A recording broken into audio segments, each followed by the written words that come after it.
Here. Councilmember Love. Here. Councilmember Scott. Here. Councilmember McCarthy. Here. Councilmember Wright, is he being? Excused. Okay. Mayor Porter. Here. Council President Raymore. Here.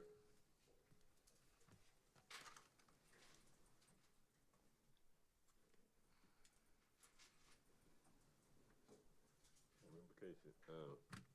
Councilwoman Higgins, can I call on you for an invocation, please? Absolutely. Let's pray. Dear Heavenly Father, we thank you for this day, Lord. We thank you for your grace and your mercy, Lord. Lord, we ask that you be with us in this meeting, Lord, as we deliberate throughout this budget hearing. Lord, be with us, lead us, guide us, and protect us, Lord. Help us to do what's right for the city of Sea Pleasant. And I ask all these blessings in the name of the Father, Son, and the Holy Spirit. In Jesus' name I do pray. Amen. Amen. Pledge allegiance.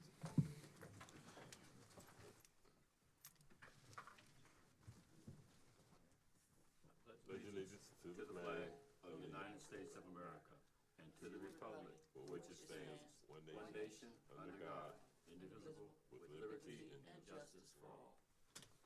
Thank you, everyone.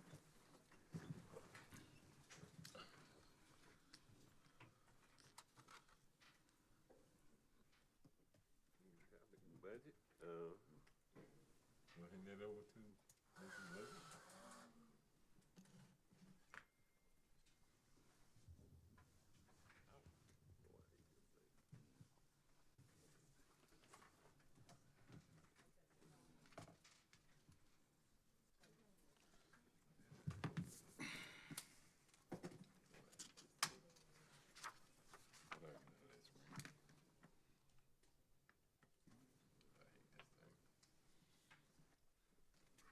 Topic, that's 3-year budget, 2.1 yeah, 2.1.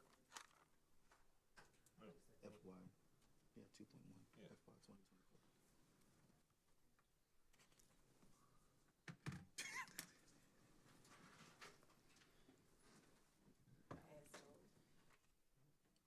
We can go to Ms. Logan on, for the budget, or Ms. Okay, Ms. Logan, okay.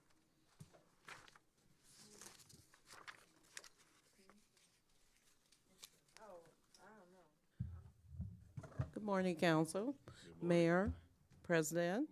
I am pleased to come before you to begin discussion on the proposed fiscal year 2025 budget.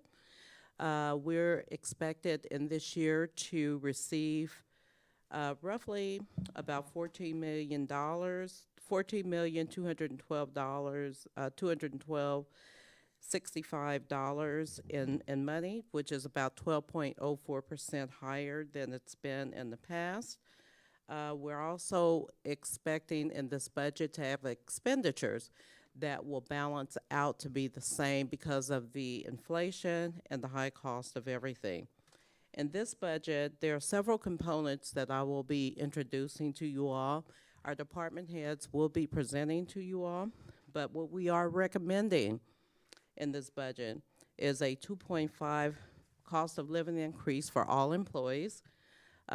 We are also looking to center our city services around being more citizen-focused, health-conscious, and promoting youth and senior activities, and enhancing our senior support services. Also in this budget, we expect to have building staff competent. We are proposing to move to enhance building our staff's competencies and their professionalism through our Learning Seat Pleasant concept. And that is to build trainings that are designed for each of the positions that we have at our organization, and also center that around strategic planning so that we can have a more applicable performance measurement for all of our employees. In this budget cycle, you also hear about additional services that we'll want to promote throughout the city. And that will include, number one, beginning the process of looking at long-range planning when it comes to some of our services, such as street and road repairs, sidewalks, painting, and other city services that will enhance and beautify the city. And then finally, of course, we'll be making and supporting transparency through our organization, both internally and externally, through public engagement and educational campaigns that will allow our citizens to understand what it means to be a citizen of our city and to be a good citizen through having them have a level set understanding of our zoning, increasing and enhancing our compliance of some of our zoning and ordinances, and then also committing to working with the ordinance, with the council, mayor, and president to assure that we have additional ordinances added so that we can be in tune and aligned with other cities and other municipalities that are experiencing the type of growth that we are experiencing. So I look forward to presenting with you today, and also for our departmental staff to have you have a understanding of what we're trying to do for fiscal year 2025 for the city of Sea Pleasant. Thank you. And I'll open it up to our Chief Financial Officer, Betty Logan, for the next section. Good morning, council members and mayor. I want to sort of highlight some of the significant revenues that we anticipate coming in FY 2025. We see that the tax revenue, the residential property taxes, we have projected that maybe a 27% increase for FY 25. The business personal property tax, there's a slight increase there of 11%. There is a new tax that's included in it called the local tax, in which the city in the past have been receiving from the state of Maryland, and they indicated as local real estate taxes. So we've added in almost $300,000 for that line item. We don't know what that amount may have been in the prior, but this year we've included in the budget. We want to also look at that the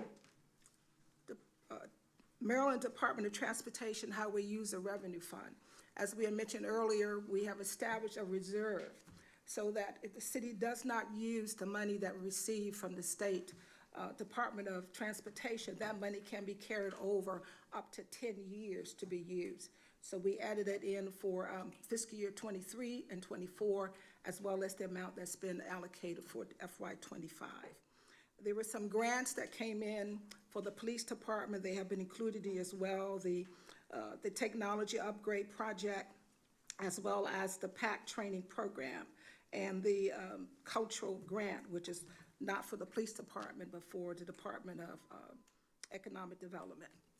Overall, as Ms. Ojo mentioned, the city is projected to have at least $14,212,655 in projected revenue for 2025.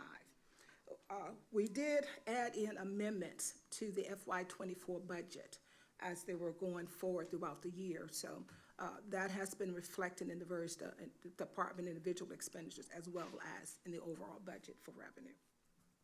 When you look at the overall expenditures on page 7, again, the total FY 24 budget, which was amended, but as a budget is amended, that means you increase in one line item in a various department, then you decrease in another line item. And so the total approved budget still remains the same of $12,684,996. For fiscal year 2025, I'm proposing that $14,212,655. As Ms. Ojo indicated, this is a projected of 12.04% increase from last year's budget. I think at this time, the departments will be presenting their budget as they go through the budget hearing.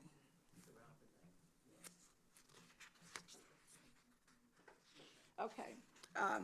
Okay, so if you look at the expenditures on page 7, for the city council, the budget is projecting $411,112. For the office of the mayor, $47,263. For the city clerk, $336,658. For administration, $2,653,000. $73,485. Economic Development, $944,672. You see there's a significant increase from FY '24 to FY '25 because of the additional projects that the Economic Development is going to plan to implement in FY '25. Finance, $828,387. Human Resource, $1,451,208. And as Ms. Ojo indicated, that also include the training initiative to make sure employees are familiar not only with how to do their job, professional development, but also to be familiar with the city's policy and procedures throughout the process. Public engagement, $376,517. Environmental justice, $2,412,546. Public safety, $2,336,820. Neighborhood and commercial compliance, $155,910. Automatic enforcement, which is the speed camera, $1,964,619. And debt service, $873,457, for a total expenditure proposed of $14,212,655, which represents a 12.4% increase. Any questions? Mr. Ball, are there any citizens online? We do have one citizen online. We have one citizen, so no, we just have one. One citizen here, before we go through and then they can make comments, right? I guess you, Part of the hearing, so this is for the residents. right, but she would go through and then they make comments, or you want them to make comments now? I'm flexible. I mean, it's your meeting. It's our meeting. Typically, it's for them, right? Yes. Yeah. This is, so we should hear from them. We should hear from them. So, you can see fit to, whenever you're ready to make a comment, you can make a comment. May I ask your name, please? Ashley Drakeford. Yes. So whenever you're ready to make a comment, you can make a comment. All right, thank you. You're welcome. Ms. Logan? Okay, now, since the departments are going to be given their budgets individually and their specific goals and objectives, I guess I'm somewhat as to, shall I continue to go through their department, because it's going to be somewhat redundant, because they're going to be given their department goals and objectives. So are they here? We can start with the, President Rayner, Well, yes. most of our department heads are not here yet. They're holding to the schedule. And so what I would like to do, may I address the diocese? Yes, please. Oh, okay then, thank you.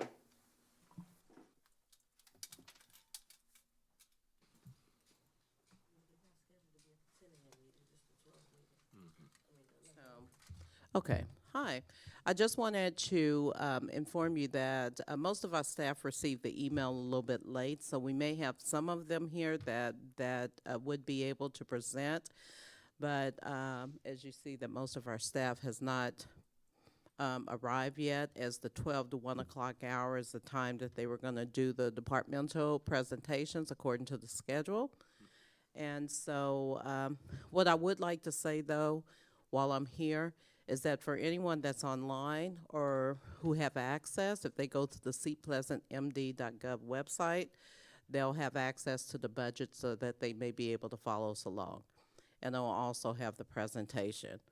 So I'll just ask if you know what direction that you would like to go, President Rayner, and in terms of having our staff that's here present, and then we call the other ones in. Yes, we can Yes, go we ahead and can. have whoever's available here now Okay. to present, and that way citizens can question them, and we can call the other folks in for Oh. later. Okay, great, thank you. So these are our departmental budgets, And I think this will be a wonderful opportunity to bring up public safety, to discuss their plan, and to justify their budget. Okay. And we'll try to get this up online so you can follow along as well. Okay. Just give us a second to get it together. I'm good, thank you.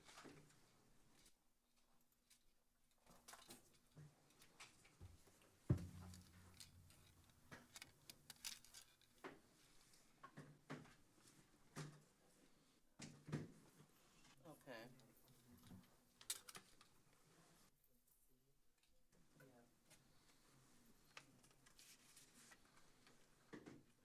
Let's know what page.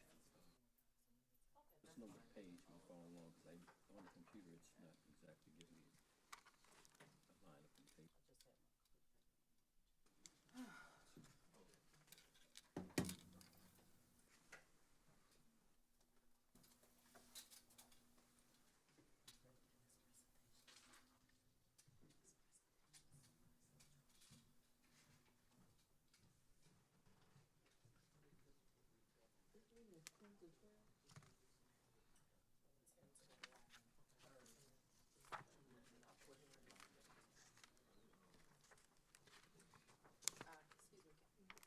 Yes? Council President, we're gonna start with public safety now. Once Chief is done, will he have to do it again at 12 o'clock? No, he can be excused. Okay, all right, thank you.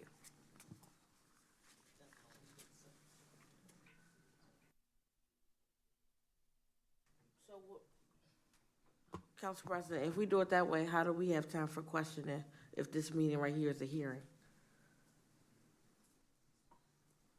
You can question the matter after you present. Right, but this time is set aside for the residents, not for us. I mean, granted, it's, only one person online and one person in here, but if 5 people decide to join and we start questioning when it's their time, I don't think that's fair. What is their time frame? What was the residents' time frame? 10 a.m. to, you said 11:30? 11:30. Okay, so if anybody come in, then we will break and let them speak because they would have first preference. That's the fair way of doing it. But there's no need to waste time if they're not online and we got somebody here. That's just keeping in a timely fashion. Okay. I don't think that's a big deal. I agree. Yeah, Okay. If they come in or they call, then we stop and let them speak because it is their time. Okay. Okay.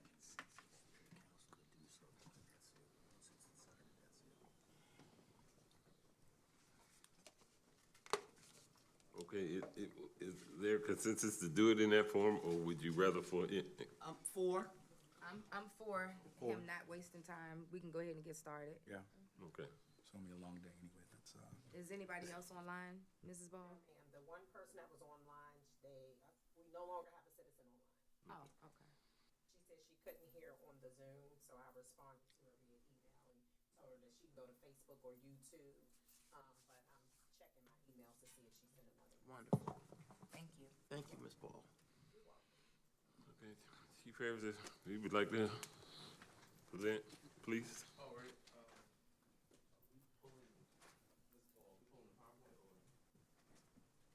Do you have your PowerPoint? I have it here. Yeah, so the council has the PowerPoint. I don't know what, give me just a second, I'm trying to see what's going on with the Zoom.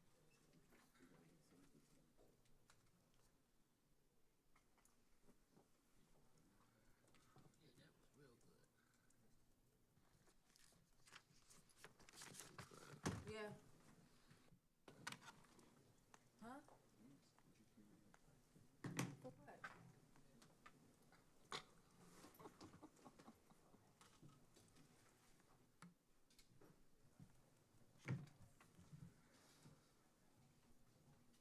You're ready? yeah. Okay. Is this on? All right, so, good morning, distinguished members of the city council. So as you all can see, as presented by our city manager and CFO, the proposed budget for, public safety, NCC, and automated enforcement. Chief, you can bring it down to you. There you go. Gotcha. Okay. As always, if anyone has any immediate questions, please stop me and we can kind of address. We did create a PowerPoint presentation that I know you all have, and that's kind of where I'll start from.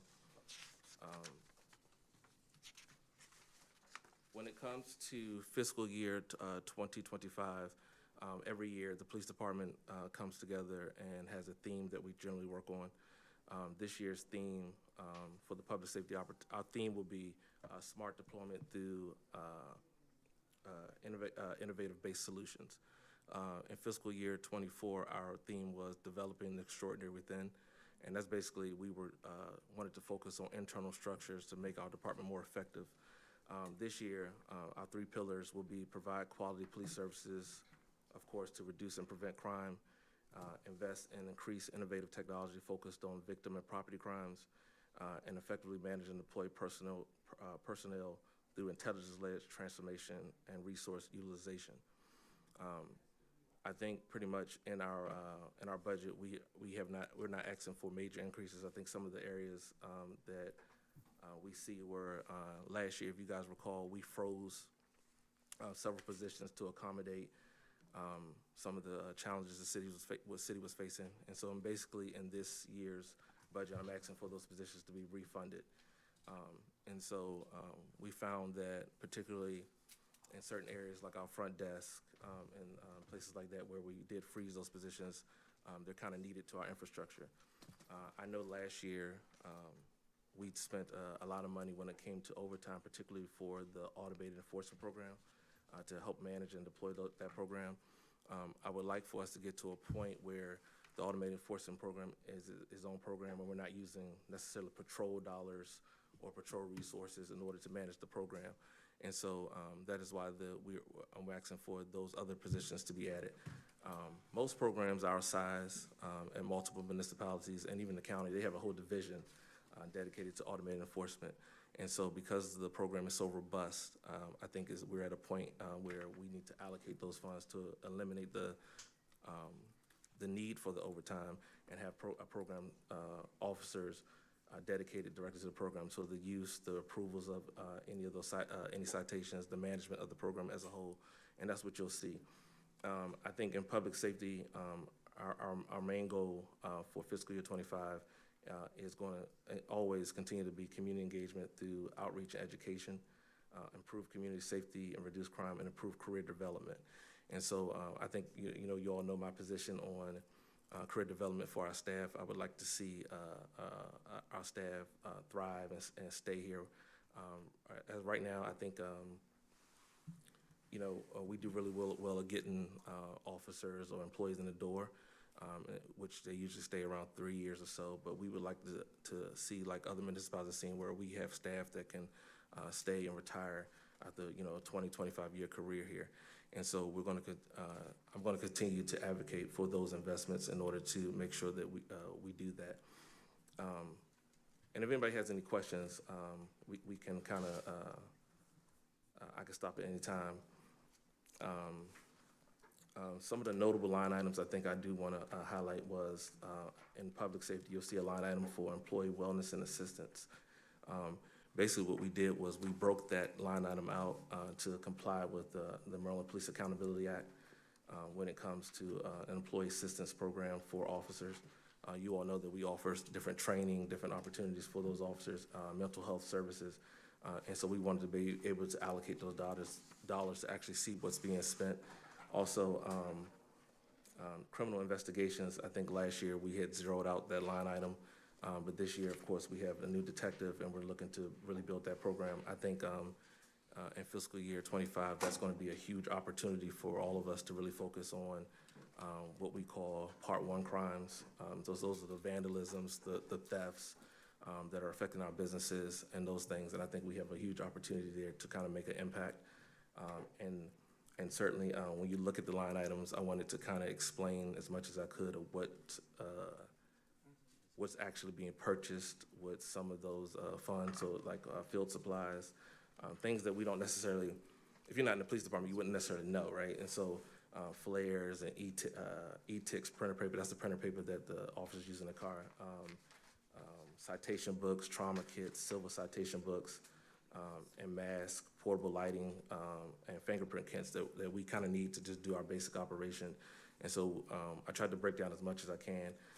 If you have any questions about a particular line item, I have some notes here that I can kind of go over what those expenditures look like, and what the funds are actually being used for. Ms. Love? I'm sorry. Yep. President. Councilwoman Can I- Love? Okay, thank you. Line 5710, specialty tech pay. Could you explain, talk about that a little bit? So what specialty tech pay is the state law requires us to provide a certain amount of hours to our canine handlers, and to, particularly, so focus on canine first, to a certain amount of hours to canine handlers for the management of the dog. So, you know, in Sea Pleasant, where most agencies would have canines a completely separate division, you know, our canine officers are also patrol officers. So we don't have the opportunity to give them the 2 hours a day to leave, feed, to go take care of the dog and things like that, so they have to still work their shift. Specialty tech pay is also for on-call services. And so any unit who is in emergency services, who has to be on call, like our Amber or Theo, who are our dogs, also PIL. So if there's like I know like a couple of days ago, we had a tree fall and things like that, and information needs to be put out. It allows for the hours that they work for that, they get $2 extra an hour in order to do those functions. And so they're on the on-call basis.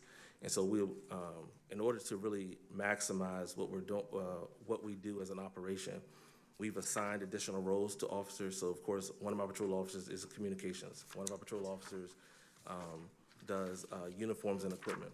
But because the ones who are on call, we pay them $2 extra an hour. Particularly the main function of that is for the two dogs that we do have that are working, because we just can't let them off. Most of our handlers are supervisors, and so we can't let them off. So they get an extra $2 an hour, one to be on call, one to go to make sure that they're going to the training, and one to have additional funds for any extra care of the dog, that we wouldn't make sure they're kenneled properly, making sure they have time to, they recommend bonding with the dog, things like that, but we can't give them hours in patrol for that because they're working, so that's what that's for. We've paid that like the last couple of years, I think, but we've always paid it out of, I believe, just a regular line item that we have. I thought it would be, it's important that we kind of separate it to be able to really classify what we're doing. Does that make sense? Thank you. Mr. President, Just a minute, Ms. McCarthy. I have a couple of questions. One question piggybacks off of Councilmember Love's question about the specialty tech pay. So I see that, and I see the explanation that you have there. That is great and wonderful. When you go down to 5725 K9 unit, that is being decreased. So are we shifting the funds because we're mandated to have those funds available, or? So the decrease is coming because we're moving from 3 dogs to 2 for this fiscal year. Okay. Now, as you recall, Pete is going to be Pete is retiring. He won't be able to work. So the funds for the actual canine line item are for their food, mostly their food. If the vet care, if they the kenneling of the dog is pretty expensive. So if if an officer who gets about 10 days a year for vacation is on vacation, we have to kennel the dog, particularly the working dogs, because they can't go to another handler and things like that. Because they're working dogs, the care is pretty expensive. Vet care for the working dogs are usually about $3,000 a visit. And so anything like, Theo got injured last year, that was a pretty large cost. So I feel comfortable reducing it somewhat, just because Pete's retiring, and that cost won't be on the city. Okay. What was my other? And then you also gave a wonderful explanation for 5155 employee assistance and wellness, but there's not a written explanation. So if that could be added, That's gonna be the theme of what I talk about today, the written explanations. Because when a resident comes and looks at the budget, they can read the explanation to know what it is for themselves. So we've gotta make sure we have the explanations there. Because from looking off that first glance, I'm like, oh man, employee assistance, I can get some free money. That's just what it looks like. So to be able to have something written there that says what it's for would be, very helpful. Other than that, I think I'm okay.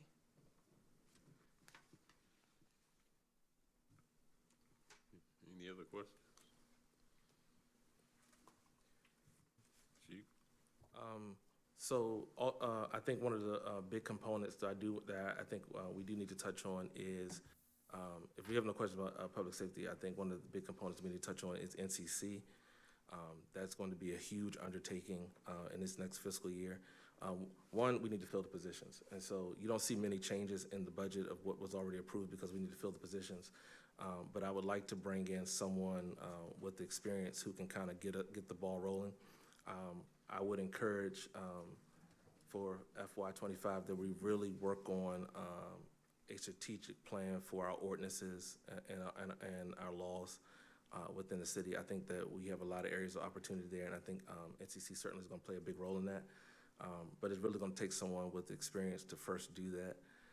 We did have, I believe at this point, we're going to have to repost the position. But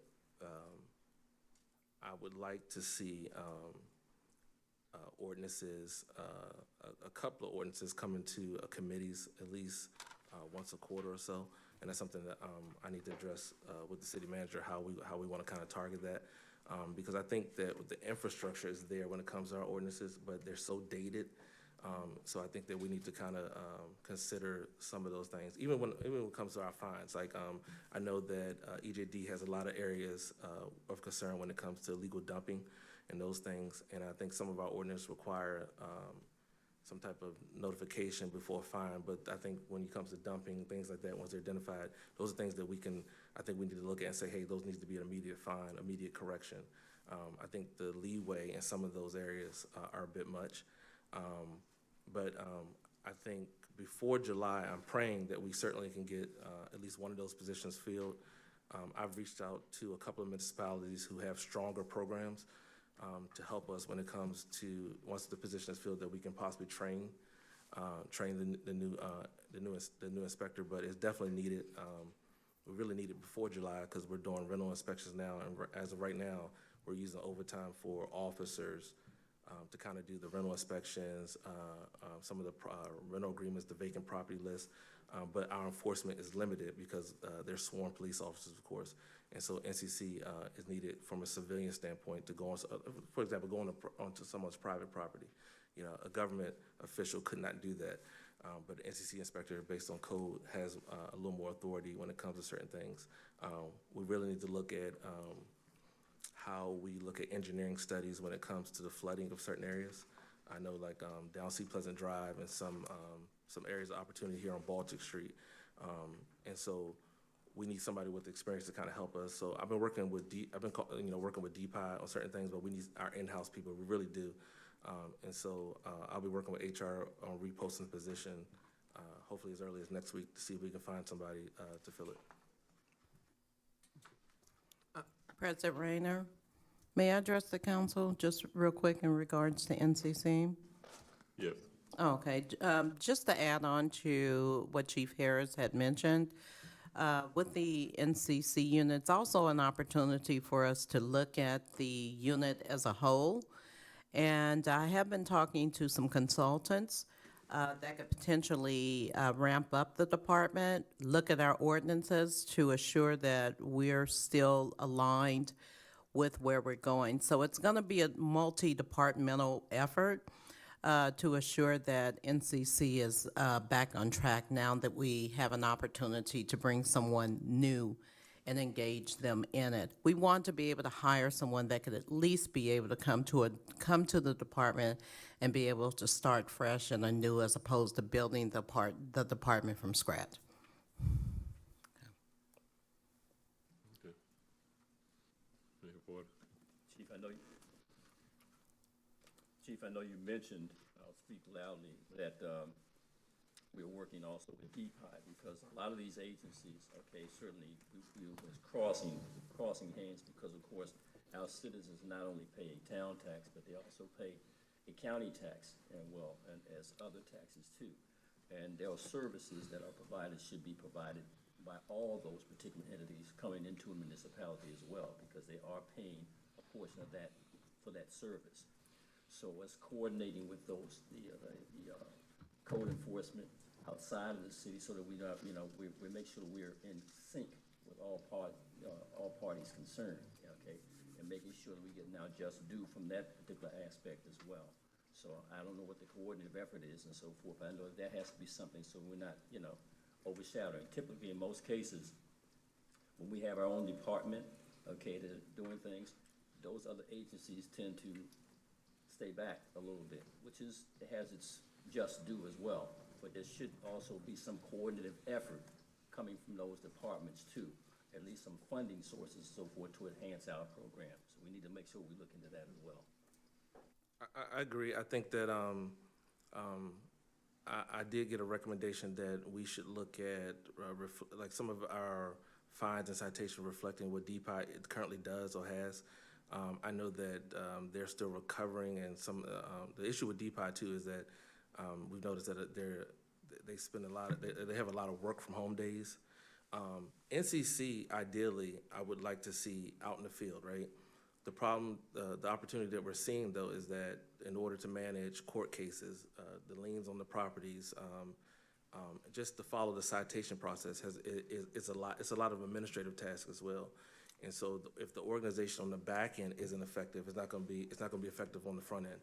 And so, and we've noticed that after losing some of our NCC inspectors now, so just that process of, monitoring a transaction from the time we first get a notification to the inspection and being able to monitor that, not just from an enforcement standpoint, but for the city manager to log on and be able to get a good picture. If you're asking questions, if you all call and say, hey, we want to see, you all get the complaint before we would, right?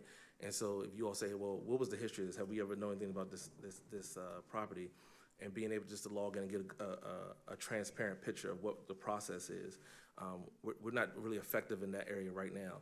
And so we're looking at, do we need to update our internal systems, right? And what that works. So in order to do that, we got to go to other municipalities and see, really not reinvent the wheel, but see what they're doing. But it really, in fiscal year 25, it needs a complete overhaul. It really does. And it's going to take, we've moved NCC directly under me. And so as of right now, any of the operations are reporting directly to me just to have a grip on it. And as we get somebody in, trained, certified, we can kind of transition back to a little back to where we were. But it needs a direct management and oversight because it brings in a lot of funds that needs to be properly monitored. But when we have areas of opportunity, like going to court, some of our NCC cases are backed up almost 3 years for court cases. So some of the properties that we've seen, that the court system is still recovering from COVID. A lot of people don't know that when it comes to civil infractions. And so when we see a lot of properties that we've waited years and still waiting on updates for that, they're behind almost, 40,000 cases in some cases, in some instances. And so we just want to make sure that we're staying on top of that when it comes to it. And so how do you have an inspector who we really want out in the field in that level of engagement, but the administrative tasks seem to be quite a lot more than what I've ever seen when it comes to my prior experience in other municipalities. So it just areas of opportunity. I think there's something that we need to really strategize when we come to committee and really strategize of what that may look like. But it's really going to take. I know me and Ms. Odra had talked about one time possibly bringing in a company to help us with that overhaul, to really look at like where to start, because it's a lot. It's a massive operation that we really need to tackle, and I think, and certainly we all know how important it is to the city when you don't have somebody in that role.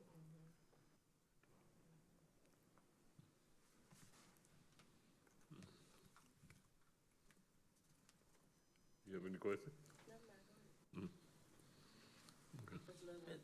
Ms. Love? Chief, will you be vetting the person that, will they come in under you for the training? How have you designed that for? So, How would you like to see that? we go? did have a candidate, that had experience, that we were in communication with. He recently declined the job. But when they first come in, they'll of course go through, the city's own process, but they'll be reporting directly to me. So there'll be, I think the best opportunity first is to actually see, right? We need to go out and walk the areas, things like that. I've talked to several municipalities where we're actually gonna bring their inspectors, their code enforcement inspectors out here and really train on process and walking, through, certain areas. And so I'm going to directly be, responsible for that, and how that works, because, I think it's a good opportunity for me too. So, I think I know code enforcement, but like when it comes to, zoning and, certain planning when it comes to Prince George's County, I think that's an area of opportunity that, I can improve on. And so, in the meantime, they're just gonna have to come in and kind of be right in the back with me. If you guys been in my office, right in the back with me, and kind of going over what that process looks like. I think their process needs, a lot of their process is older, so it's like handwritten citations, handwritten, notes, things like that. And so we need to, really digitize their operation, so that we can kind of just, we won't be in a position again, if somebody was to leave, we can easily transition and kind of know where they were. Does that make sense? But for the beginning phase, the first couple of months, I want to be directly involved in that. Very good, very good. Thank you.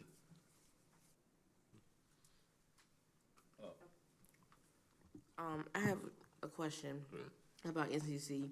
So if we're looking to kind of like, you just mentioned that a lot of their processes, like are handwritten and things like that. If we're looking to kind of digitize the department, did we put anything here in the budget to do that, other than the software and the maintenance No, increased by $100? no, and that was actually done strategically because, in the automated enforcement budget, if you look at, predictive policing and crime analytics, I think that what, the officer that we have assigned over there has the experience. I'm looking for internal structures to be able to try to see if we can build it internally first. So I think, while NCC is a separate department, since they're in public safety as well, we're kind of cross-handling certain things. And so as we look at, the FUSIS system, so, if you go to the automated enforcement budget and you see, predictive policing, crime analytics, when those funds are allocated not just to FUSIS, but in the AI technology, those things, we're looking to just, that person is going to be doing the same thing to basically help NCC as well, right? And so we're looking at a way how to, we already have the forms, right? Just putting them in a digitized form. I think that's something, we have somebody with the skill set to do that in-house. So I didn't really want to, I didn't think we need to increase the funds just yet. Now, if that was a change, of course, we come to city manager and kind of make those adjustments like we always do. I just don't think we're there yet. I think, That's nice. the person in that role can kind of help us build it out ourselves. I think we have the skill set, somebody now in the position, the skill set to do that. You made mention of the fact that that last person that came in that we were considering, declined, or moved on. There had to be a reason. So my point is that we're asking for those things if you know it, okay? Because if from a budget standpoint, if it means something from a budgetary standpoint, the council needs to know that, because if they're not area assessing that there may have to be a change in that area in order to get viable candidates. Because if say for example, the consideration was left to not because it wasn't paying enough. Those are the kinds of things that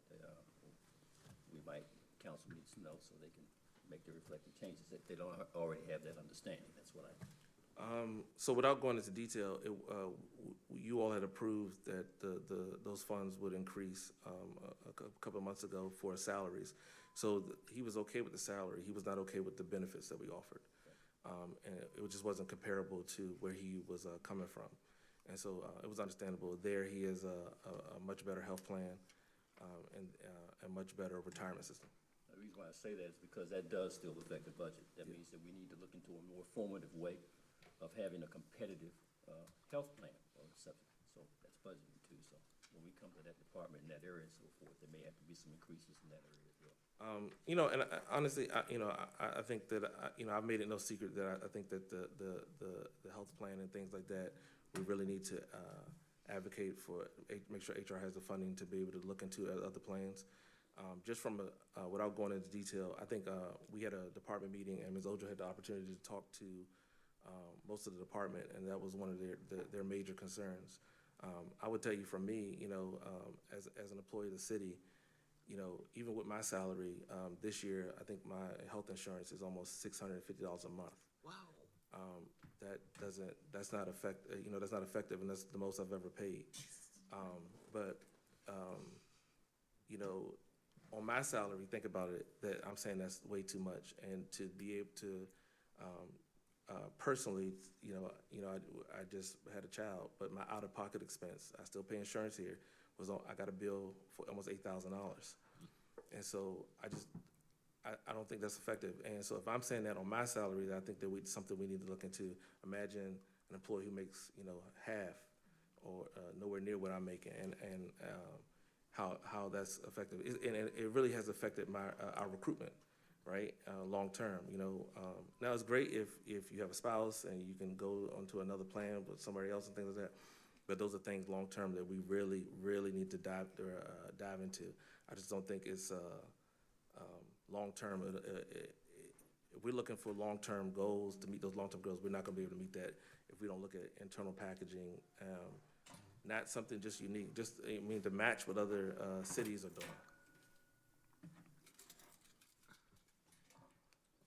doing. I'm asking, this is a question, I don't know. Do you all have a choice in companies? Something that's compared, that you can compare to or whatever?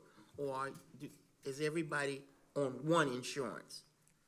Because most jobs give you either or. You can go with this company or that company, Care First or this one. Do you all have that? We only have one provider, NC Pleasant. I think we have the Kaiser plan, but we don't have we have the lowest plan that Kaiser offers. So it's a bit much. Well, if we want to get good people and keep them, then we're going to have to do better with that. President Rayner, may I address the bias? Yes, please. Sorry. Just for clarification, there are two things that I also want to add to Chief's presentation. The one is the technology piece. There is actually a technology piece that we pay about $9,000 a year for called GovQA, and that is used for the code enforcement.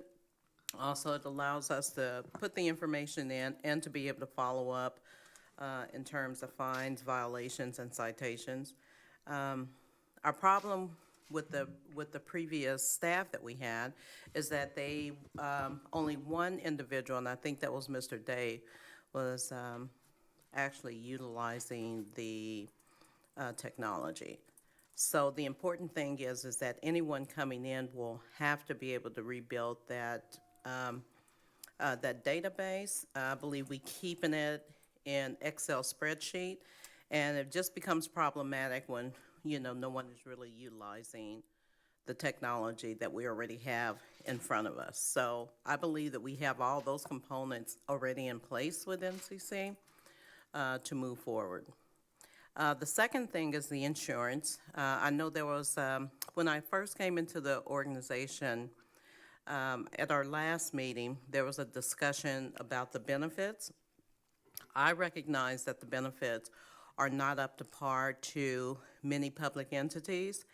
And so we did look at the information. It was during the time that we were going into open enrollment, but that is still on the table. Moving to another insurance provider is still on the table. We were to have the information given to us. I know that there was some research done as I was coming into the organization last year.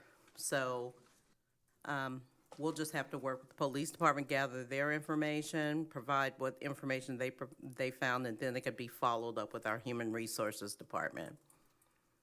Because it is important for the entire organization to have better benefits and insurance.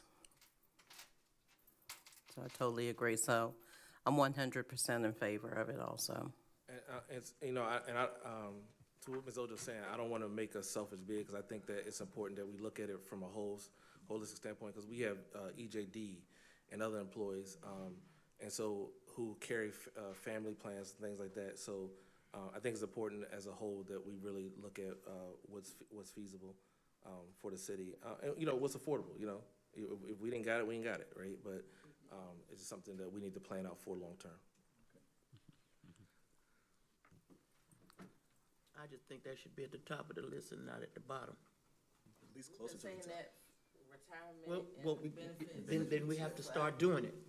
We keep talking about it, let's Let's agree act. about it, yeah. So I know that they've done the research. SPPD has done the research. So we'd like to be able to take it from there and move forward with it. Okay. Yeah, so if Courtney can provide us with the information again, I have some information, in emails going back to, last year, but there was no explanation with it, so I didn't know what was going on at the time. So, we'll definitely have an opportunity to come back to the council, if now or later, with a recommendation with the insurance, because I'm definitely in support of employees having good benefits so you can support their family. And employers such as ours should be able to provide it. Okay, thank you. The only other highlights I think that'll be important. I think like I said, I want to really look towards long-term plans.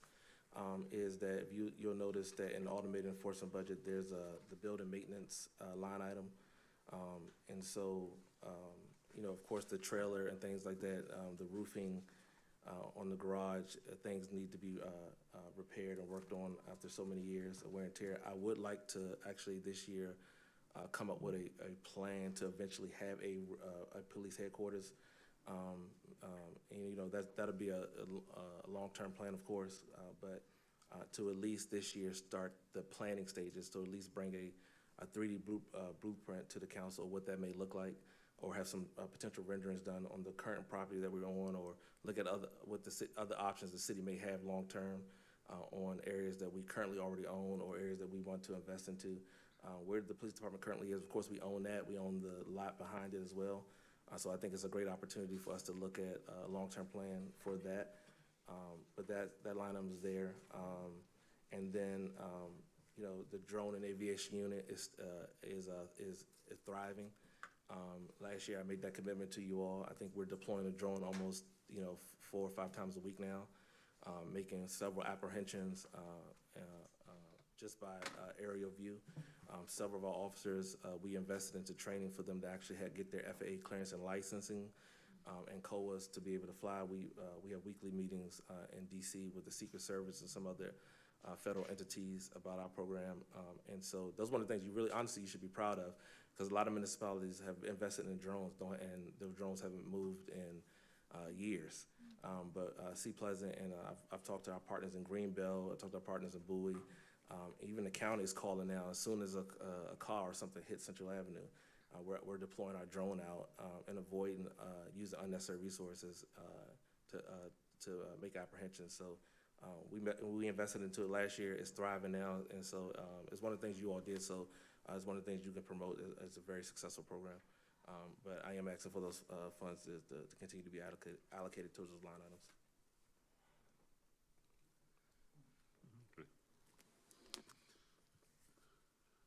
That concludes your presentation?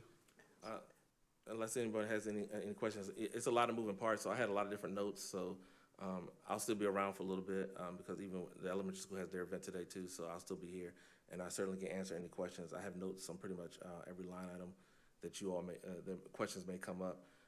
It's the largest department, it's a lot of different things, and so I do have explanations where I can kind of explain anything that may come up later. Just let me know. Okay, thank you. Thank you, Chief. No problem. Can we? Do the citizens have any questions they'd like to ask, or is anyone online yet? So no one is online presently. She could not hear, unfortunately. So no other written submitted comments pertaining to that. Okay. Mr. President? Yes, ma'am. I was just gonna ask if environmental justice can go next, because I had questions about some things that affects that department, but also affects the police department. So if they could go while Chief is still here, because I don't know who's gonna have the answer. I agree. Mr. Barber, can you come forward, please? Thank you, Chief Harris. Thumbs up? That was one department. That was one department. You got plenty more. I'm being good. No, I'm being good. No, you're not. No, you're not. Calm down. Calm down. Calm down. Calm down. How we do it? Don't do what I did the other night.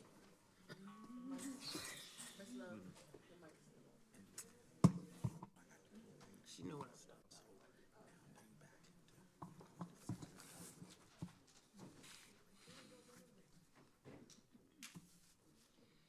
Morning, Mr. Barber. Hey, good morning. Yeah, I gotta find it again. 21. 21. Right. But they also they put together cute PowerPoints, so I don't know if y'all on your iPads or not, but they put together cute PowerPoints.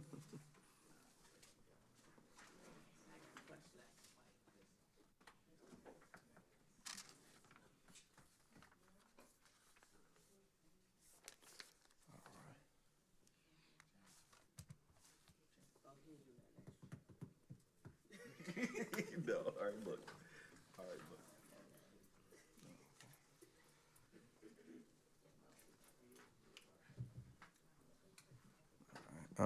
Good morning, Mayor and Council. Good morning.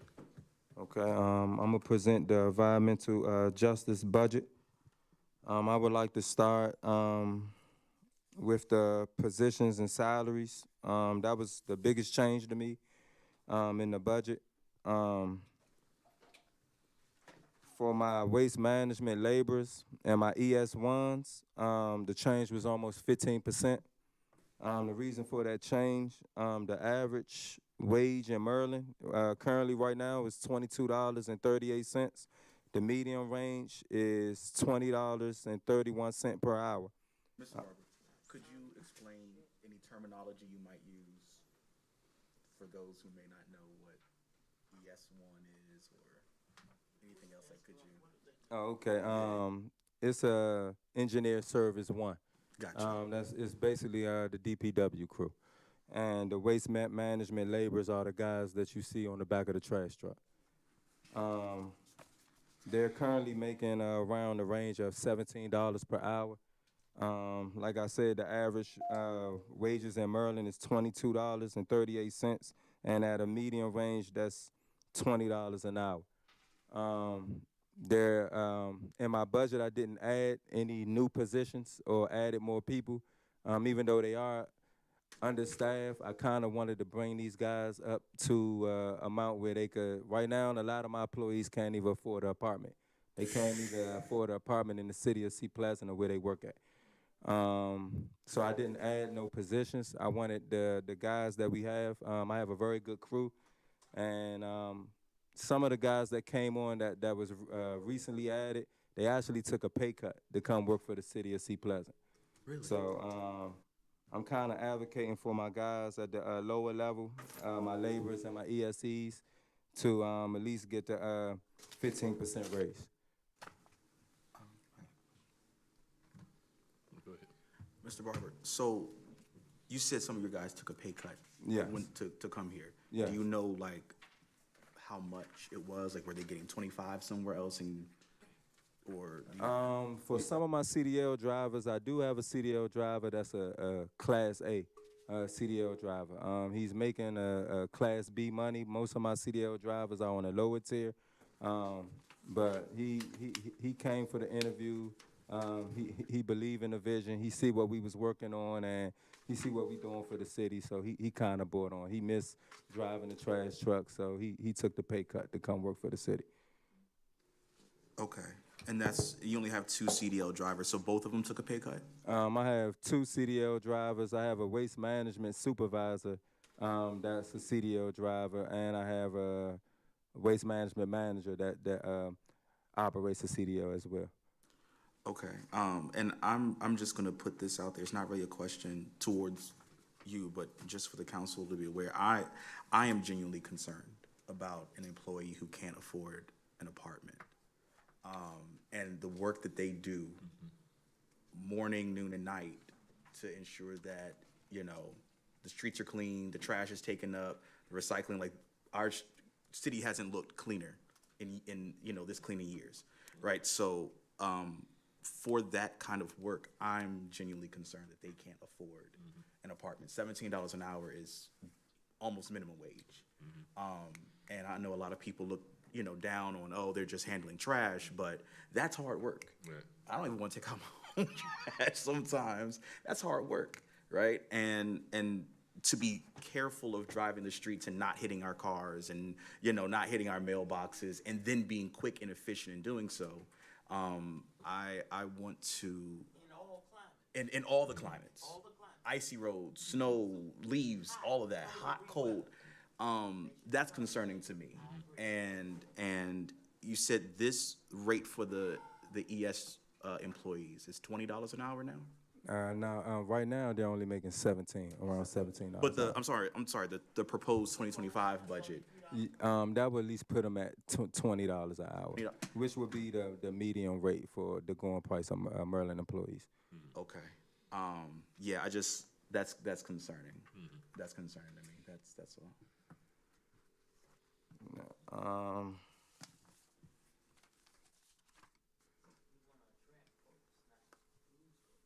Yeah, I mean, you gotta live. My God. Majority of the budget kinda remained the same. One big difference was the subscription services, and that was the added cost, the budgeted cost for the big bellies. To push the Smart City initiative and the big bellies, we added the cost to the subscription services. I don't see that line item. 550, 558. No. I'm tripping. Go Yeah. I have, Council President, Yes. I have a question. I have two questions. One is about the two-way radio system that decreased about 75%. Are we no longer using that, or why did we decrease that 75%? When I added the total, I don't know when it was done the prior. I don't know if that was the cost to buy the radios, but when I checked to see how much we're paying, it's nowhere near the amount that was budgeted. But the guys are currently still using the radios. Okay, perfect. Thank you for figuring that out. The second question, which is why I asked Chief to stick around, in automated speed, there were line items for snow removal, tree removal, signs, resurfacing, all of those things. All of those items have been decreased completely out of automated speed. But when I come over to environmental justice, there's only snow removal and street repairs, and they remain the same. So we're losing, for snow removal, we're losing $25,000, but it's not replaced anywhere else. For resurfacing, we're losing $75,000, but it's not replaced anywhere else. And to me, these are the most important things. People need to be able to drive on our streets, right? That was gonna be my question. So we're decreasing it from automated speed, but what are we making up for it? I mean, if you look at capital outlay, I think me, Chief, and Ms. Ojo was going to eventually come up with a capital outlay plan to address them issues. Now, So capital outlay is, from my understanding of capital outlay, that's not what that's for. Capital outlay is for you guys' equipment. Like, so for instance, our capital outlay in the city council budget, our iPads, our cell phones, that's capital outlay. So that $100,000, you're saying y'all were just gonna reallocate that? I think from what I was understood, we was going to come up with a plan to address the city as a whole. I mean, Okay, it's that shouldn't be a second thought. That needs to be first thought. Okay. That should have been in this budget, not, we'll come up with a plan later. people need to be able to get around their streets when it's snow removal. We had a resident come in here. She said she was pregnant during the snowstorm and her street was not removed. Had she had an emergency, she wouldn't have been able to get out. Those are things that need to be on the forefront, not second thought. That's See, not a plan later. That's a plan we need to make now. I mean, we had a great plan for the snow removal this year. Like I said, the guys, they're very undermanned. Still there. Staff reasons, I had the guys coming in at 11 at night, and they left around the time 6 in the morning when the other crew came in. I only have 8 employees, so I had 4 for the night, and then I had 4 for the day.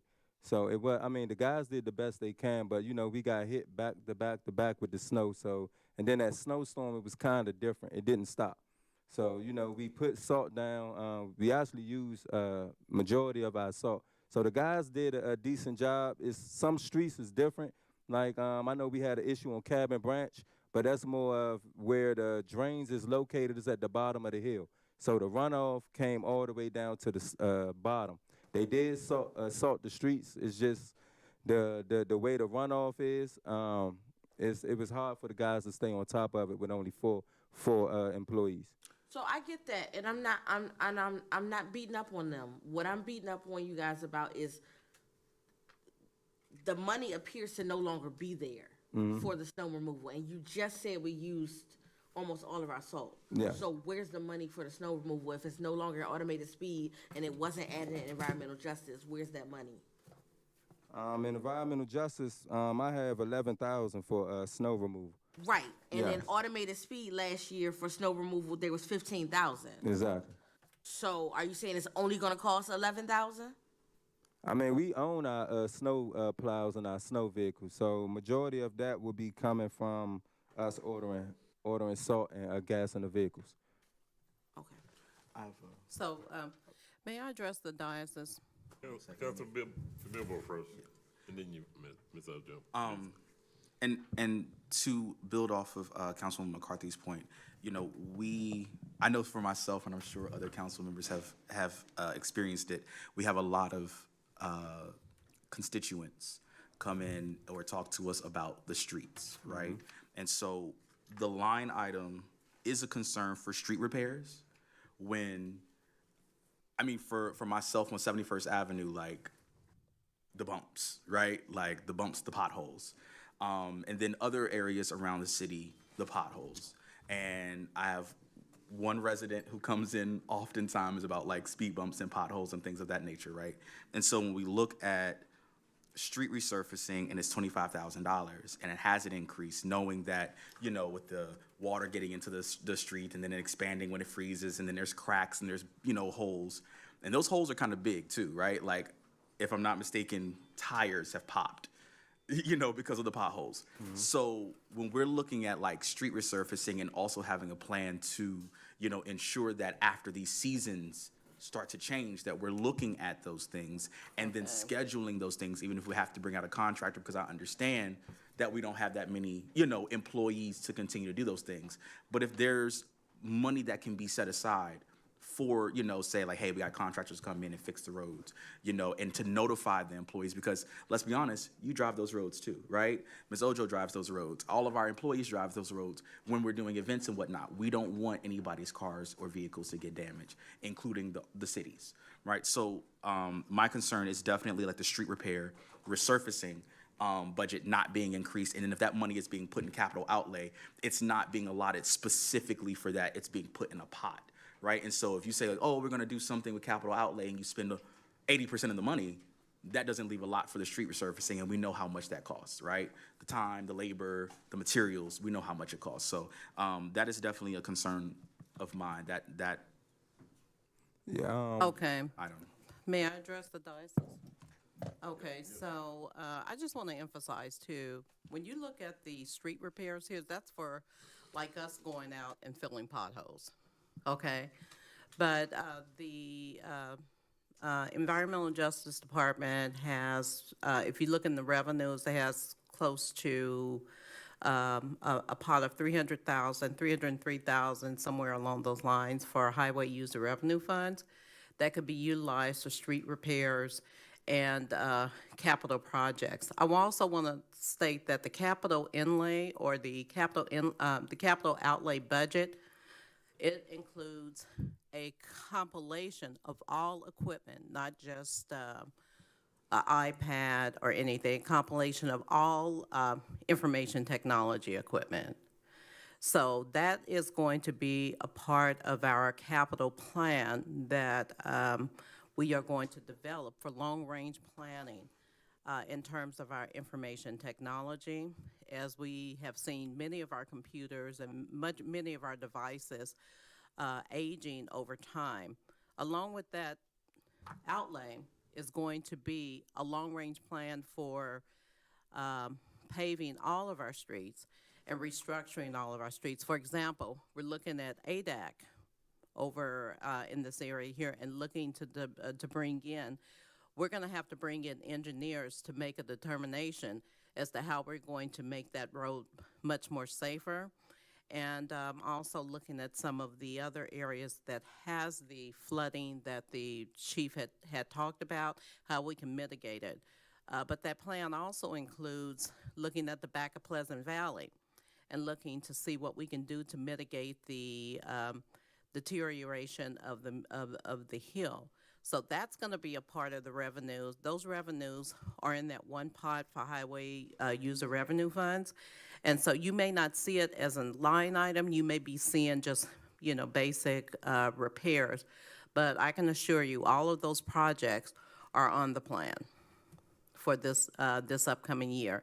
And the highway user revenue funds that we receive from State Highway, I believe we received roughly about $186,000 and FY24, and plan on getting another funding source too, will allow us to build that fund up so we can bring an engineer to come into the city to look at that.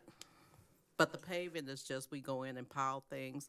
Also, if there is a Mr. Barber, you can talk about the sinkholes that we have and piling. Those are the costs that are fairly minimal to us because we already have those resources here already. But all of that's still on table. And the highway user revenue funds is also utilized for snow removal as well. So this is just identifying the salt. So we can make that clear in the Yes. definition Where is the, moving forward. and also, where is the highway user revenues outlined in the budget? It's in the revenues. In So the we don't have, revenues? yeah, it should be under your revenues. And the reason why it's not part of the budget line right now is because it's our revenues. Those are earmarked revenues. So they can only be used by the Environmental Justice Department. Right, so why is it not, I guess what I'm trying to have it stated out in the budget that this is exactly how much money we're gonna use for these things. So when it comes down the line and somebody's coming up here asking for a speed bump, or somebody's coming up here asking why snow wasn't removed, or why they don't see no salt on the street, we can point exactly to the budget and tell them this is how much money has been allotted. Because I'll tell you one thing, if I haven't learned anything in my 8 years, show me your budget, I'll show you your priorities, and I don't see it in the budget. So the salt removal, as you know, we use our existing crew, we use our existing equipment. All of that is, for the most part, spelled out in our equipment costs. The maintenance and repair of the equipment. This budget probably looks a little different than that because we don't separate the cost that it takes for us to, put a shovel on there and, onto a truck or to maintain a vehicle or to utilize a street sweeper to pick up additional debris. We just identify those particular items. So the snow removal is really only reflective of the salt.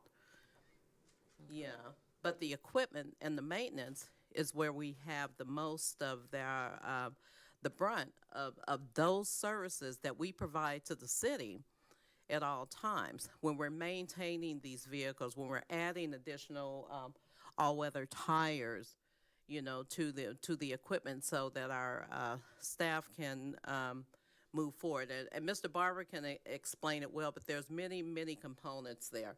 And you also see that because we have the money in the highway user revenue funds, that the capital outlay was increased to $100,000.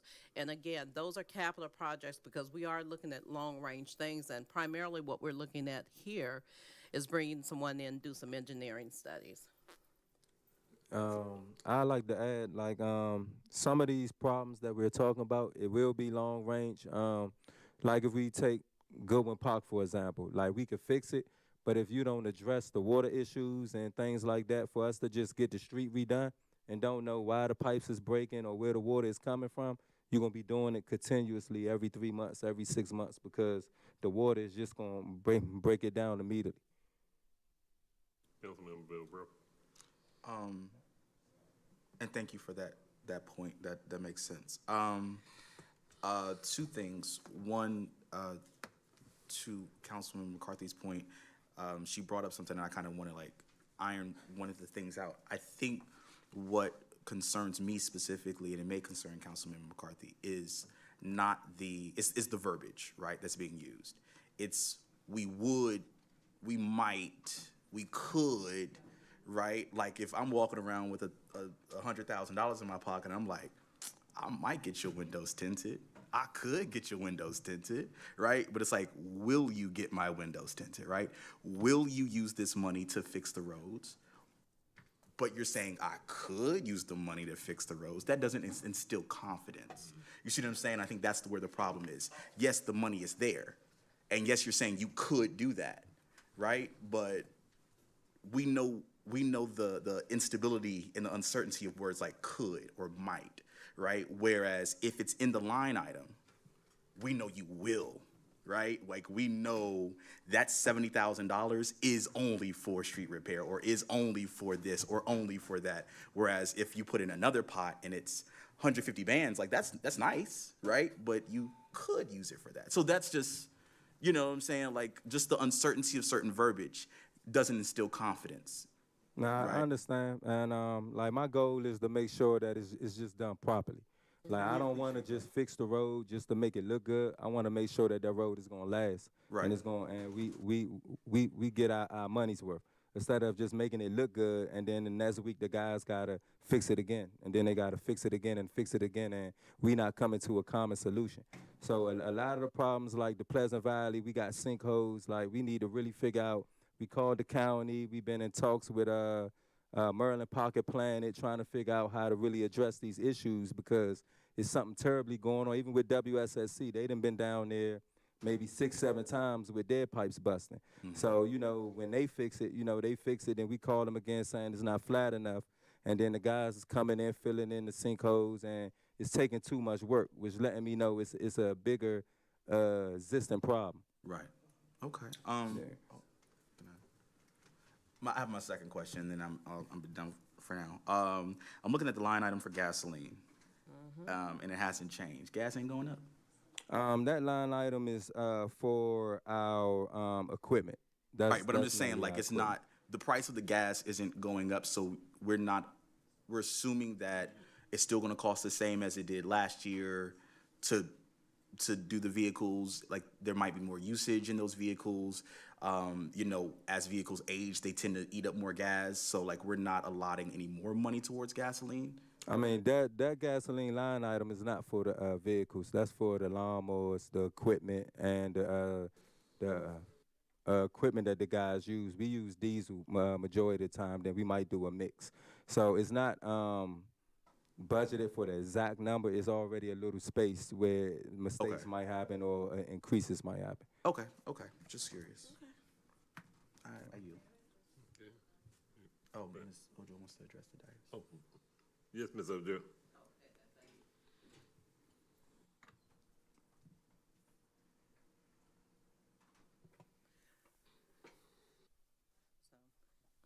I apologize, Mr. Barber, because I know you've got it. But I just wanted to add to the gasoline as well.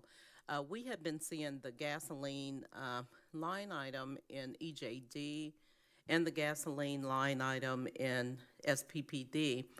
Our problem is that since the pandemic, we haven't really had a department that's managing our fleet. And so there had been erroneous charges in terms of the the amount of gasoline that EJD uses versus SPPD. So our longer plan is to have SPPD manage the fleet, but they'll also pay for the gasoline also, and just identify, how much EJD is using. EJD is typically local, and whereas SPPD, they're able to take their vehicles out of the city. Okay. Okay. I just wanted to make sure we had enough for everybody, because, Yeah. gas is going up, that's all. And I think last year we didn't have the bills. I think they just started coming in to us, so we're beginning to able to see how much we're spending on fuel. And who's spending it. And who's gonna keep record of that? That is going to be, SPPD has been doing that for the most part, but they're also gonna be managing our entire fleet. I'd like to get an update on that in the future, just to see like where we are with spending it so we can get the exact amount. Yeah, it's really, it was really difficult for us to do in FY '24 because the county had not provided us a bill. And I know it was due to the pandemic, but the bills are beginning to roll in, so we're beginning to see a full cycle of where the spending is going on the fuel. So we'll be able to provide that report. SPD, the chief may be able to provide in his monthly report. Once you get enough data, Okay. not tomorrow, but whenever you get enough data, I'm just curious to see, what Okay. that looks like. Okay, I think we can pull something together. Okay, thank you. Mayor Porter? Typically, the question I would have, is listening to your presentation.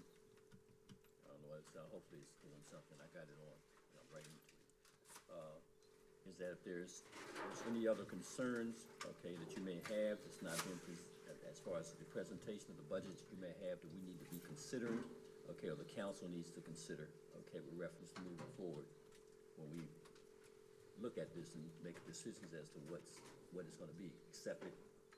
Is there anything else? Like I said, my major concern is getting the ES1s and the laborers more money, because I mean, like, right now it's like the plan that we put together, we didn't start on a even ground. So like right now the guys, they're changing the street signs, they're beautifying the city, they're fixing all the trash cans, and it's like we might have 5 or 6 crews out at once with only one manager and one supervisor. So now we gotta make somebody that's just an ES1 a lead to actually manage a crew. So it's a lot these guys trying to do at one time, and I say in about a year it'll get easy for them. But right now it's like they gotta do multiple things. It's like it's no off season for them. So. Quite right. Now, we had talked about the streets, but I'm pretty much satisfied with reference to how the program is gonna go about, but that was, that's my major concern. That's gonna come through there, and you're looking at that.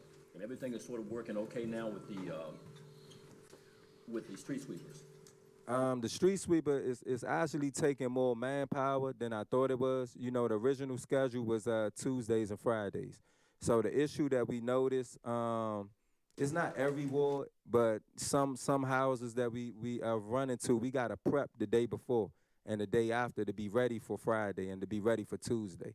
So, the street sweeper have brushes. I mean, if the street is clean, it could come through and do its job effectively, like how you can see in the city is clean, but the guys really is in the truck 5 days a week because they gotta prep so they can come through and just run the street sweeper normally. So. You mean there's a lot of trash that you can't sweep up? Is that, what do you mean prep the street? So, like, when you think about, like, like the leaves. If the leaves is in a big pile and a bunch, and the brush is coming through, it can't pick it up that way. So you might see the guys going with the suction vac because they want to clean the street. So then when they come through, they can really clean the curve. You can't clean the curve with a bunch of debris on the curve already. So for the most part, we don't have debris in the city. But sometimes, somebody might, put debris there or sweep it up and don't get it up. So now my guys got to get it up or they not going to be able to do their job. So I have a question.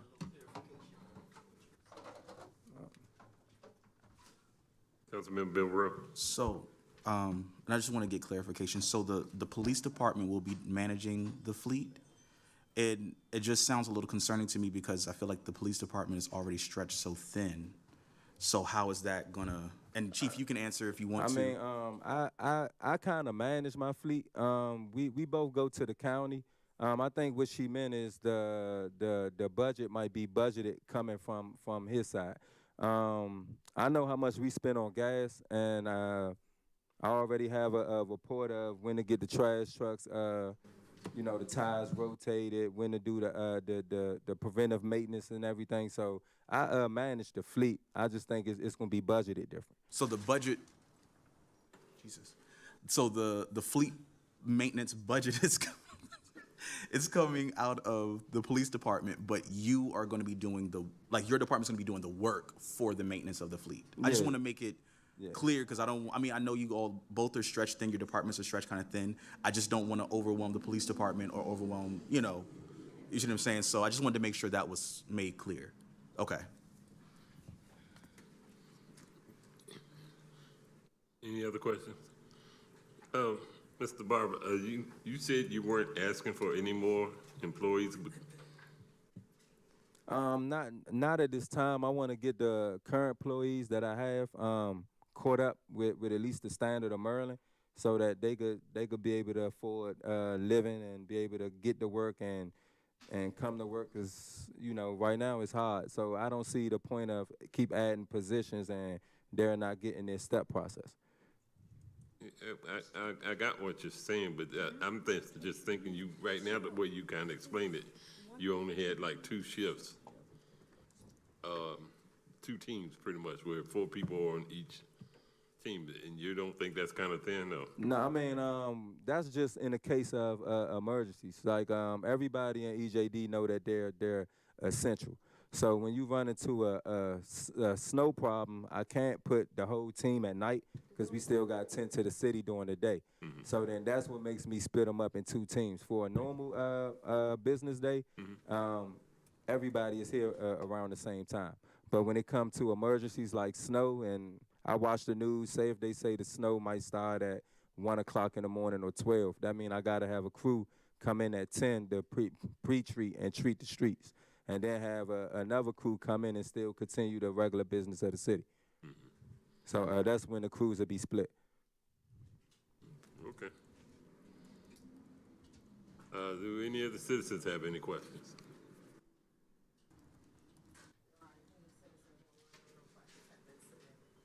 Okay, will that complete your presentation, sir? Yes, sir. All right, thank you very much. Thank you, Mr. Barber. All right. Thank you, Mr. Barber. Thank you.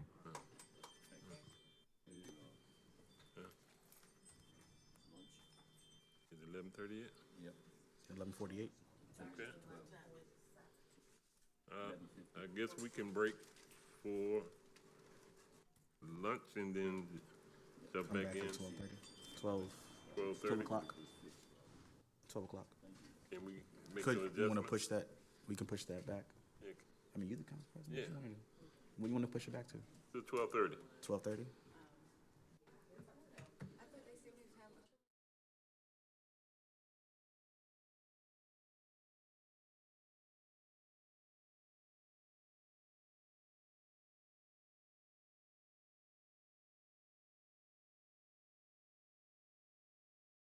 About 10 minutes. You want to take a bathroom break? We can come back at 12 o'clock.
retreats, team retreat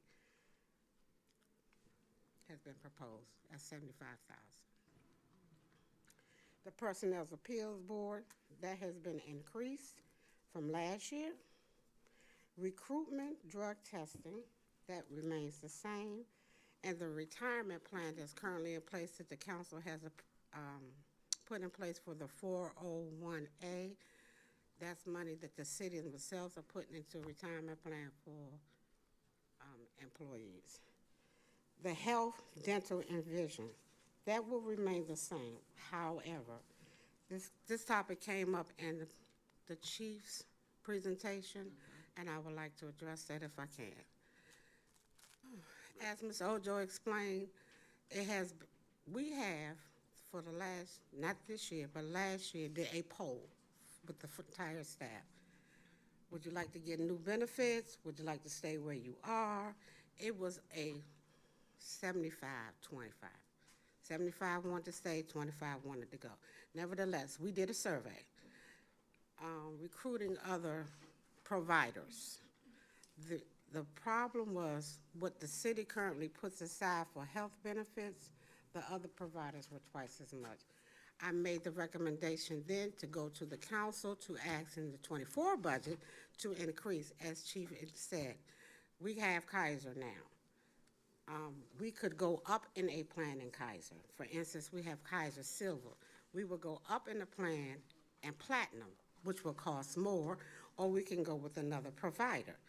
Again, a survey must be done to see what employees would like, find out what the other providers are offering as opposed to what we have, the salary increase, it may be, and the cost of an increase from the employees, what it may charge, and what the city may be willing to pay to increase. That can be done. However, that needs to be done in January. Our open season is March 1. So if we're going to switch, we need to switch, have everything in place and approved by March 1. We need to notify the employees, the current providers, and then we switch effective April 1. We can't do it March 1 and be ready by April 1. Mayor Porter has a Yes, question. Mayor. Typically with the programs that we have, okay, if you had a variety of programs, let's say maybe if we can only facilitate one program, that's when we go in that direction. But if you're able to facilitate more than one program or more than one offering, which means that, say for instance, in other organizations, you can choose Kaiser, or you can use what Councilman Love brought up, Career Florist, Blue Cross Blue Shield, okay, or whatever other program might be out there, to determine exactly whether or not. It appears that when we're doing this, we only try to capture one program, as opposed to whether, is that the way we go about doing it, or could we get the bid out for maybe they could be two programs so they can go in one direction? And typically what happens, okay, if a person had an open season, if they don't choose to go to another one, whichever one they choose and so forth, it normally rolls over to that existing program, so they just stay on that program. They don't necessarily have to come in and reapply for it or anything. It just rolls over to that program. Normally, that's a normal process.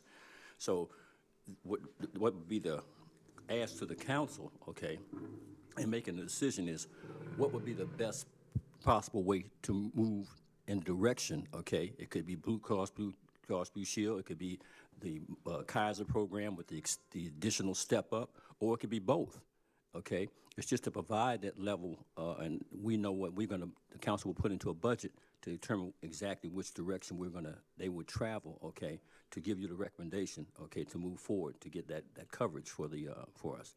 And then they have the option of making a choice, okay? Now, my question would be is it something that we are unable to do because we don't have the monies to afford a specific program, okay? Is that what the issue is, as to why we only tick with one, or does that make a difference? Well, to answer your question, Mayor, I wouldn't know if we have additional money other than what we have currently in the budget. But to answer your question, absolutely. We can have 2 or 3 programs if the council approves that. What I'm saying that we need to do in advance is recruit those programs, find out what they're offering, find out what it costs, find out what it's gonna cost the city, find out what it's gonna cost the citizen. That's called a census. We need to do a census. Again, that census must be done in advance to present to the council. Let the council decide what is best, let the employees decide what is best, and go with that one or two provider. However, we can't wait till the last hour. When I mean the last hour, we can't wait till March 1 to do that, because your benefits going to affect April 1. So we need, again, start as early, no later than December, early as December, but no later than January, to be prepared for the transition. Can I answer the question? Well, in reference, if we had asked that question, to say earlier, we could have started, made sure we made those preparations for the following year. That is or the correct. upcoming year. That is correct. Okay, so if we're not doing that, we're getting stuck into whatever we have to do, make that decision. That's what it sounds like, okay? But I understand. They can have more options, okay, and we can facilitate that if we budget it properly. Correct. Okay. Mr. Bilbrough.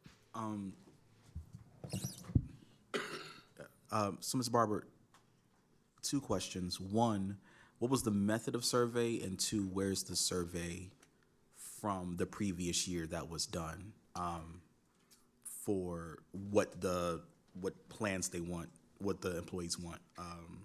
That's my question. Okay.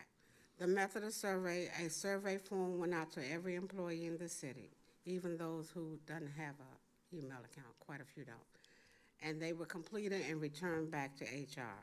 When they returned back to HR, it was calculated how many wanted, how many wanted to go, how many wanted to stay. Even though the ones who wanted to switch over plans, it was proposed that we go with the state health insurance.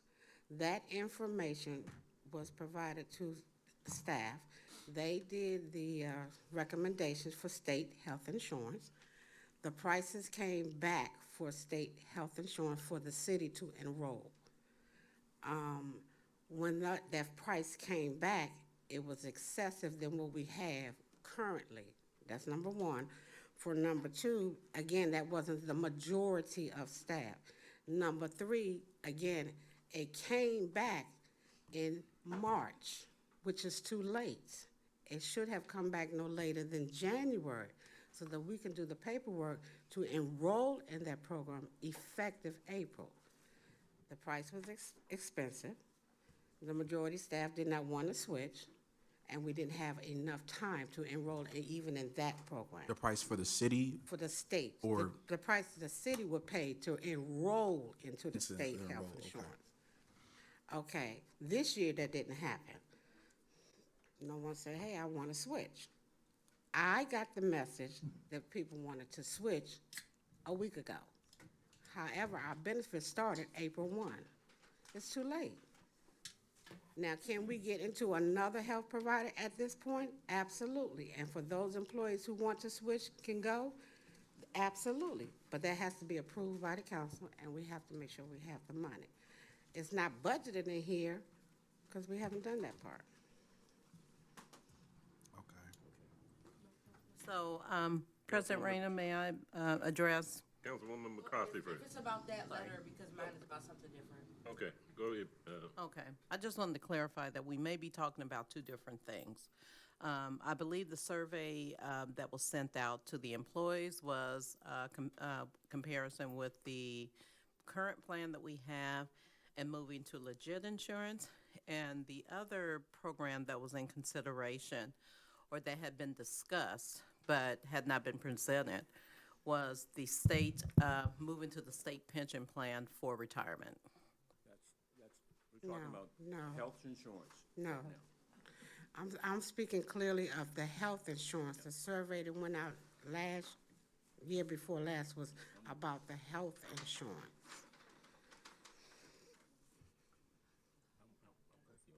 Okay, Councilwoman McCarthy. Hey, I want to switch gears a little bit. My question is about line item 5277, executive team retreat. It's budgeted for $75,000. But then when I go over, and when you read the wording, it talks about,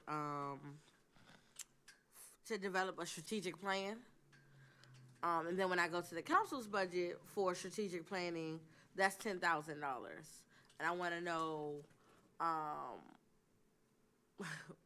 one, why there's more money in it for the executive team, which is a smaller team, to create a strategic plan, and less money for the council to create a strategic plan when the city should be following the council's strategic plan in the first place.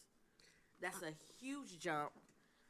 I've already made mention to the fact that it is an election year, which means there may be a new council, which means there needs to be an abundance of money for the new council to do whatever they feel they want to do with the direction of the city.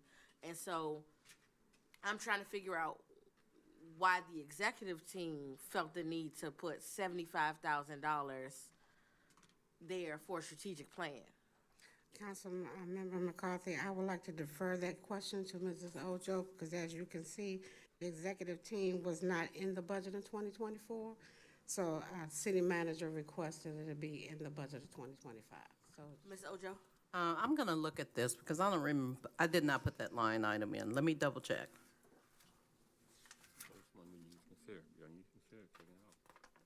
Okay, thank you. Well, when we talk about it, I would like for that to be decreased significantly and maybe go to street repairs or something. okay, I talked about the training, the proposal for, city learning. So that was increased. Contractual services, last year we put in contractual services to approve that the city of Sea Pleasant get a compensation and classification study. That was not done, so $10,000 of that I would like to remain for that compensation study, which I think is very important. It has been increased by the recommendation of the city manager for Learning Sea Pleasant contractor. So that's why that increased. The recruitment, the retirement, as I already mentioned, the city put its way for the 401A. The health, dental, and vision, we discussed. I also want to make mention, what I do not see in here is a capital outlay in the HR budget for, as Ms. Councilmember McCarthy mentioned, for electronic devices, computers, laptops, so forth and so on. Especially if it's a HR generalist is going to be approved, there needs to be some money put aside for that, as well as the devices that I use is 2018, so it can go at any time. So, other than that. May I address the dais? Yes. Oh, okay then. So, we've realized throughout the budget, between the original budget that I did, the draft budget, and the one that went to finance, there may be some items that we may have to, that we know we're gonna have to redo. The original budget item was $5,000 for the executive team retreat. That was in the original, the very, very first one. So I think the 75,000 is a typo. So we'll change that. Councilmember Ms. Burrow? Council retreat. Yeah, I just did not, Really nice. yeah. Ms. Barber, quick question. Is there any software, like as the HR manager, is there any software that's necessary for your devices as well? You know, for like keeping these, you know, The data PII up to date, and the yes, data absolutely, private. absolutely. And the cost for that, is that inside office supplies on 5,200? Or is that something That that's should be in capital. in capital outlay? Yes. Okay. I just wanted to make sure. Thank you. That's not subscription services or not? It's not a subscription service? Well, no, it would be something that's like built into the computer for it, so it's not like a subscription. Okay, it's not something you pay over and over. It's just something you pay for one time? One time, but renewal or will be needed yearly, absolutely. So then that's more of a subscription service Okay. than a capital outlay item. What was it called? Because you need It's not. Capital outlay is like hard press items. Right, but I'm saying there's some software that needs to be in the computer, and then there's that would still be subscription. That's like, for instance, we need Word on our computer, that wouldn't be capital outlay. Right. That would It'd be subscription. services, yeah. Yes. Right. You get what I'm saying? You know, I get So what they're you're two saying. different items. But I was referring to like other software, and they may not have It would here. still be the same thing. It would be subscription, because you would have to pay on it annually. Right. Is what she said. That's what Right. you just said. Right. Right, but that's what I So- was saying. My question was, is there any that is just installed in the computer, not subscription based? Is there any software that's installed in the computer that's not subscription based? Not currently, no. Like net extenders and things of that nature? So you need a subscription services too. Yes. Thank you. Councilmember Bellbo. All right, Mayor So, Porter. may I address real quick regarding the subscription services? Are you referring to, just for clarification, what are you looking for in terms of subscription services for HR?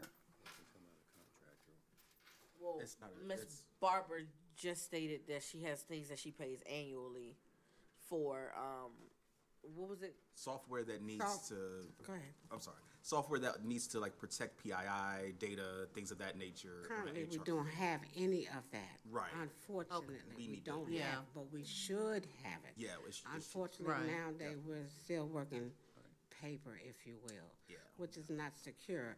And I'm glad you brought it up, because it was brought up this week. I had a meeting about our record retention. And all of that needs to be secured digitally under record retention. Unfortunately, we don't have it. Something you would have to pay. Absolutely. Yeah, regularly. Exactly. But we've also had an issue, well, not just us, but other municipalities have had an issue with data breaches and things of Yes, that nature. So we need yes. to make sure that, you know, our employees' data is Secure, absolutely.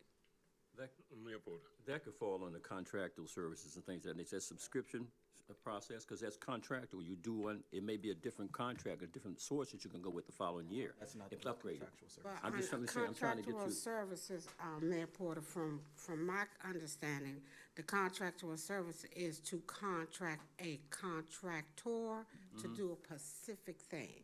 For Okay. instance, under contractual service for HR, as I stated, to do a compensation study, right? Or a Okay. contractor, in this case, the city manager would like to contract an individual to do the Learning Seat Pleasant study or services.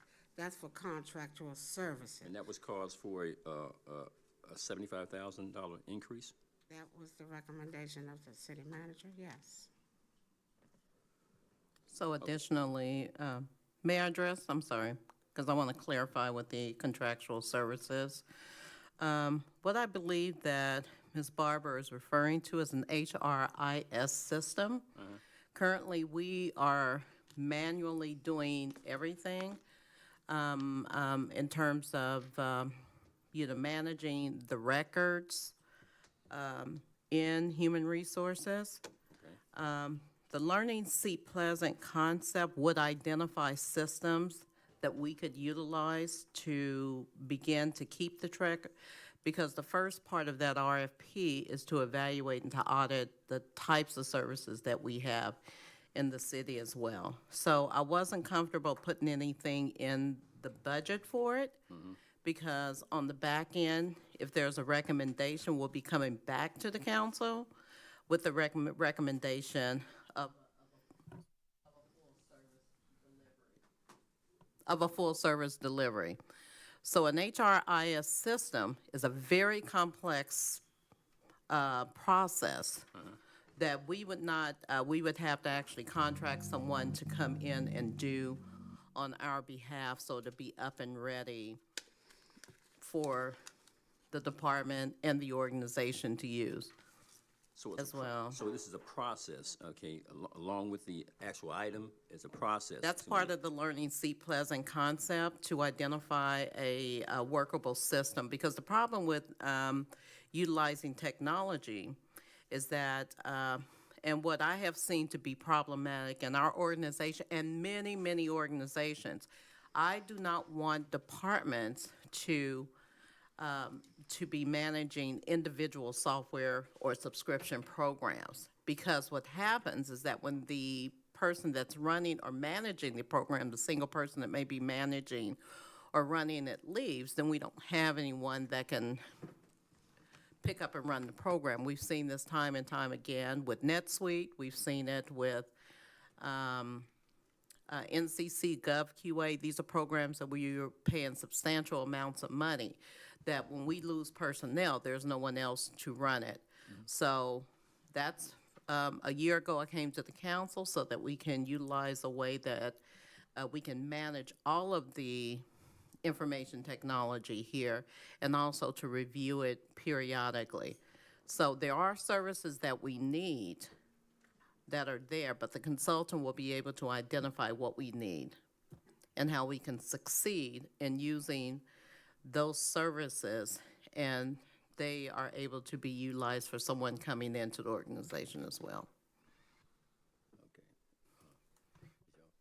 So we definitely need a subscription service line item for HR and a capital outlay line item for HR. And a outlay, yeah, okay, that's fine. I'm all right with that. That would be part of the Yeah, capital that- plan. Yeah. Now, we did discuss the health program, okay? Now I'm going to go down to retirement programs, because we know typically retirement programs, they can get to be very costly. That's an aspect of that, what we put in our retirement package, correct? Yes. All right?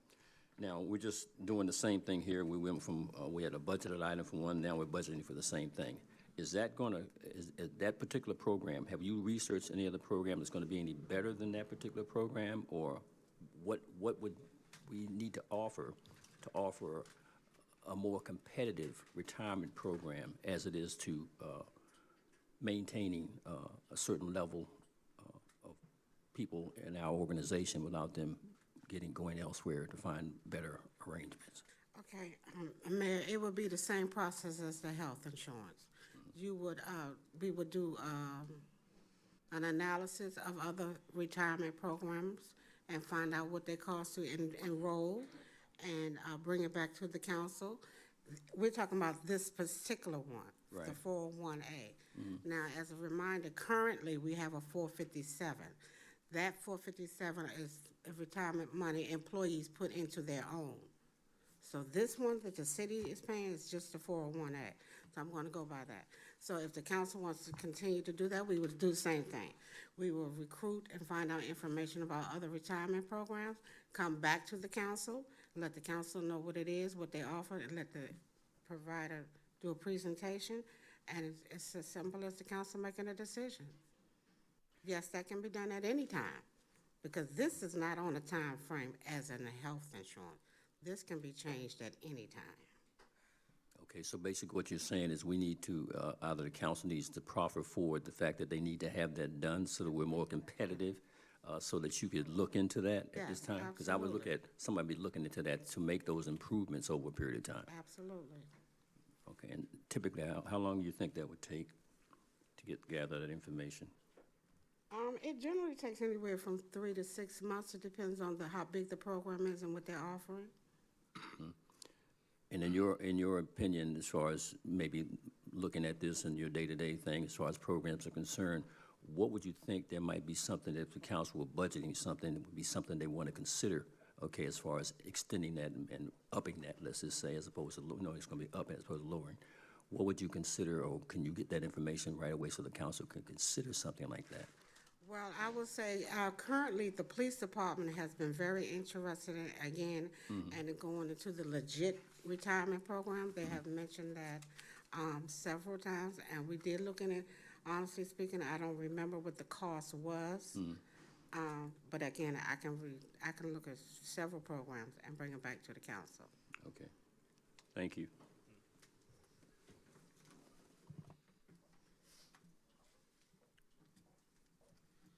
That completes your presentation. Thank you. Thank you. Thank you. Go on to the next. Let's do. Let's see. What is she? Public engagement? Economic. Okay, can we have Ms. Rhoda, Economic Development, please?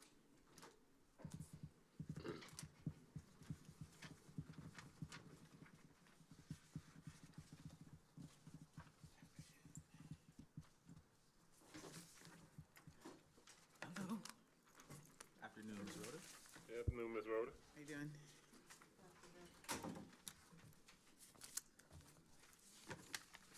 Is it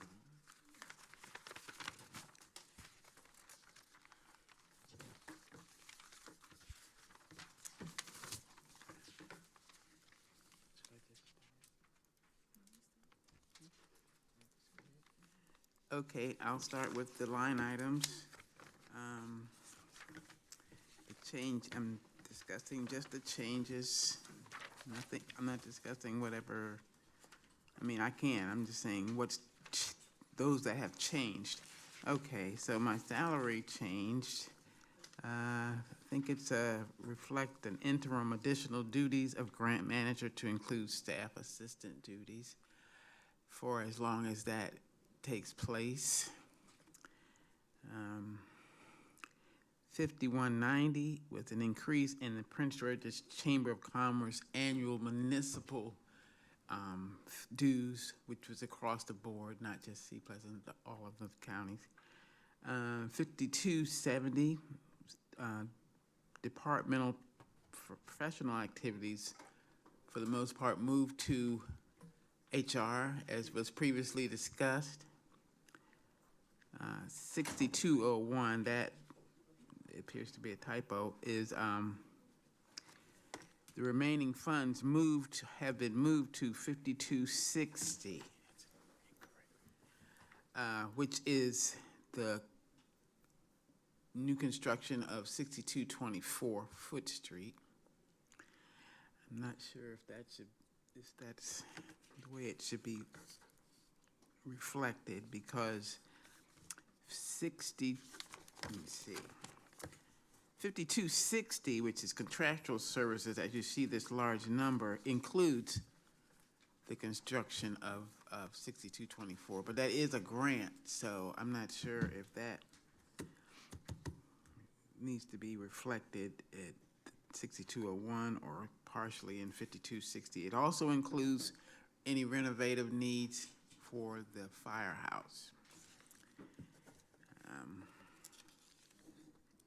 And the second 6201 is a grant that was completed, so that's why there's a zero balance there. The third 6201 will be completed at the end of this year, which is the fit and fun part. Those are the only changes to the line items. If you want to talk about any of those before I go on. Councilwoman McCarthy. Oh, you said before you go on, are you gonna speak to something else first? Well, I was just going over the justifications for the changes in the line items. I'll let you finish, go ahead. I'm finished with that part, yeah. So, You're not finished your presentation, no. so continue. and then I'll Okay.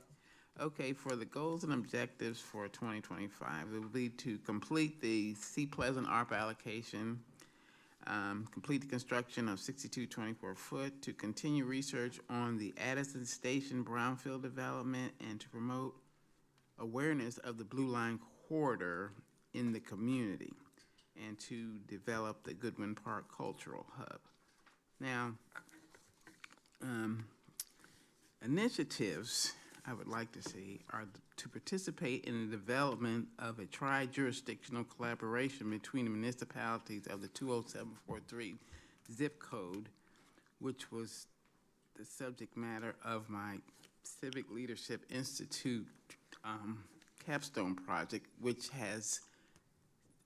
was formally in place several years ago, but is resurfacing and is really needed at this time based on the Blue Line Corridor development. And even if it wasn't a Blue Line Corridor development, our three municipalities need to work better together to solve those common problems in this zip code, which are exacerbated in this particular zip code more so than any in the county. So I think that needs to be an initiative.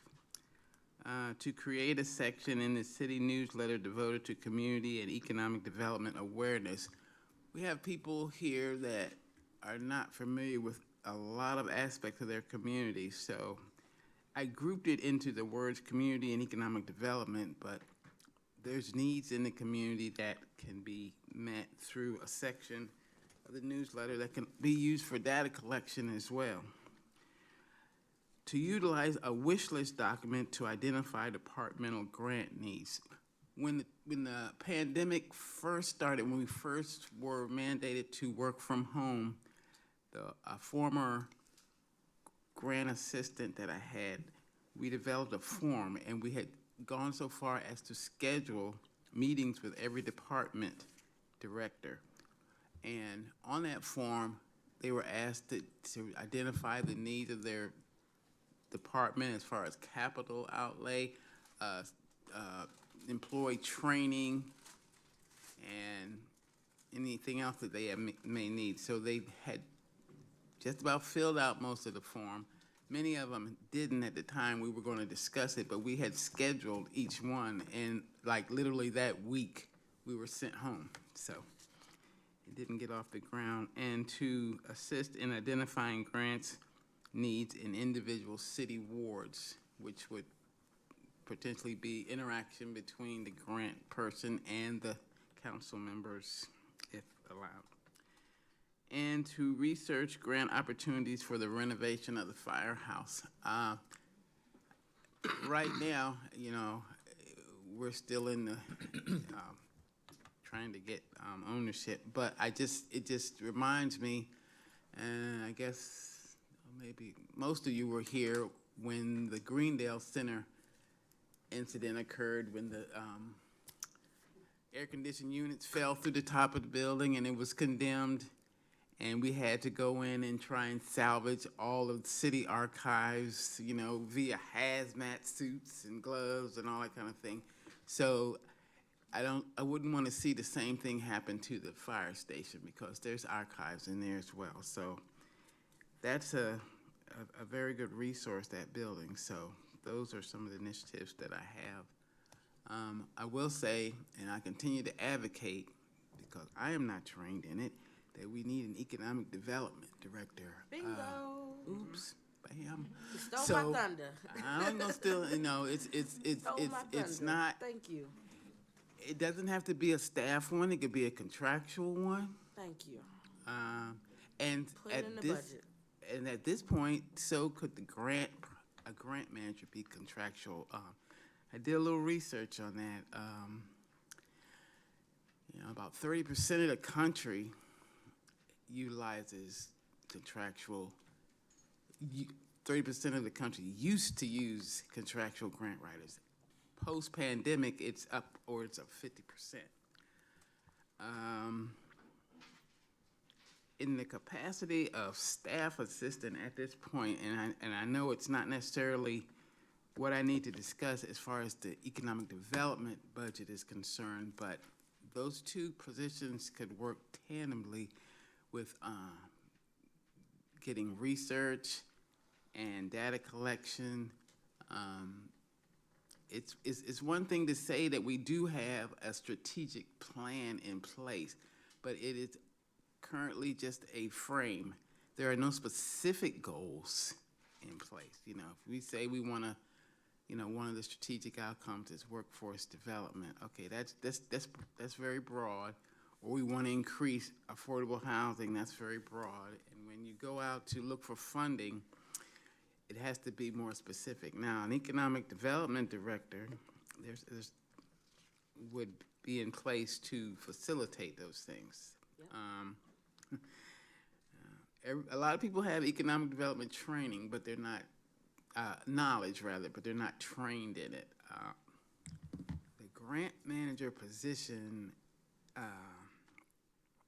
while able to assist, there needs to be direction from an economic development person, and that goes without saying. So that's all I have to say. Council President? Yes. Well, again, you stole my thunder. I definitely think we need an economic development director. With all this going on with the Blue Line Corridor, there are meetings almost every day. Somebody needs to be on top of that. There needs to be a go-to person for that. You know, we complain about not having grocery stores. We complain about not having the things that we need, but we're not doing the work to get the things that we need. So, you know, we're paying for what we want, but begging for what we need. And that's a problem. Brownfield. That is a problem, and so we need an economic development director so that we can move this city forward in economic development. And there also needs to be a capital outlay budget added.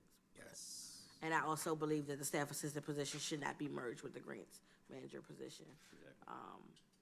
So, I don't believe that the grant manager and the staff assistant position should be merged. I think those are two separate things.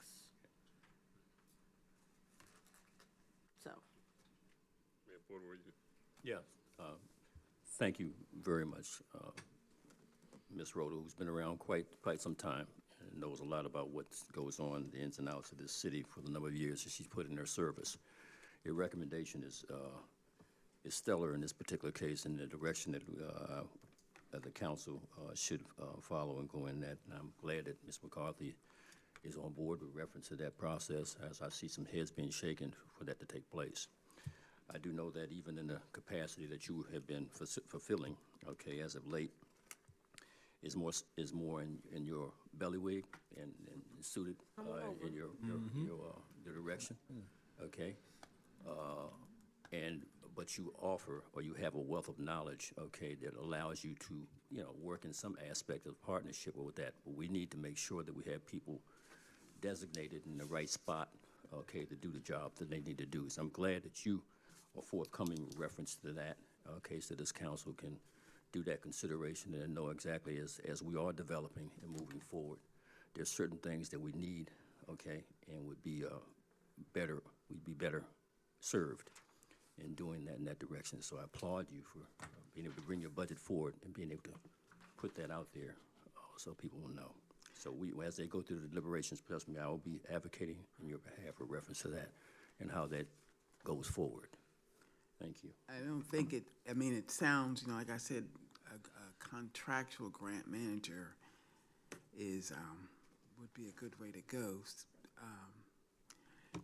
You know, it may sound like I'm, you know, messing with my particular position, but it's not. You know, I've been in Sea Pleasant for a long time, and it's our time. You know, you got so many communities right around us that are being developed, and we're still stagnant. So, you know, it's not about me, you, it's about the citizens and what they can potentially receive. And we just need to be more involved with their knowledge of what's going on. There was a citizen here at the work session that sat next to me, and she thought that she was coming to learn about what's going on in the city, and she was a 20-year-plus resident. And it really disturbs me to hear residents that have been here that long to say things like that. You know, it was all of that was discussed that day was the budget. So I need to make sure I'm gonna reach out to her. She doesn't have an email address, so I need to throw some things in her mailbox or send her some things. But we have too many. Unless it has postage on it.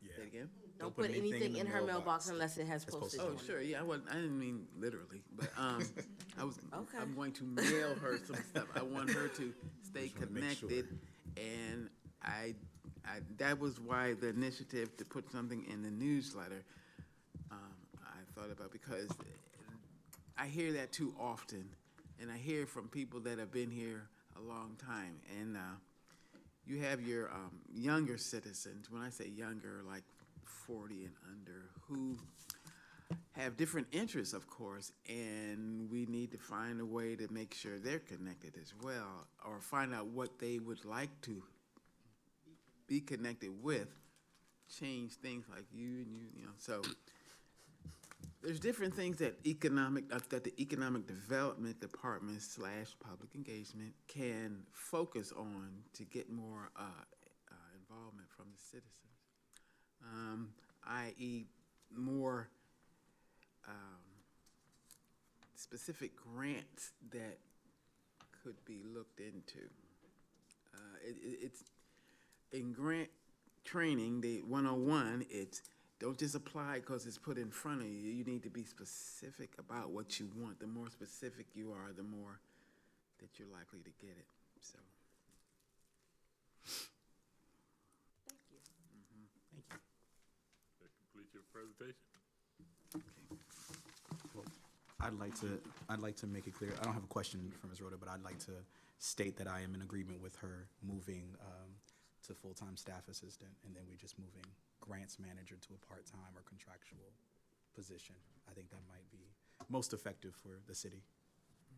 Yeah, I do, too. Staff assistant, right. Doing a good job. Great job, yeah. Well, of course, we advertise it the way we're supposed to, but I'm just saying, you know. I don't think those positions, I don't think we should leave that in the budget as two positions. Yeah. 'Cause when you do that, you giving them a whole year to say that we gonna make that Right, position part-time. Right, Yeah. that needs to be changed. I think it should be Right like away. Needs to be move changed part-time. immediately. Take half that pay, move it part-time. and Immediately. then- Yeah. But that would save money Well, anyway. thank you so much. Thank you so much, Ms. Rhoda. Thank you Thank so you, much, Ms. Ms. Rhoda. Rose. Thank I you, think Ms. we're all Rose. on the same page. Yep. Sound good to me. What a rarity. Sound good to me. We got, Love it here. All right, can we get public engagement, please? Oh, it's Rick time. Pickle Rick. I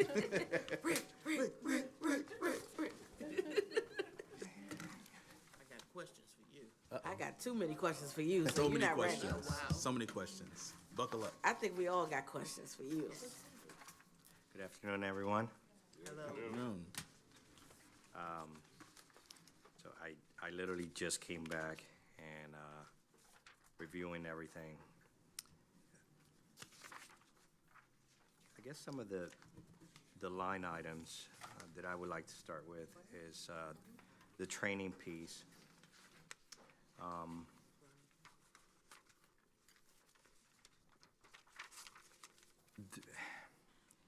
There seems to be a lot of moving parts in public engagement, starting with See Pleasant Day, starting with, we have just an abundance of programs that we want to get off the ground. And it is, it's basically a one-man show, right? Because this department has a lot of moving parts to it.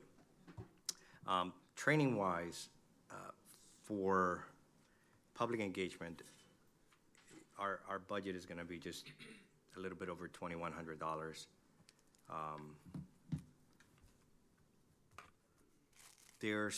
There are actually substantial amount of training pieces that can go into this, everything from Adobe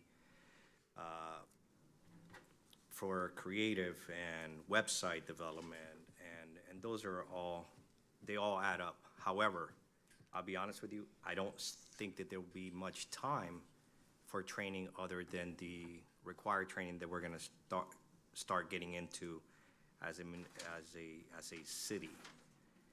So I don't foresee that amount is actually gonna be implemented this year unless I miraculously have the time to get additional training under it. The subscription services, and I heard this when I walked in, the subscription services it's a little bit over $12,500, and for 2025 should go up about 44%. The biggest cost or the biggest investment we have is literally the website. However, the website does have a lot of challenges within it because it does require a lot of HTML build out for any forms that we wanted to implement.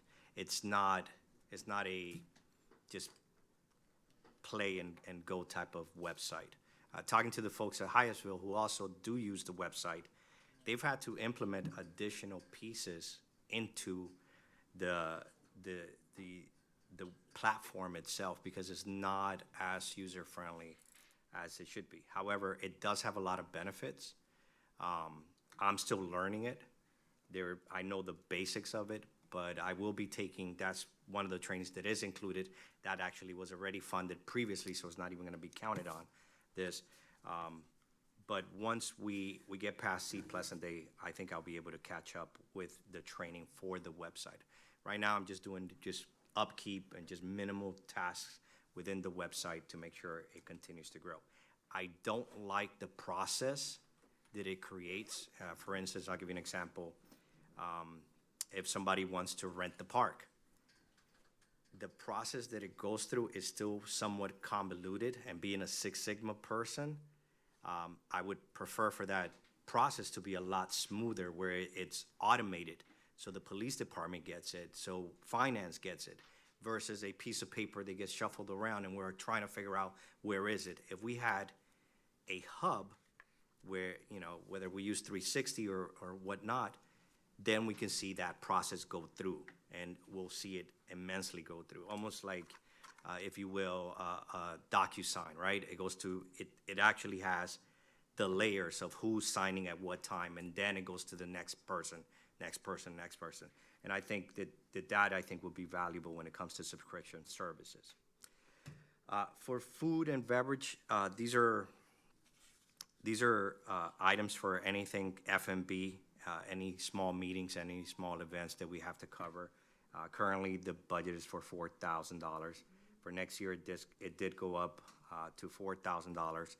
I think that once we start getting a lot more engagement, that actually may need to increase even more as we get into some of the goals and committees that I do want to expand on. The activity and an education program currently is $2,500. There will be no change there. The community events for this year is currently $35,000. I obviously this was passed prior. No. Okay, this was passed prior. Sea Pleasant Day is costing us about that much already. So if Sea Pleasant Day is costing us already about that much, I don't see. So we need more money. Correct. So I don't see how we're gonna be able to manage other pieces. Now, you know, again, this was passed last year. We're trying to manage it all under that. We got the stage for free. I lowered the cost of the moon bounce and the climbing wall. You know, we're trying to manage it so I don't blow through this budget, but it is a costly budget. It is a budget that is realistic. And, you know, I understand that last week we had conversations as to what should the community pay for and what they shouldn't pay for. And I think that needs to be clear, but that then will put us over budget for this year. Just to be, you know, to be transparent about that. For next year, I think 50,000, I think that's more reasonable for a year that we're kind of re-engaging into community events, into a Sea Pleasant Day. You know, so I think that would be a little bit more manageable for next year. Council President? Councilwoman McGarvey. Rick, so what is a more realistic number for community events? If that's just Sea Pleasant Day, that one event, and it's already blowing you through your budget, what is a realistic number? Because it sounded like that 50,000 is not realistic. So can you give me a number? I think 50,000 would be realistic for this year. For all the events. This is all the events. This is not just Sea Pleasant Day. This is First Fridays. This is everything. What is a realistic number? Because I have a problem with the fact that this department is one of the most citizen-facing departments, and it has one of the lowest budgets in the entire budget. Like, it doesn't make sense to me. If we took Sea Pleasant Day and we took First Fridays and we took Juneteenth and we took all the other events. All of them. I'll give you a ballpark figure where I think we could land on. It's rougher about 75K. Thank you. To piggyback off of that, because we were arguing which one's going to go first. You know, I'm looking at the number, and, you know, you can barely get a decent wedding, right, for 70, 100 people for $35,000 to $50,000. A wedding, right? We're not talking about, I'm trying to consider the future of price increases. I'm trying to consider the future of when you want to get professionals done, right? Like, we have a issue in our community, right? And I'm not just talking about Seat Pleasant community, but that's definitely the Black community, where we want to get stuff for free, right? We want to get stuff for free. How can I get a family and friends discount? Come on, man, don't you know? And that's not really supporting business. I've had to do that for this Seat Pleasant Yeah, day. yeah, so- and even we've had to the do it in the DJs past as that well. we've been renting, I had to lower his Yeah. price because I'm like, I can't afford you. Can't afford it, and we want to be a progressive city, like right, we're the smart city. We're going into a technological future, so we really have to start to consider the price of things are going up. Everything is going up. Nothing is remaining the same, right? So we're talking about food. We're talking about gas. We're talking about spaces. We're talking about people's time, right? Labor. And so these numbers, and for First Fridays, these numbers for Juneteenth, these numbers for anything that we're doing, right? Whatever we're at, we need to do it like 75% more, right? Because we really have to stop as a community asking for free things. Like, it's cool that people want to help, let them offer it. But I don't want to see our city down on their hands and knees being like, please, just give it to us for free. That's not becoming, right, of a professional organization. So let's really consider that when it comes to our events and the businesses that we deal with. And while we're on that, in terms of Seat Pleasant Day, our citizens and our stakeholders, being business owners particularly, they already pay taxes, right? They should not have to come and pay for Seat Pleasant Day. That's like, Seat Pleasant Day is our birthday. People are not paying to come to your birthday. You're not saying, I'm having a birthday party, but y'all gotta pay $10 to get in. Right. We're not doing that. We're not doing that. So I don't know what discussions need to be had, how we can figure it out for this Seat Pleasant Day now, because I know we're well into that and it's coming up soon. But like, we should not be having the residents paying for anything. Now, I can see people who don't live in the city, right? If they can show proof of residency, they shouldn't have to pay. They've already paid. They've already paid. They pay their taxes. Grandma paid the taxes. Somebody's paying the taxes. So they shouldn't have to pay for these things. Is it an admission to come in now? So I'm talking about for the race, for the race, dog yeah. walk, for the vendors. Like, there's a fee. The only thing you're getting for free right now is music. That's all you're getting. You coming to my birthday party, but you gotta pay. And you might get the first 50 people at this food truck get free, and then everybody else has to pay. But that's just Well, that definitely, again, within the limitations of the budget that I have currently approved, and if the council is willing to raise that, then it can happen. Right now, with 35K, I mean, you're doing the best you can. Right. This is just something yeah, I wanted. and I agree with it, so maybe that's something for Future. the Well, I'm future. willing to sponsor something. I know I have not used my event money, so I'm willing to have a council member sponsored. If it's one food truck for the first 50 people or first 100 people, I'm That would be willing. very I'm helpful. willing to do that. I hope that my colleagues will step up as well. If you have not used your money, that you guys will step up as well. I can do that. I know I have enough, and I'm looking at Ms. Rhoda. I know I have some money left over. I think we all do. I think we all have money left over. have So some money I left hate to put y'all on the spot, but No, we need it. let's get it done. I'm Spot is for good. it. Let's get it done. Spot is good. Ms. Rhoda, if you Spot can is good. please check Spot is and good. see. Yeah, Okay. I'll get with her on Monday and figure out how And much Ms. we Rhoda, have. I give you the discretion. know, I don't and have any more planned whoever- events. Whoever I donates, give you the discretion. whoever donates their funds, then we could definitely make it a lot smoother. So if you can, to build off Councilwoman McCarthy's point, if you can get us a figure, right? Like how we're gonna do this, how much it'll cost, and then what we can do between the 8 of us. Right away. That would be most helpful, so we can know how to split that. Absolutely, you have it, hopefully by Monday morning, I I'll work on it I tomorrow. like a debrief as well. Once we're done, once we're done with Seat Pleasant Day, I like some type of debrief. I don't have to be involved in a debrief. Yeah. Even if it's just the executive team doing the debrief, I think there needs to be some type of debrief where you guys talk about like what it took to plan it, what was successful, what was not successful, the actual costs, the actuals, because we can project all we want, but what are the actuals? Yeah. Okay. What I did is I took 20 19. Because that's all I had to go off of. So I took what was in the book. I've tried to stay, I've lowered some of those costs because the budget then versus now It's crazy. was completely different budgets approved. It was a time to be alive. It was a time to be alive. Right. So, just trying to be,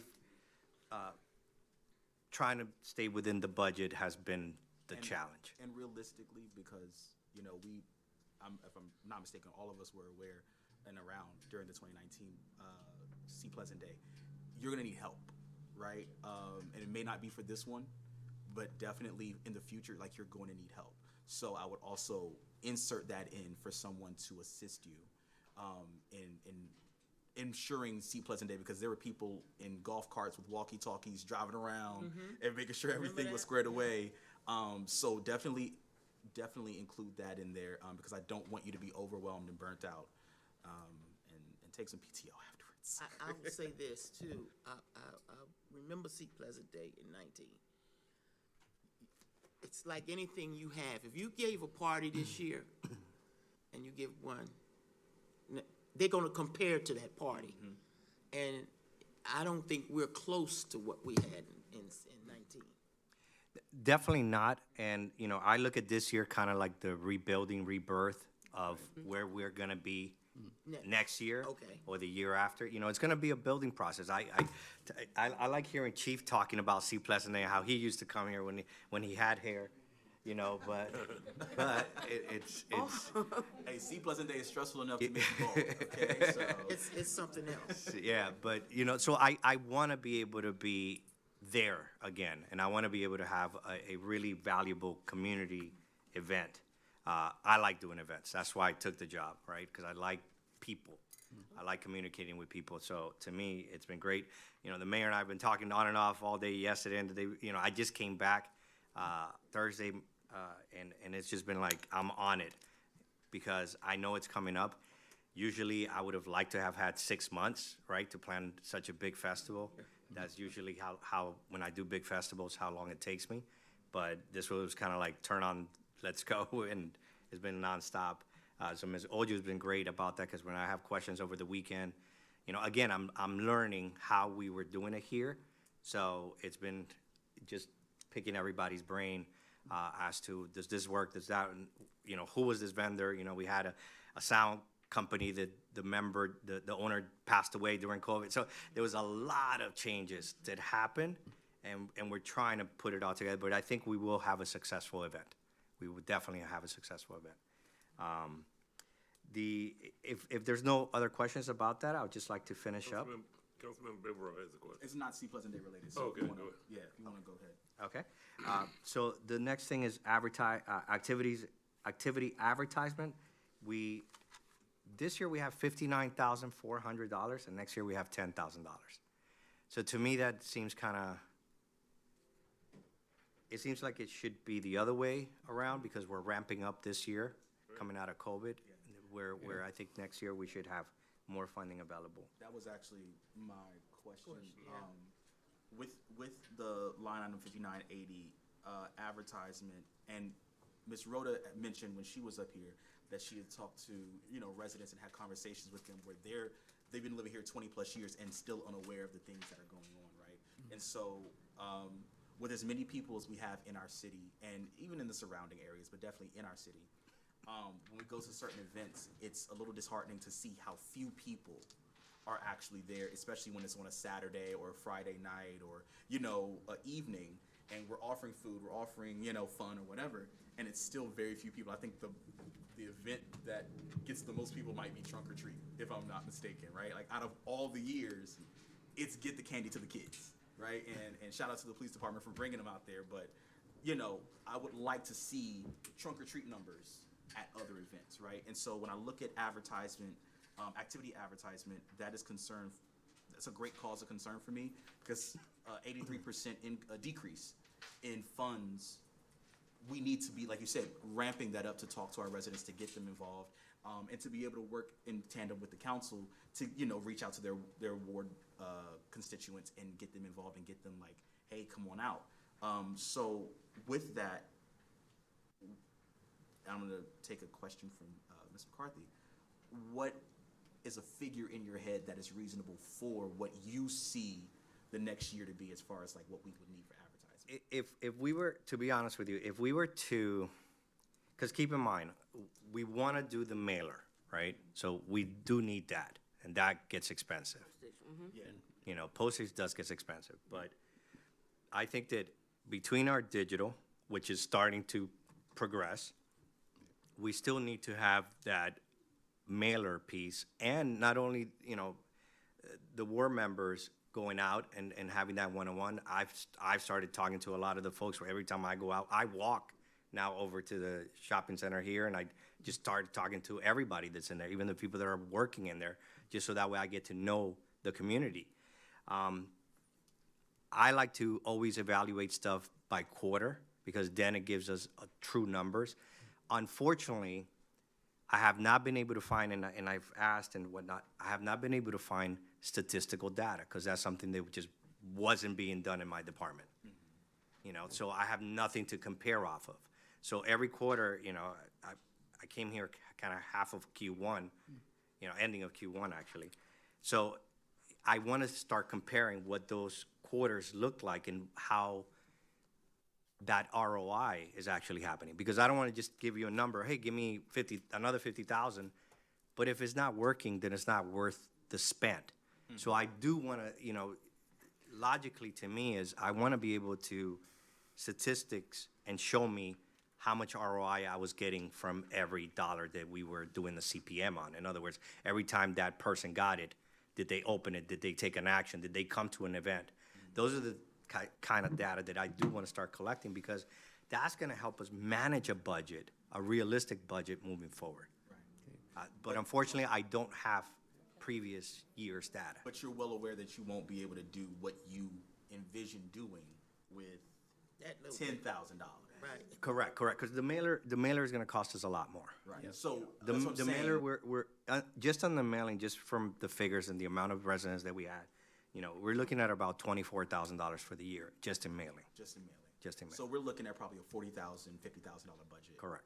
Bringing it For back to what you advertising. said. Right. Bringing it back to what you said, which is what it was, and then the reduction. The aspects of how we do it, most people are very visual. They're very visual. And we had discussions with reference to how we're gonna put out the social media piece and also the visual pieces that we can plant, like the signage and everything that's necessary. And people get accustomed to seeing that signage in a specific place, and the type of signage we had a discussion with the gentleman that came in here and so forth to do that. That's gonna be extremely helpful as we do the events, because people remember that, or they know exactly where that sign is, so they're looking for that sign, okay? And they're focusing on that. I mean, you know, people want to drive by and stuff like that. We know they want to crash into his car. My point is, they look for that sign. They know where it is, okay? And they look for that visual piece to hit them with that. It's like a subliminal cut, and they'll know exactly what's going on. At one time, we used to have signage that took place right at Seat Pleasant Activity Center on a consistent basis, so people knew when they were going to have poker night or keno night or whatever the case may be. That signage was extremely important. So when you talk about that, it's going to be how we highlight things in signage, okay, for the city. It's going to be extremely important to us. I can tell you, as far as statistical records, in a part of the community that I reside, they call it the Tri-Area Civic Association area, okay, which Ward 4 is a part of that. They have, when they put that sign out there, people know exactly where that sign is going to go, where they can get the information for that particular meeting and what's actually happening. So they look for it to be there, okay? Those kinds of things are going to be very important. We know that signage costs a piece of money, okay, specifically the type of signage that we were discussing and so forth, but it's going to get the word out. So when you're budgeting that kind of situation, that's what you're looking at, just like you said, as far as the newsletter. But then we're partnering with people, and also, if you're going out there and discussing with people, I know that there are a lot of businesses that they want to become a part of our newsletter. They'll pay for that advertising, that newsletter. They really will, and they'll pay a good little piece of money, okay, to do that, because that puts them out in the community. And that's why I'm trying to get the businesses more inherently involved in what we're doing. So, you know, and that way we can have a little bit more control over what businesses we actually get in here, because they don't want to have something in here that's going to take away from their business. Okay, so that's going to be extremely important. So as in your advertising arrangement, you should have a decent advertising budget. Okay, so I know the council's going to look at bumping that up, and that shouldn't be a problem to get that together. Also in your capital outlay, what you need. Capital outlay, what you gonna need in equipment? What you gonna need? Resources. We have a lot of things that we hadn't used. You brought that to our attention, okay? The council may not know that we had a heavy amount of tents, okay? At one time, we wanted to have the tents because the tents were allowing us to do things in specific, allow us going out and renting and paying these exorbitant fees to have tents come in. But the point is that then we lost the overall staffing that was necessary in order to, and some of the equipment to put these tents up and utilize them properly. So we do have things available, but it may need to be recaptured, redone, or sold so that we can get out whatever's new for today to see that take place. But there has to be more in your capital outlay, okay, for that. So you need to consider that with reference to the equipment that's necessary to serve the citizens adequately, okay, so. That's my point. That's it. Thank you. Any more questions? No? Thank you, Rick. Rick. Ready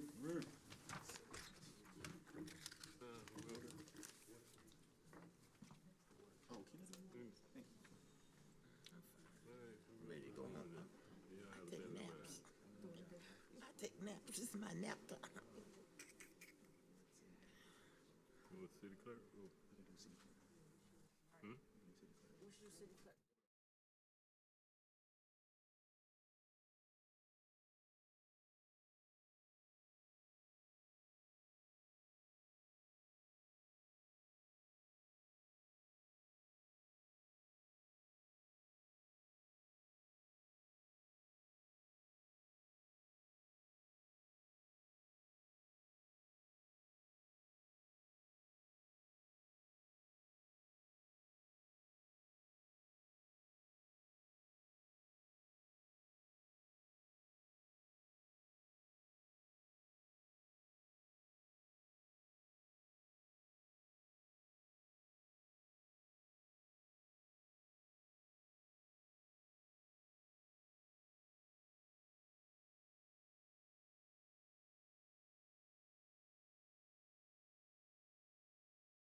second.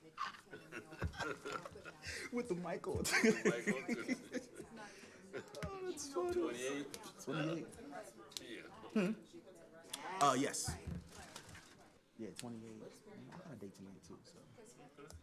28, yeah. On a Saturday night, yeah.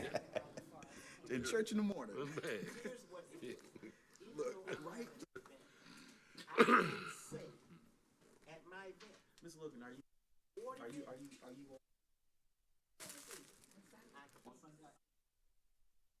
That's the mom one. What's the of tomorrow's message?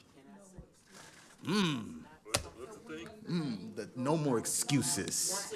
I want to institute a go to service. What church is she? Yeah, what's your Exalted Word Church. Exalted Word Church? Laurel? Oh, we all should go. We should, yeah, we should. We should only let us know what's And I want to sit on. You know, Your pastor. I got all When the that. guy have Miss been? Logan. Miss Logan. I gotta It's gonna be a have pimp that master. page. Okay. It's specified. Yeah. It's gonna be a We're gonna have to start talking about Councilmember Bilbro. It's gonna be. When we move back to this area. Wow. Not every Sunday. What's the how large is your membership? It's maybe like 30. Are you streaming? Yes, Okay. Yeah, I think we should Give us- all give go us to. your- I give think we us- should all go give us one your- Sunday I'll when you're come, preaching. I give would us love your- to do that. Your stream, because I got a stream coming Celebrate, from Christian. we'll be celebrating our church 22nd anniversary and my pastoral 17th anniversary. When's that? It's gonna be in July. So In I'll July? make sure y'all get all the. Yeah, let's go. Mrs. Ball says she wants to be there as well. Oh, yeah. I'll make sure you get all the.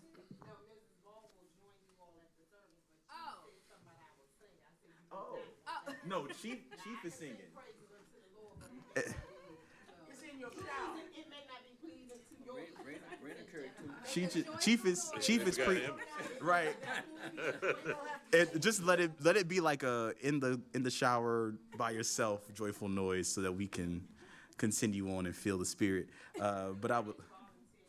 Yeah, no. But Chief is actually going to be singing. Yeah. Chief can sing. I'll be giving the invocation, so we can all feel the spirit. Who's that?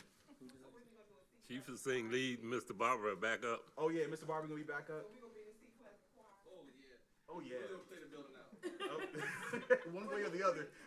Chief of preacher too. I came to your. Oh, you did. Yep, you did. And he called me out too. Chief like to call people out. Ain't that right, Chief? You like to call people out at church? Yeah. Okay. Ready? Are we ready to get back to this? Yeah, we're ready. All right, Mrs. Ball, could you?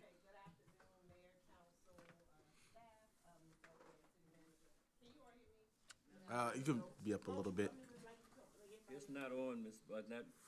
Is your mic on?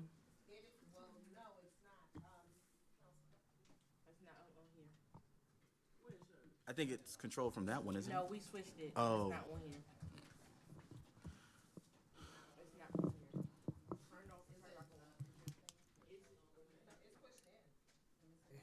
There we go. Maybe it wasn't. Okay, it was, excuse me, user error over here. Okay, so good afternoon, Mayor, Council, staff. Council President had asked me to present both the council, mayor, and my budget, so I'm gonna go from the council budget on to my budget. So I met with the Budget and Finance Committee to come up with the council budget. Of course, I presented all three budgets to Ms. Ojo at the same time, but before I go in any further, I want to note that the council's salary should not have been increased in this budget because the law prohibits an increase during the term. So only the increase that you all approved, or which was approved with ordinance 2005. So that number need to roll back to 51,303 because in accordance to ordinance O-2005, the council budget increase of $7,329 will be effective October of this year. Okay, so those numbers need to be changed. I wanted to note that, so that everyone will be on the same page. I don't want no one to think that the council was trying to give themselves an increase during their term. So with that being said, I'm gonna focus on the association dues. We kept that number, I believe, the same from last year to this year. The office supplies, we had actually kept that number the same. For PGCMA, we increased that number, trying to, just in case Seat Pleasant decides to host a PGCMA meeting. So we increased it slightly. Collaborations and partnership, we left that number the same. The council contingency was remaining the same. The professional development, we increased it to be $15,000 per council person. That's why it's $105,000 in this budget. So those numbers are correct. So council retreat, we left that number the same. The public official liability, of course, that's just the insurance to cover you all in your office as council, as elected officials. The constituent services, we doubled that number. The annual audit, it was increased, but it was recommended that it be decreased for this number. We had increased it to $130,000, but because the annual audit is also the council contingencies reflect portions for the annual audit. That's why they wrote it back, just to cover what the cost is. And I believe the audits are running about $25,000, $30,000 per audit. So the strategic plan remained, so it remained the same as 10,000. It was not decreased, it would remain the same as 10,000. The council uniforms, we kept that number as the same. For council events, we increased that from 17,500 to 28,000. And then the capital outlay for the council, we kept that number as the same as 5,000. Of course, you all know capital outlay is, for equipment. For you all, it will be telephones and iPads. The legislative initiatives, we increased that number from 1,500 to 5,000 for the current proposed budget. So those were the numbers that the only change was the council salary needs to roll back to 51,303, and then the annual audit was decreased to 80,000. And then the second budget, I'm sorry, are there any questions? Were there any questions? Was there any changes, without me pulling what you did with us, what has changed? Other than what you just pointed out? So the annual audit was the only one that changed, because we had initially put that at 130,000, and it was recommended to be rolled back to 80,000. Everything's the same? Everything else is the same. Yes, from our meeting. Are there any other questions? Councilwoman McCarthy? I just want to make mention to the numbers for strategic planning and for council retreat. I think that those numbers should be increased, just given that there's a possibility that none of us could be here. And so we want to allot for a new council to have what they need to, prepare the city. And I already know where we're going to take it from, because we got 75,000 in the half retreat. Can you give a recommendation of what you just think? Sit there. So, sorry. Can you give a recommendation of what you think the council retreat should be? So I'm glad that you said that. I actually can, because I'm the one. I don't know if you guys remember when I was served as council president. I actually got the proposals from the individuals on how much it would cost, and I was telling them we had 5,000. As Councilmember Bilbro was saying, I was telling them all I got is 5,000. You got to make it work. So that was resulting in them taking stuff out of their proposals, or them saying I can only come for this many hours, as opposed to what we fully needed them for. So I would say 8 to 10. Let me make sure I'm saying this right. for council retreat, I would say 8, and I would say for strategic planning, 12 to 15. Because that's more than one day. Strategic planning takes more than one day. So you gotta get somebody out multiple days. You gotta pay for the food. You gotta pay for all of the ins and outs of that. So, I said even 15 and 20 for each, for respectively. I think we would be good with the 8 and the 12, or the 8 and the 15. I just raised that too. In order to get a good council retreat. We can't hear you. In order to get a good council retreat, a good facilitator, and things of that particular nature, do it properly, you just go and move it to $15,000. You're not, these people out here, they're not going for these small, they're gonna cost some money, to Right, do and it. I'm just going off of, from the proposals that we got, I've already added the numbers that I just gave, the 8, that's adding $3,000 to it. And, I mean, the 5,000, that's adding, $3,000 to it. I think that would suffice. And then the 15 or 12, the 12 or 15 is me, 15 being more lenient for, strategic planning. I think we could get 2 days of strategic planning in for 15,000. I absolutely think we could do that. So when you, microphone. So when you're planning for the council retreat, when you're budgeting, is this budget for one council retreat? Cause I think we should have one for the first 2 year. And then And another then one. another one for the Okay. second 2 year. Okay. So to calculate, so almost roughly, I'm not gonna say 30,000, but that was my number. Okay, I do think the 30,000 is a bit high, but because After listening because to what you, what you would do is the first one you'd be starting from scratch, so you would need more. You wouldn't need as much time the second time around, so I don't think you would need to double it. You may need to increase it more than the 15,000, but I don't think you would need to double it to 18? 30. Maybe, yeah, 18? something like that. I think said so. 20, But like I said, the money is there, and we saw earlier that the money is there. So Where the money resides, where the money resides. Okay, so are we doing 15, 18, or 20,000 for the strategic plan for Strategic numbers? plan should be 18. I vote 8. I vote 20. 18. You say 20? I vote 20. Make it an even 20. Yeah, make it Okay. Yeah. I agree. Okay, is I that say the 20. consensus of the I was council? being frugal, y'all. I listen. I mean, the money there, I mean, right? it's So, even. I like even right, numbers. yeah, even numbers. That's good.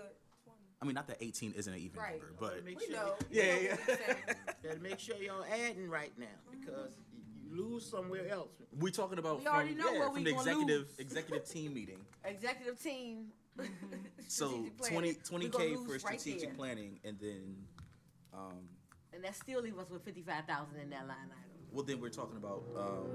Didn't you say there was another line I'd be wanting? Okay, then add another 5 to Yeah, council for Council retreat. retreat. So make that 10K. So make that that is 10. I said No. make that Council 15. retreat's 5. Council It Oh has no, to- council retreat is currently- 5. Yeah, so make it Yeah, 10. so add another 5 to make that 10. Okay. Okay. Duly noted. Is that the consensus of the Still council? 50,000. Right. Thank you. May I ask you, For the council events. Mayor Porter. we know that the equipment, there's gonna be, I'm at capital outlay right now. Correct. Okay. As Yeah. was mentioned by the, by Human Resources, our equipment is gonna get antiquated and needs to be improved or updated, okay? So I would think that you need to consider raising that. Should be 1,000 for each council member and the mayor. At least. At minimum At for a capital minimum. outlay, at minimum. At minimum, because our devices, our phones alone. I mean, everybody. If you're getting They're a about to go. 2-year-old phone, it's still over $1,000, right? So And then if I you're think gonna really 1,500 upgrade the probably. software. would be- Plus, we wanna get Yeah, yeah, yeah. insurance on these things now, cause we Yeah, don't well, go out. the insurance is covered already because we have that We in our haven't had budget, right? insurance. Our items are not covered. What we do? It's finished. They're So covered. So 1,500. actually, can we ask Chief, is the insurance, where does the insurance come under? I know you guys' department has been doing the phones and the iPads and Technology everything. insurance. The technology, where does the insurance come out? If I drop my phone today and crack the screen, where does that come from? We had to pay for it. I was gonna say, I don't think they have, there's no insurance coverage No on. insurance? That's insane. That is really insane. When we don't even offer screen covers, that's insane. You broke it. You break it, Jesus. you pay it. That's what, 3 months of pay? So. Yeah, that's what I. Break it, you buy it. So.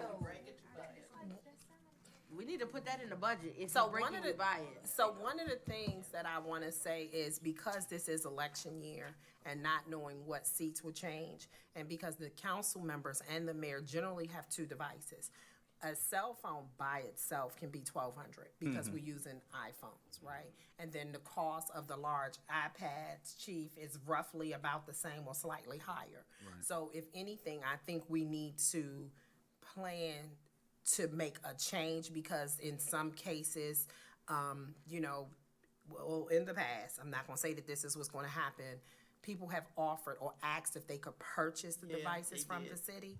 So with that being said, I think if we're gonna look at capital outlay, we need to look at it from the perspective of changing all 7 devices times 2. So if you do 2,400 times 7, Ms. Betty, who has a calculator? I'll pull I the got one phone right out. here. So and that would be my recommendation for capital outlay.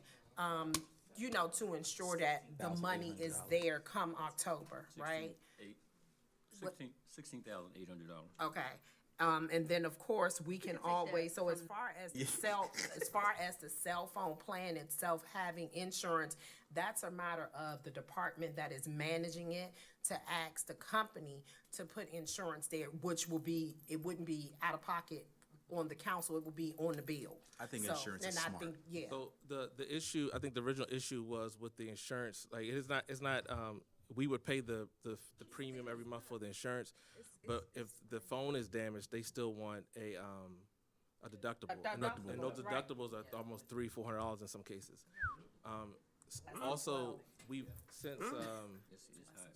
since we have somebody in that role now, we were looking at presenting a plan to the city manager on a more compatible devices for the work that you all do. So if the iPad, I know we heard some complaints about the iPad and things like that. So looking at, could we get a better deal on maybe Surface Pros for you guys that will connect you even better to Windows products when you're pulling up board docs and things.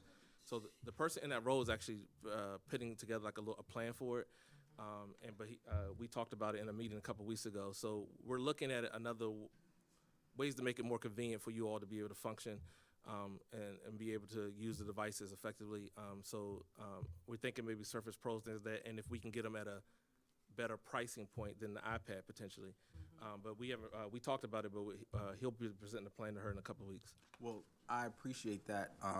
I do think, though, the capital outlay is underwhelmingly, you know, stagnant for what it is. Like, yes, if we were all getting like iPhone 8s, $5,000 would cover it, right? Yeah. But trying to keep up with what world we're in. I mean, we just had Mr. Reader come in, and I shared the contact via tapping the phones together, right?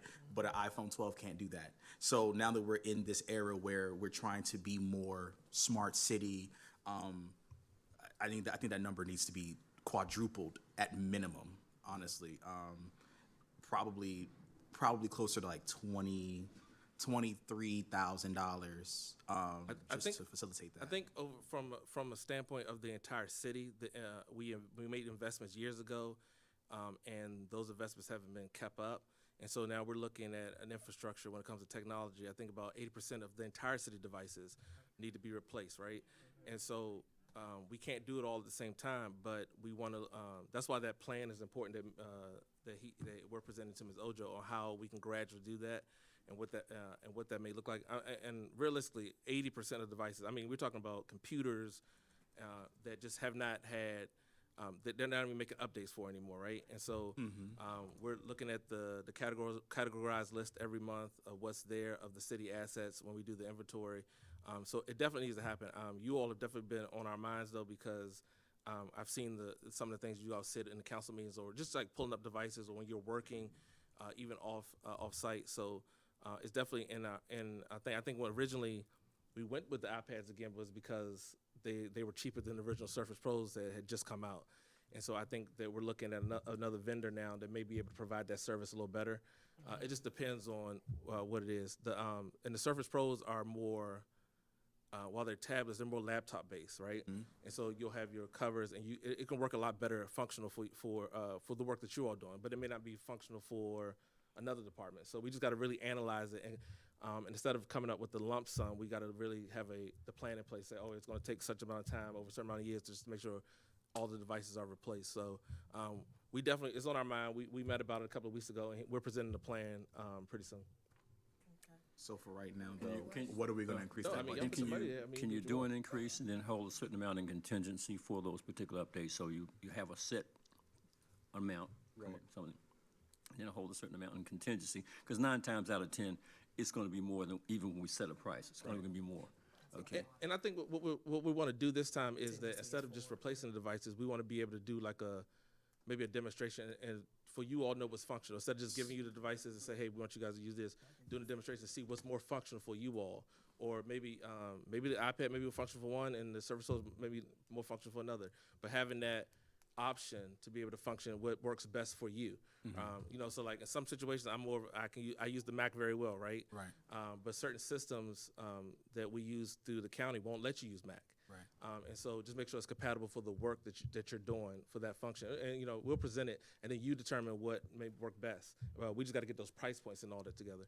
And just for the council's awareness, I'm not sure how up on like tech issues you all are, but I want to say maybe a year and a half, even 2 years ago, NVIDIA, a company that handles creating like microchips and smart chips for a lot of devices, everything from PlayStations to smart cars, right? They had a backup, right? Like they could not produce the chips necessary for what demand they had for their products. So the products that were available, the prices increased almost 200% in some areas, right? And people were capitalizing on that. So I want us to be able to be aware of something like that happening again, and making sure that we have the money set aside in case we have to, you know, update our systems and, you know, go into somewhere that says like, okay, well, these updates are going to cost you a lot more because of the shortage of any kind of technology.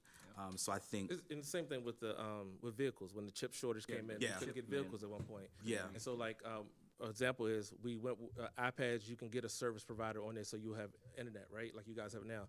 But those Microsoft products, we'd have to possibly get actual internet devices for you all to connect, because it's not an internal system in some cases. So those are things that we have to weigh. So if we get the other devices, we may save on that cost, but how much is it going to cost for the new internet cards? internet cards, yeah. Same thing with the police vehicles, right? You have to have internet in the cars, so we have to have extra devices in the cars to be able to connect to the internet. So we want to make it more as convenient as possible and functional. And so, but I think for you all, it's something that we should present, and then you all make that decision for what you all want. realistically, I think we should put a 2 in front of this number for the devices. Capital outlay, I think it should be 25,000 instead of 5,000. That's a lot. It's a lot, but you never know. I thought the 16,800 was enough. I thought 16,800 was for seven for people. 7 times 2. They're not counting. Right, I would say it's For 7 times 2. So that's if everybody kept their devices and we got all new people. But then we weren't talking about insurances as well, right? But that wouldn't come out of that budget. That would come out of the bill budget. Bill budget. That's a different budget. But I don't think we allocated for the. That wouldn't come out of that budget. That's physical. That's for the physical equipment. Nothing else. So what you saying, 17? 17 even. 17 even? 17 even. So is that the consensus of the Are council? y'all okay with that? 17 even? Okay. Scott, you okay with 17 even? I'm going with you. That's everybody double. I'm going with you. That's 2 times. 2 times 7, or 2 times what everything costs. 2,400 times 2 times 7. 7 plus an additional 400. And let's remember, if we come with a company that, if we gonna actually work a deal, we might have a company that says, hey, we're gonna give you a device for free. If you do this level of service, something like that. Well, then you know, then the money, in different regards, you know. then the money's not used. It's just the hardware. They want the Y'all subscription. thing. Right. So, That wasn't y'all thing. But listen, I'm just saying, So the number was 20. So it was 17,000. 17. 17,000. 17,000 for capital outlay. Yes. Okay. I have a Ms. question. Biggs? I keep asking this, council uniforms, this $1,000 just keep rolling from year to year. What are we doing with this council I uniform? literally just Polo brought that up. shirts. with Council Well, this President. time around, I think we would need it, so people can get Polo shirts. shirts and Yeah. stuff like that. Or Okay. shirts. Long as they not the shirts, We're not getting it? the shirts that we got last time was Chris terrible. Paul. They were. I tried So- to get jackets. So based upon our conversation, if you recall, when we had the meeting, I'm checking with another vendor that the city of Laurel use and as well as the Clerks Association. So they provide quality, and if you've seen any of the Laurel elected officials, their shirts look really nice, right? So, I'll get a quote from that vendor to see, and then I'll contact each of you, and I understand some of us don't like, to wear the shirts. However, I will be contacting each person to get their size so that I can get a quote and see if that $1,000 will work within that number. Because remember, you said you would like to have it for MML.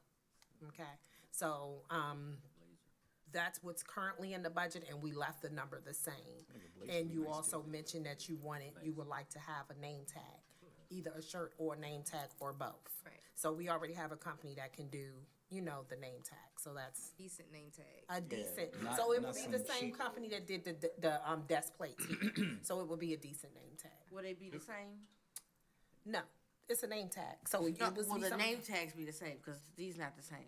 Well, yes, yes, they will be. Okay. To answer that. They will be uniform, yes, ma'am, yes, ma'am. Thank you. Okay, but you're asking about the 1,000 for 2025, right? Right, So that'll be for a new set of people now. that will be for a new set of people, that budget starts in July. All right. So- And what the discussion has kind of come up, I guess, with the gentleman. We have, with the gentleman, that we don't know about the ladies yet, but we would like for a blazer Blazers. to be created for when we go to events or even when we come here, maybe in a rush. A blazer. A suit jacket. Yeah, like a sports coat blazer type A of. suit jacket. I forgot these young people here. I just want to put a record. I knew what a blazer was. But yeah, besides shirts, we were thinking to see if the other council members would be interested in blazers. So that 1,000 would probably need to increase. Yeah, Correct. definitely. So. Well, the problem with that before was the blazers were unisex. And, Yeah, I said we could have, and I was very adamant about not wearing a male's jacket. No, we could have, the blazers could have been both for female blazers and also When we male got blazers. the quote though, It was a unisex. it was unisex. So I Remember, hear Porter, what you you're saying brought it that could have to us. been. Okay. You saying what it could have been, but what it was So what are we looking at? was something else. Because like we put 17,000 in this, Gloria shot him down. so we added 12,000 to capital outlay. Can we add 2,000 to uniform? Gloria said, Gloria said you want us to wear your I suit. want to go over that, we'll take it to 3. It was equal to 3. I agree. 3,000 for uniforms then. 3,000 for uniforms, okay. Where it was before. Okay, that's what y'all Are there say. any other questions or recommendations for the council budget? Only other question, the annual audit, can you explain to me again why it's in our budget? Because in my mind, I'm thinking annual audit, and I'm thinking it should be in finance. Well, it had, right. It had changed some years ago because the council, you're the ones to allocate funding, right? So you are the body that is fiduciary responsible for what happens with the city. So with that being stated, that's why it was recommended for it to be moved to the council's budget, even though it is a finance function. So it is, oversight for you all to ensure that it's being done. That was kind of the way that it was viewed during that time. That makes sense. Okay. And we picked the auditor, so. Yeah. So we should So- probably be in charge of it. Well, the charter does state that they approve the budget and all of that. Okay. Okay? Okay, thank you. Are there any other questions, comments, recommendations? I did, give me a second, professional development. I think the verbiage there is very, It needs to be revised. it needs to be broadened. Because as it sits right now, it's just saying like, you know, MML, National League of Cities. But like, if I wanted to do, the class, the Civic Leadership Institute, right? Say that had a cost, and I wanted to do that. That's not a conference, but that's still something that would come out of that line item. Okay. So I don't know how we can change that verbiage to make it more encompassing of all the things that we do with it. But I think that verbiage needs to be changed a little bit, because right now, 'Cause it looks you're like it's limiting me. limiting you. It's limiting me, and I go to YEL stuff too, Young Elected Leaders stuff. So can I go now? Depends, because this is what it say. It say MML, National League of Cities. You know, can I go? And to that point, I do think, speaking from, you know, my experience, if you are new into the elected official game, right, there are a lot of things that you need to go to so that you understand what you're getting, becoming a part of. And especially when, unlike myself and Mr. Wright, who were appointed, when you are elected, you have 4 full whole years, right, that you have to do stuff. So there's a lot of like getting into the colleges, and a lot of like the universities like MML, you know, they have like their own things. So that's extra costs, right? And so I think the professional, to her point, you know, the professional development budget line item explanation needs to be broadened so that it can include those things as well. Okay, so we can make some changes to the language there. So when the budget come back to you all, I believe on the 22nd, we'll make certain that that language has changed. Thank you. Thank you. All right, sounds Okay. good to me. Moving on to the mayor's budget. So same with the mayor's budget, the salary should not change. So it should still be the 11,118, which the increase will go in October. This does not have anything to do with the ordinance. Let me specify that the council have recently approved to increase the salaries, because that will become a question on the ballot. So if the citizens approve, that money is sitting in contingencies under administration. So if that is approved on the ballot, then we will change it to ensure, you know, come October, that the incoming council will get the difference in the increase for 2024 plus, you know, the increase from that 7,329 to 15,000.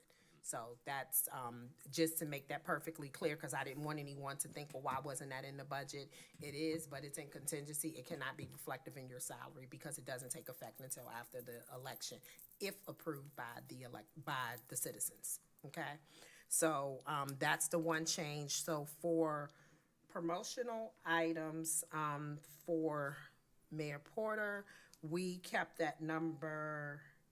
Actually, we had increased it, but then it was rolled back to 5,000 to keep it the same.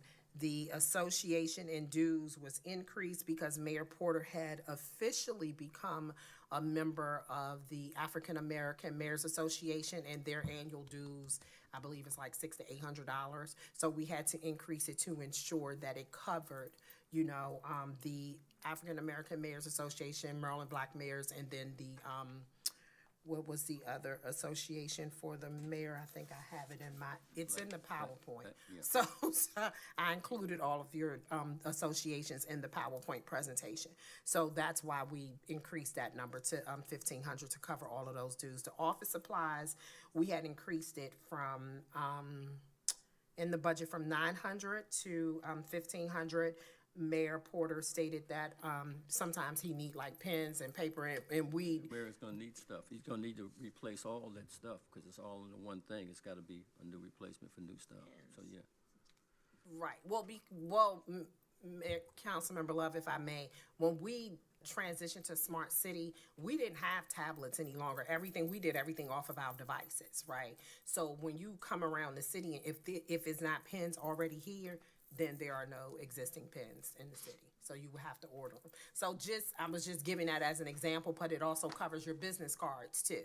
So just to make that clear. So it's not just pens and paper, business cards as well, okay? Get the good ones. I'm sorry. I was just telling them to get the good ones. Yeah. So the next one is professional development. We increased it to coordinate with the council, 15,000. The next one was general services. Mayor Porter, you may have to refresh. Well, no, general services is supposed to change from general service to constituent service because we wanted it to be the same, consistent as with the same language in the council budget. So I think the council has 4,000 apiece, so we wanted the mayor to have the same amount. So the general service should basically change to constituent, service in this budget, language-wise. Public liability is the same as the council to cover the mayor in his capacity as the mayor. Capital outlay, We're gonna have to increase it. exactly. So are we increasing this to doubling it by 2,400? The mayor had asked for $1,000 for the purpose of getting a computer for his office. So would make it 3,500? So should we make it, I'm sorry. Is it 3,500 if we add? If you add what you put in yours, equaling it to 24, he had already had 1,000. So what number are we changing it to? Are we changing it, adding the 2,400 to the 1,000, or are we just making it an even 35? I think it's fair if we keep the, Okay. so 3,500 rounded out. Okay. Make it even, Councilmember Scott. It needs to be enough for another iPad and another phone. Absolutely. In the event that there's another mayor. Exactly. And that's what is there, so. There are two computers that are not being used if you want a computer mayor. That's what I was about to There are ask. computers that are not being used that you Well, can utilize. One has been provided, We've got, so. finally got one okay. provided. Okay. And there's a second one if the new mayor would So like to have a it needs, computer. it needs to as be well. upgraded though, but it's okay. Right, exactly. So, We're not leaving you hanging, So but, yeah, you no. know. I got your back. Just want to make sure we spending money wisely. can you, as far as line items are concerned, just an ask, again, we're just going back to uniforms, okay? I mean, because it's in there. There's nothing in Right. here for that. It's so nothing in there for the mayor for uniforms. 6101, Right. can we line up 6101, and then just put a couple $100 in there? Look who woke up. We definitely need a jacket too, Yeah, you gotta get a jacket. and a name tag. Man, Mayor said, And a come on, shirt. man. I'm gonna give you. Call yeah, Center let me- 5761. We're not, Mayor, I'll we tell you hear what. with you. God, We yeah. hear you. He's So like, add call what center. about me? So we're I was adding, gonna tell you all how that affects this city, okay?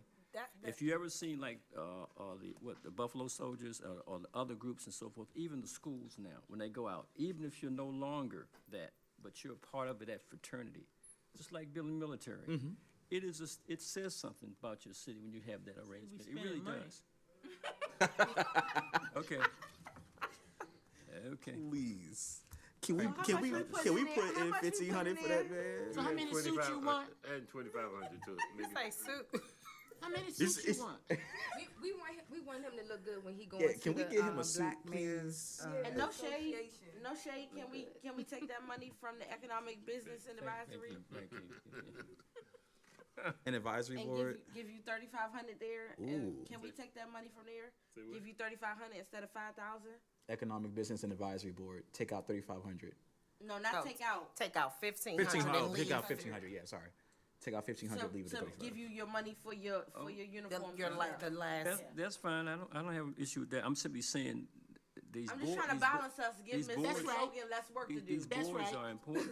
Yeah, I mean, the boards are important, I'm but, trying to give you less work Well, to do. okay, well, You gotta balance it You now. gotta give up something. okay, I Gotta mean, give and that something means to that get that person something has now. an option. We can't take everything from It you. doesn't happen to put that money back in there, because it's necessary to have these boards. I mean, it's gonna be an issue. And that's why I didn't say So, take okay, all of it. Okay. I all right. heard you. I don't wanna take all of it. we want to get you a good suit. You know what I'm Well, saying? So See, I didn't say that That's part. fine. I didn't That's say fine. that part. That's good. I Go ahead, didn't y'all. say that part. That's fine. nice 3-piece with a So, boutonniere. 3,500, So 30, yeah, for, and then add 5 call center 5761 for uniforms at 1,500. 5,761. Oh, it's not 6101. You know what? Y'all are. How much for uniforms? 1,500. 1,500. Okay. Works for me. So that works. Are there any other questions? Tailored suit. I think we we sound good. And just get them some verbiage for council uniform. Yes, we'll include the language there. Please give me the language, y'all. Yes, ma'am. Listen, Never mind. Porter, Okay. Porter, don't go to K and G, okay? You gotta make us look good. Don't go to K and G.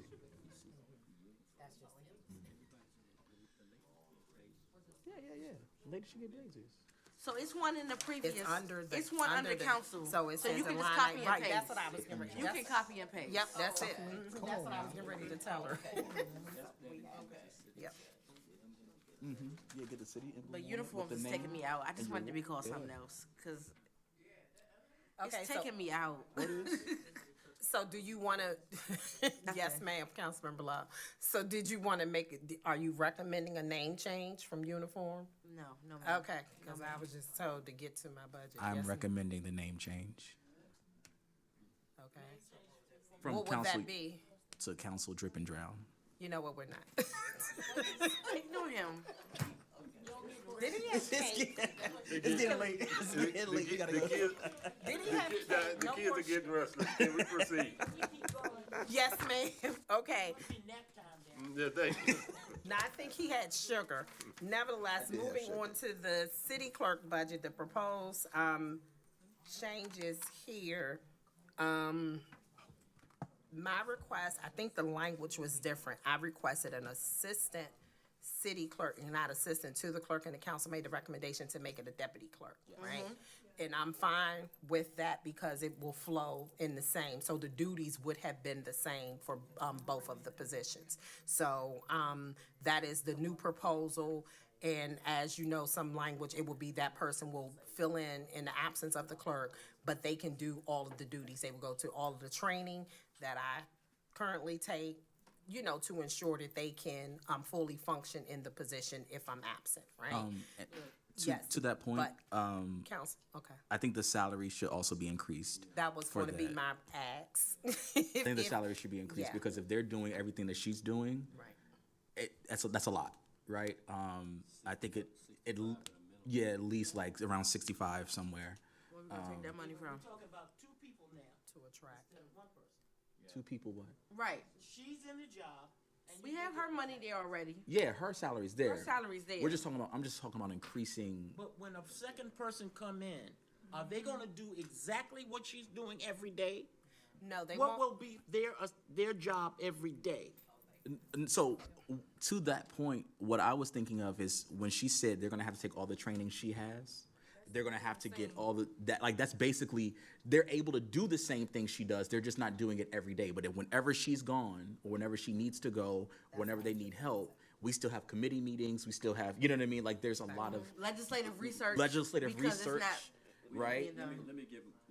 But if I may, Hold on, let the city. This the idea. Let, Hold on. so if I may, the city has a records retention schedule, right? So the city clerk is generally responsible for ensuring that records retention schedule is updated.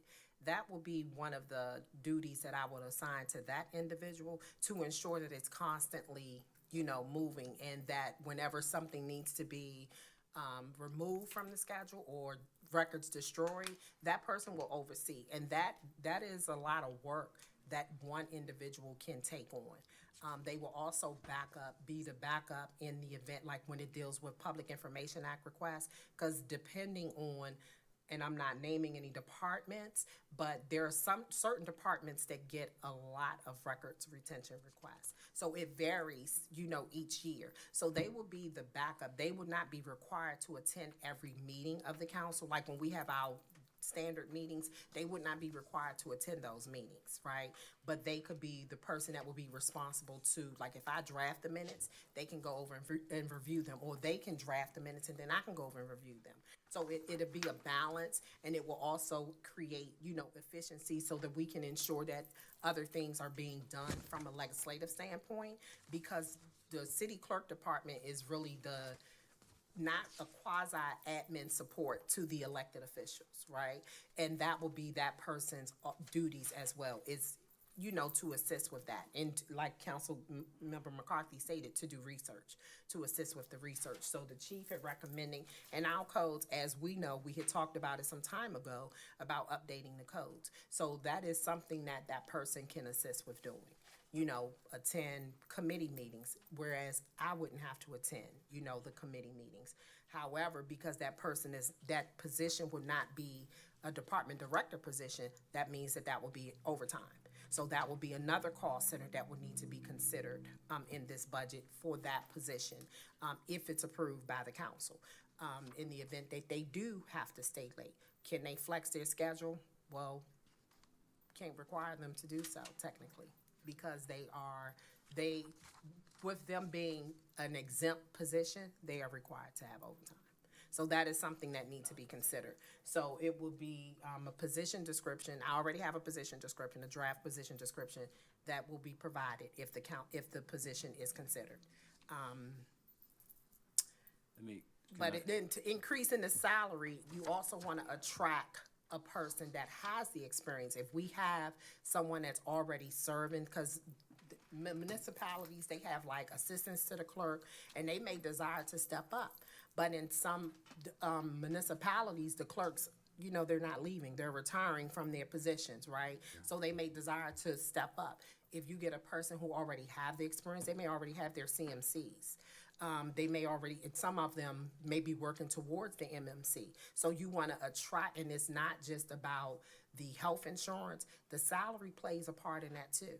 So if you're offering $50,000, you're going to get basically what you pay for. Mm-hmm. And you're going to get someone that's going to come in with minimum experience, more like an admin assistant, you know, experience. And we want somebody that has already served in a municipality, that is familiar with the operations of municipal government.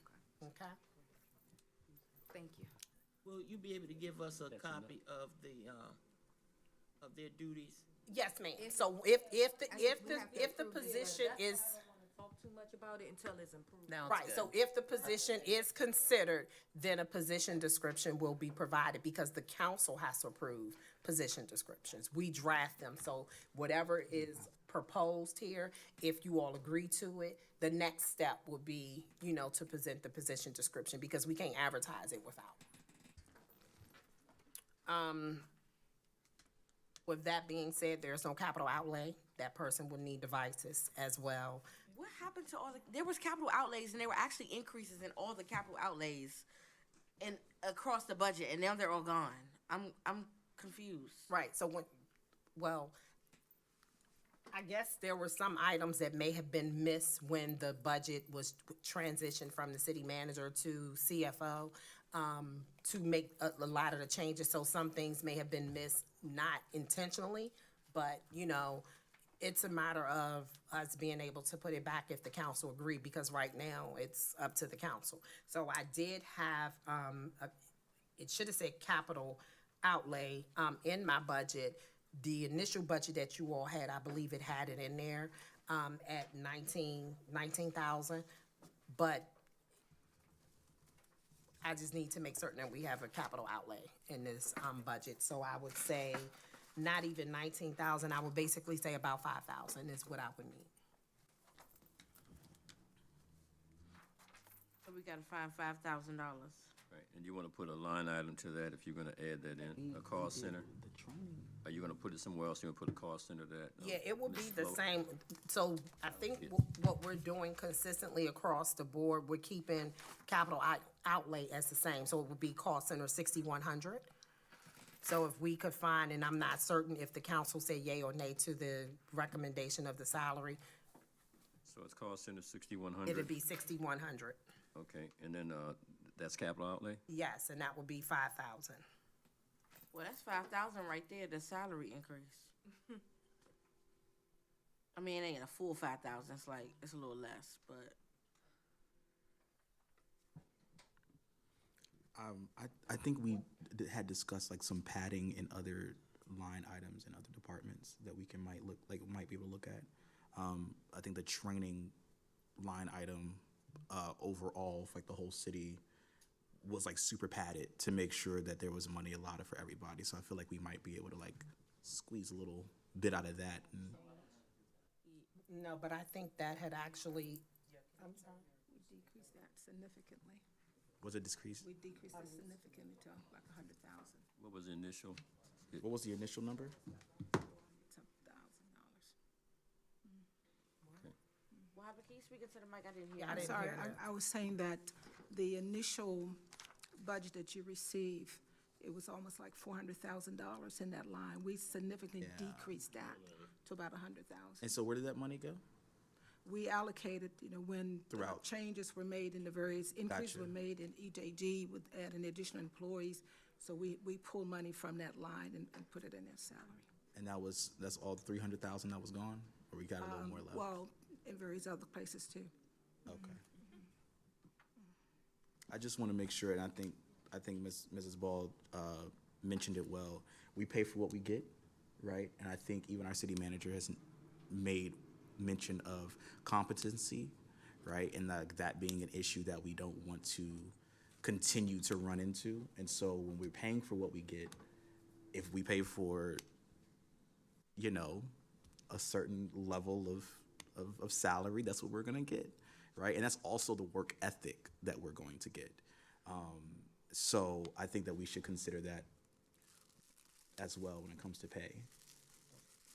Oh, so you're still on the thing Counsel? about the, as far as the increase in pay, right?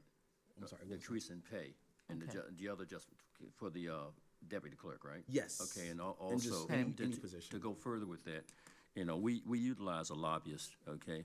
A lot of things we don't really get privy to or have knowledge of and so forth with reference to legislative things and updates of that nature, which is something that the clerk is gonna need, because she keeps in contact with that. There's some time that's gotta be set aside. It's not set aside as it should be, so therefore, trying to keep us up to date with that, okay, arrangement, those are some of the responsibilities that can be maintained by that particular individual as well. Keep us intact of what's actually going on, to get that information both to the clerk, so she can make sure she's got us up with legislative updates. It goes to the city administrator, also to our CFO.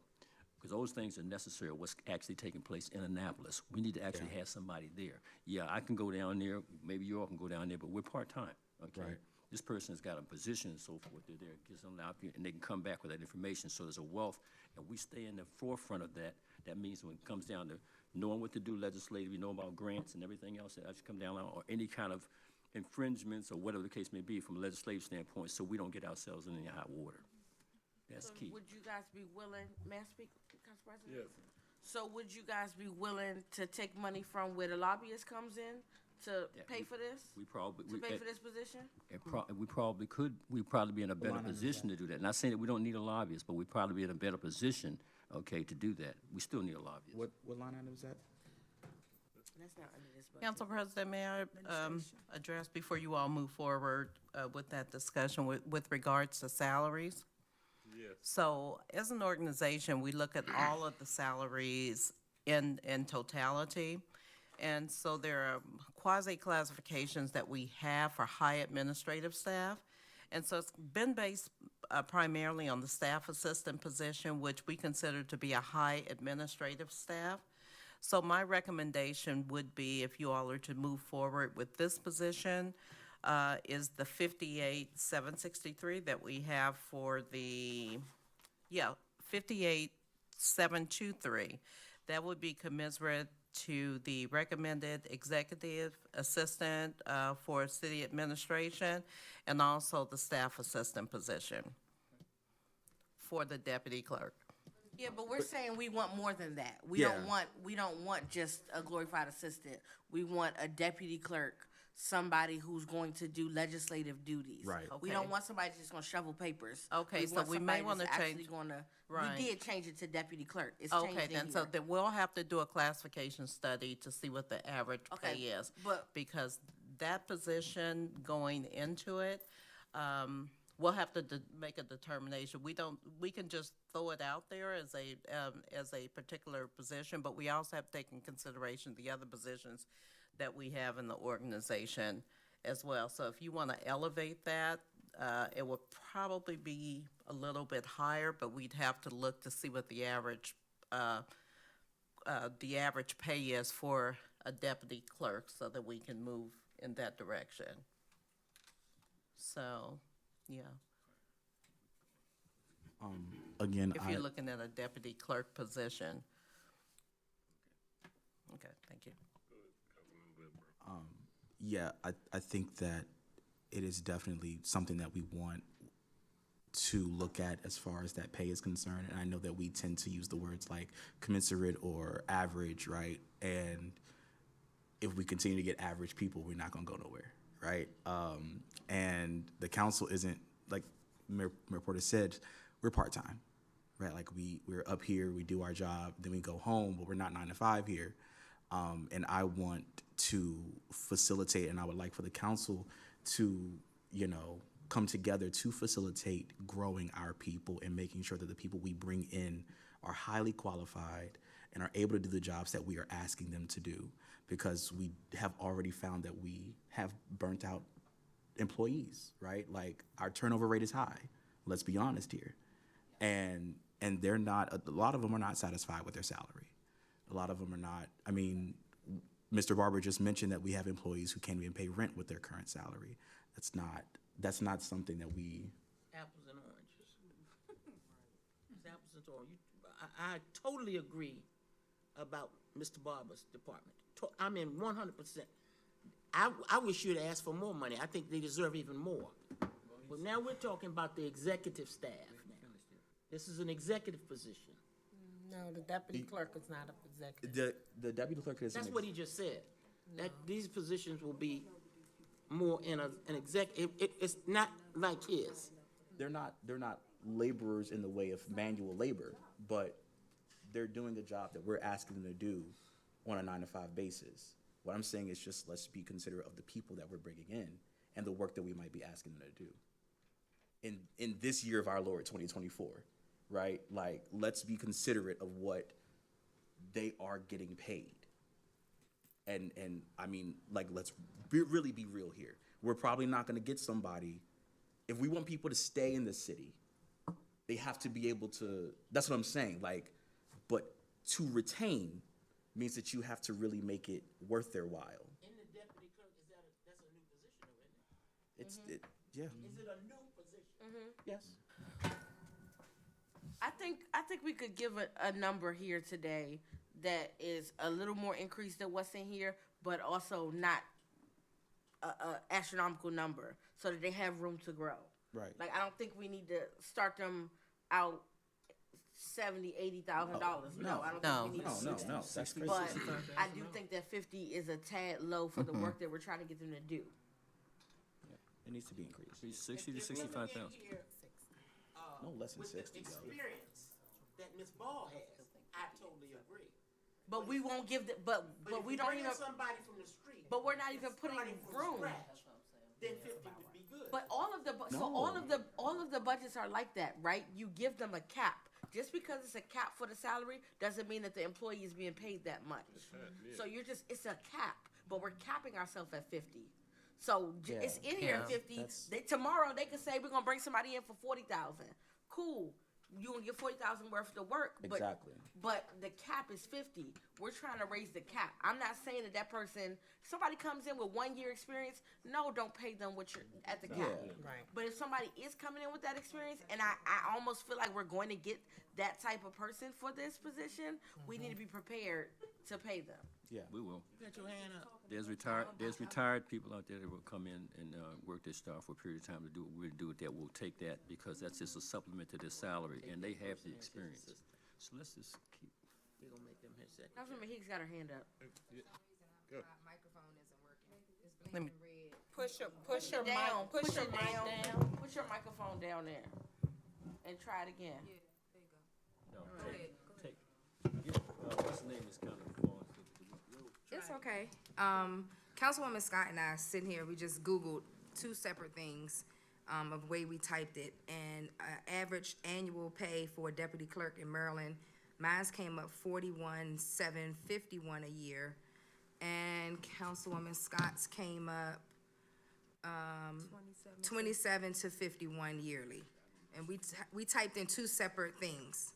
So, The only issue, I the just only want issue with that, Maryland has a lot of smaller municipalities. Yeah, So if you, Smaller than us? Way smaller than us. Absolutely. You see Pleasant? Absolutely way smaller smaller than than us. us. Absolutely. There's some council members that Absolutely. don't So even you get a can't stipend. do, United States.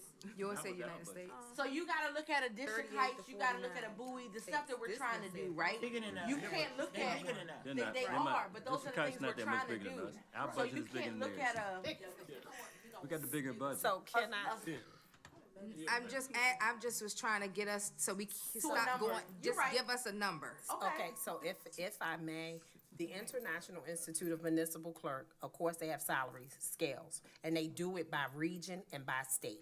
So for the state of Maryland, for a deputy clerk position, it's paying between 50 to 60,000 with 1 to 3 year experience.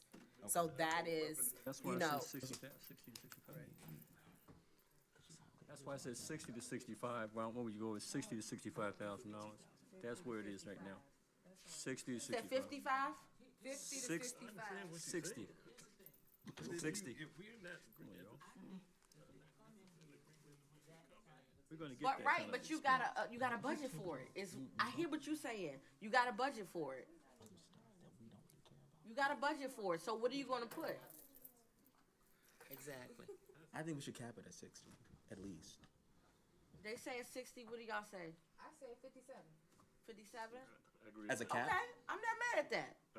I agree with Councilwoman Higgs. I'm not We mad already at that. had one party that said, look, okay, we already had, Ms. Ojo indicated, she said it was like 58 some odd, 58 something at that administrative level when she was speaking of, okay? So let's just make it $60,000, so that's a cap. That doesn't mean that they're gonna get hired at that amount, but that's the cap. If we get somebody, Yeah, I think 60, man. And okay, and out the gate, we won't offer, Exactly. so let it be Right. clear, I'm Ms. not asking Ojo, for out the inexperienced gate, people. we won't offer the 60 right. unless they have the experience. Correct? It's not the same. It's not the same. No, you, It's not the same. What you're asking for in an assistant is not what this deputy clerk would be. It's not the same. Because it's getting all in her mind. You see what I'm saying? But we're telling you what we want in a deputy clerk. So regardless of what your assistant would be doing is not going to be What assistant? what the deputy clerk, we didn't get to that budget yet. I'm just speaking off of what's proposed. We ain't even at that, right? Right, I'm just speaking of what's proposed. She's trying to say that she has to raise the assistant position salary as well. What I'm explaining is the deputy clerk is given more than administrative functions. They're not just filing papers. The mayor just added them going to Annapolis. all we're looking at, yes, absolutely, because that's, I would have said that Right. earlier, but I just squashed it. I didn't want to go in further detail. But when this you is the said that time, thing- this is the absolute Well, time to go I'm- into okay. detail. This is what this is for. I got, you're absolutely right. This is the You're exact absolutely time right. to go into detail. Yeah, so now you have to, you're taking care of the COLA and the FICA, so I'm trying to look at this so we can get a figure on that. So we change, if we're doing some of this stuff as we go along, you've done the But we math. can't, I can't calculate that now. Okay, I'm just trying, But that okay, will be we used to taken do into that in the past. Okay, consideration. I got you. Okay, so that's gonna change their bottom line, in other words, that's what I'm saying. So we said 60. 60. Okay. And if I may ask a question, Yes. the city clerk said that this position more than likely may be working overtime. Because this- That can be, we can also discuss that as how is that in reference to the time period to actually work, so that can be discussed. I understand what you said, Ms., but that's a matter of overall discussion. When you go at your job, and when you take a job at a certain thing, you can discuss exactly what you're gonna do and how you're gonna do it. Just like you had somebody come in from, let's say, what is it, code enforcement. Somebody works during the day, come in at 7 to 3, somebody works from 11 to 7, or whatever the case may be. You make you make it conducive to how you need to have them here for those time periods, so that you won't have to necessarily go into an overtime situation. You do that with reference to when you are negotiating, when that person comes in to come to work. So I'm just saying, that's a for a start, the possibility. salary is a start. I understand that. But I got just you on wanted that. to make sure that as we make changes to the budget, that Right. either we include or exclude overtime related to that position. That's my question, I yes. think it should be a I line. think we should I create think a we line should do item. it. Yeah. Yes. And it doesn't, okay, you can create a line item and it doesn't have to be like a $10,000 line item. Considering that the person will only stay late or work late when I'm not in the meeting. So it doesn't have to be an astronomical amount of money. It could be like 3,000 to 5,000, somewhere around 3,000, there. 5,000, yeah. Exactly. Recommend like 5,000. 5,000. Okay. So we got capital outlay at 5,000 and overtime at 5,000. Correct. Okay. You gonna put a number to that, or you wanna wait on that? Oh, yeah, we're gonna wait, because as we make the changes. All right, There are a lot of changes gonna be going from back and forth to make the budget, the expenditure the same amount. So, moving on, it looks like the COLA was removed, when the budget went over. So I just heard you all say that Ms. Ojo will, not Ms. Ojo, Ms. Betty will work those numbers and present that at the next budget. So that was taken out. FICA is calculated in accordance to what's currently there, so that will have to be reworked. So you'll see that number change as well. Office supplies, I increased that slightly just by $1,000. I have a lot of supplies, but of course, bearing in mind that we may have to get a desk if we don't have another desk. So those are things that I was thinking of for the individual that may come in. So that's why I just increased it slightly by $1,000, business cards and things of that nature. So association dues, this number is sufficient because it will cover both positions for the association dues of 710. Legal notices, I increased that specifically because this is the election year of the city. So there will be advertisement that will need to take place with regards to the city's election. So that was the reason that was increased. The contingency that I was asking for is in the event that, which I'll get down to the election costs, if there is an overage in anything that's associated with the election during the course of the year or any other item that, that's the purpose of a contingency. If there is a shortfall, then that's where the contingency, and of course, no money can be spent from that cost center without the approval of the city manager, okay? Professional development. That verbiage is in there. for It's not in there, contingency. so I will make certain that the contingency language is included in there. Thank you, Councilmember McCarthy, for noticing that. So we'll make certain that that language is in there. Secondly, or next is professional development. I had that number different on mine's. I had increased it to 18,000, but it was kept the same. And that was to include for the proposed deputy clerk position to attend training as well, okay? So with the 15, Council President? Yes, ma'am, go ahead. So with the 15,000, what can be done with that? They will be able to, we will each be able to continue to take training, but it may limit one particular course that I would have recommended. So that was the reason that I had increased it from 15,000 to 18,000. Is that something that could later be taken out of contingency if It necessary? definitely can. Okay, so we can leave that there. Okay. So I'm sorry, can you, where were you? There? Professional development. So you're changing that to? No, we're gonna, Leaving it. we can leave it the same Okay. in the event, okay? Ethics Commission, I had increased that because we have 5 commissioners and they only, they get $100 a year.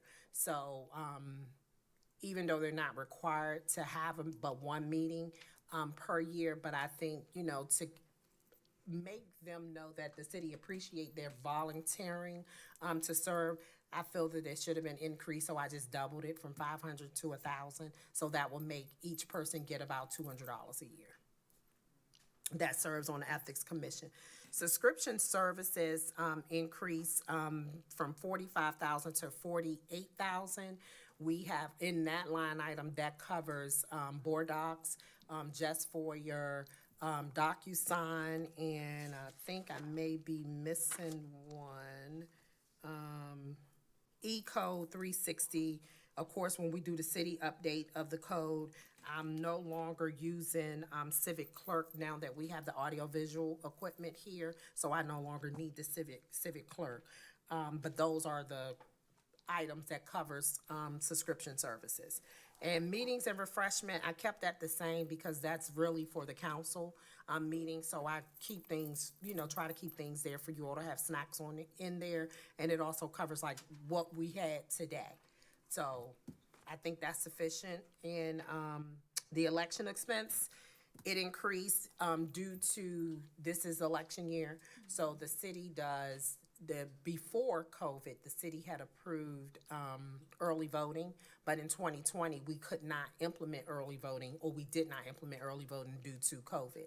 So we have early voting, same-day voting, as well as vote by mail. So those services, of course, we have a company, a vendor that provides those services. So receiving their quotes for what they will do with the printing of the ballots, the mailing of the ballots, the return of the ballots, as well as covering the minimum cost or the cost for the board, the Sea Pleasant Board of Supervisors of Election, as well as the county board, because the day of election, we do pay them to have 2 staff members work, but they're not physically here, they're just available by phone.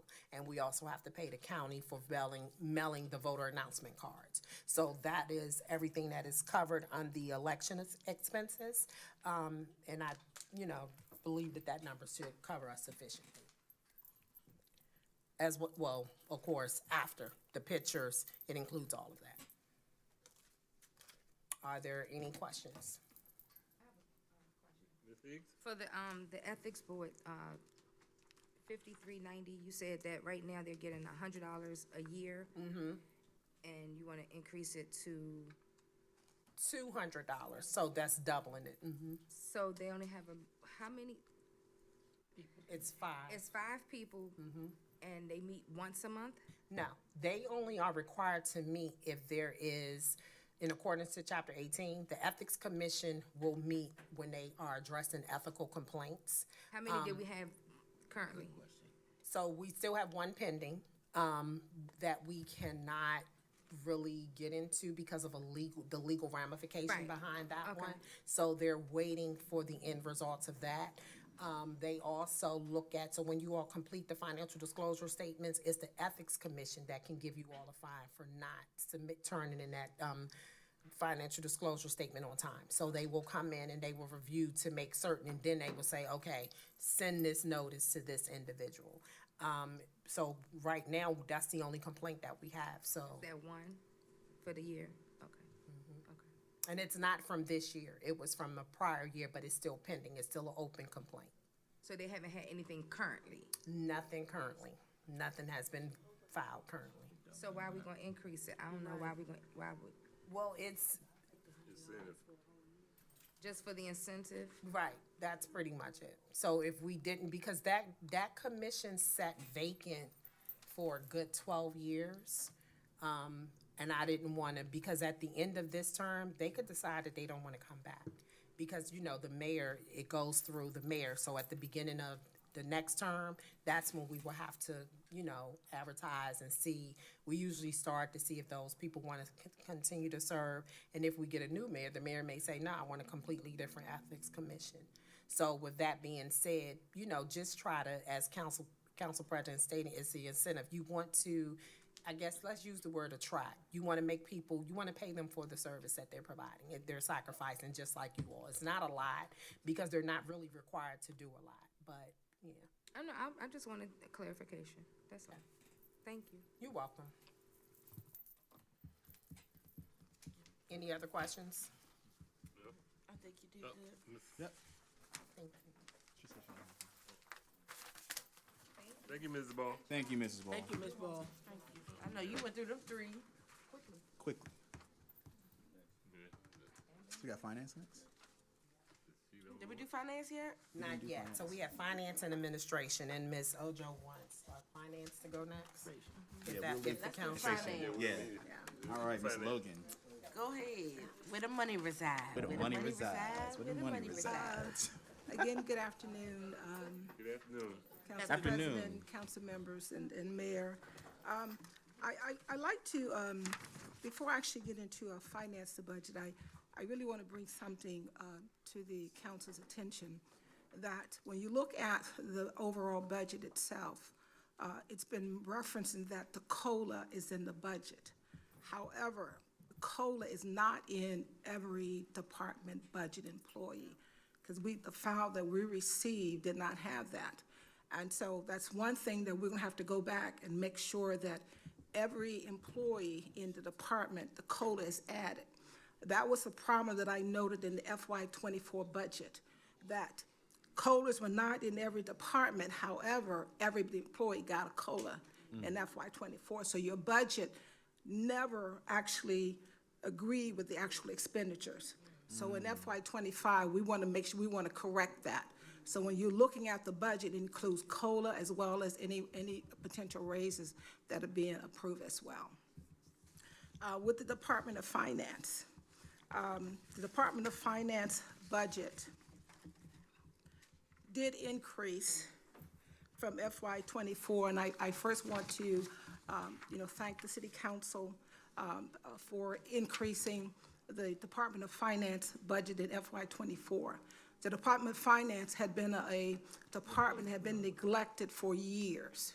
And because that department had been neglected for years, it had a tremendous impact on the city as a whole. 16.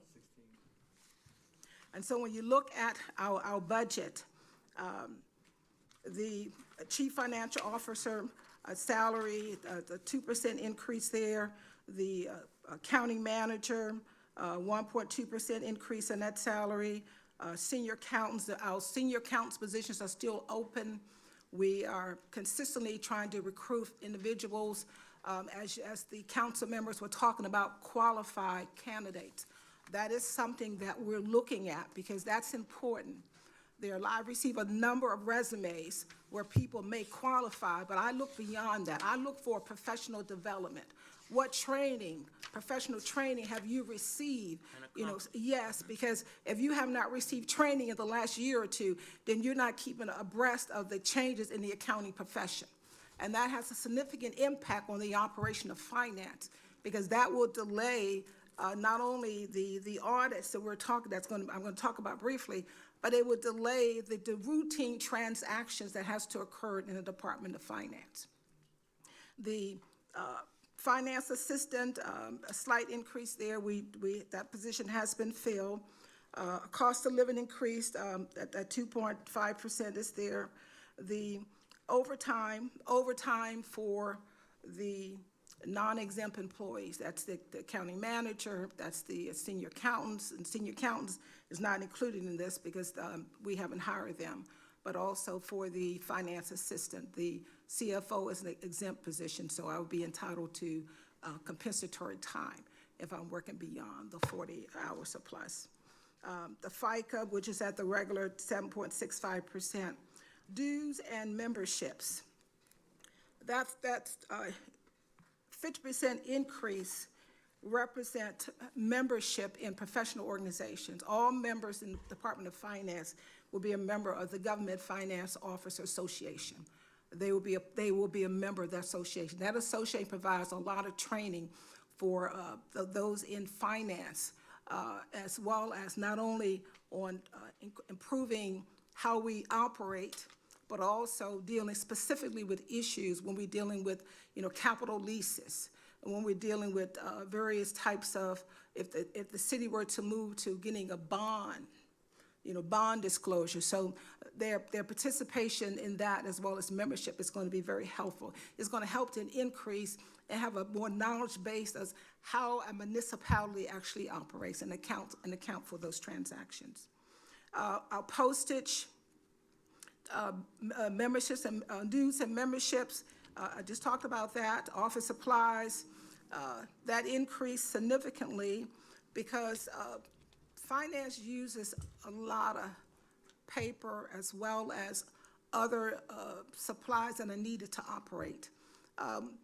The department I inherited did not have a document management system. We had files literally everywhere. And so increase in office supplies is going to help us manage the information that's coming into finance, help us to set up a document management system so we can easily find documents. That was a significant problem during the FY21 audit. It's not as significant in FY21 because the city went to using Bill.com. But we still wrestle with that problem because things are not organized. And so the increase in officer price is going to help us have the necessary supplies we need to really bring that into effect. The contractual services, that amount remains the same, and the contractual services consist of our QuickBook Pro Advisor, his continuous services to help with tweaking and refining QuickBooks, in addition to Bill.com. Bill.com is the vendor payment system, but Bill.com system needs a lot of corrections. There are a lot of duplicate vendor names. There are a number of accounts, description of departments with no account numbers. And so he's going to be involved with helping to clean up Bill.com, in addition to providing us not only audit, but also financial assistance with regard to the QuickBooks system. It also includes monies to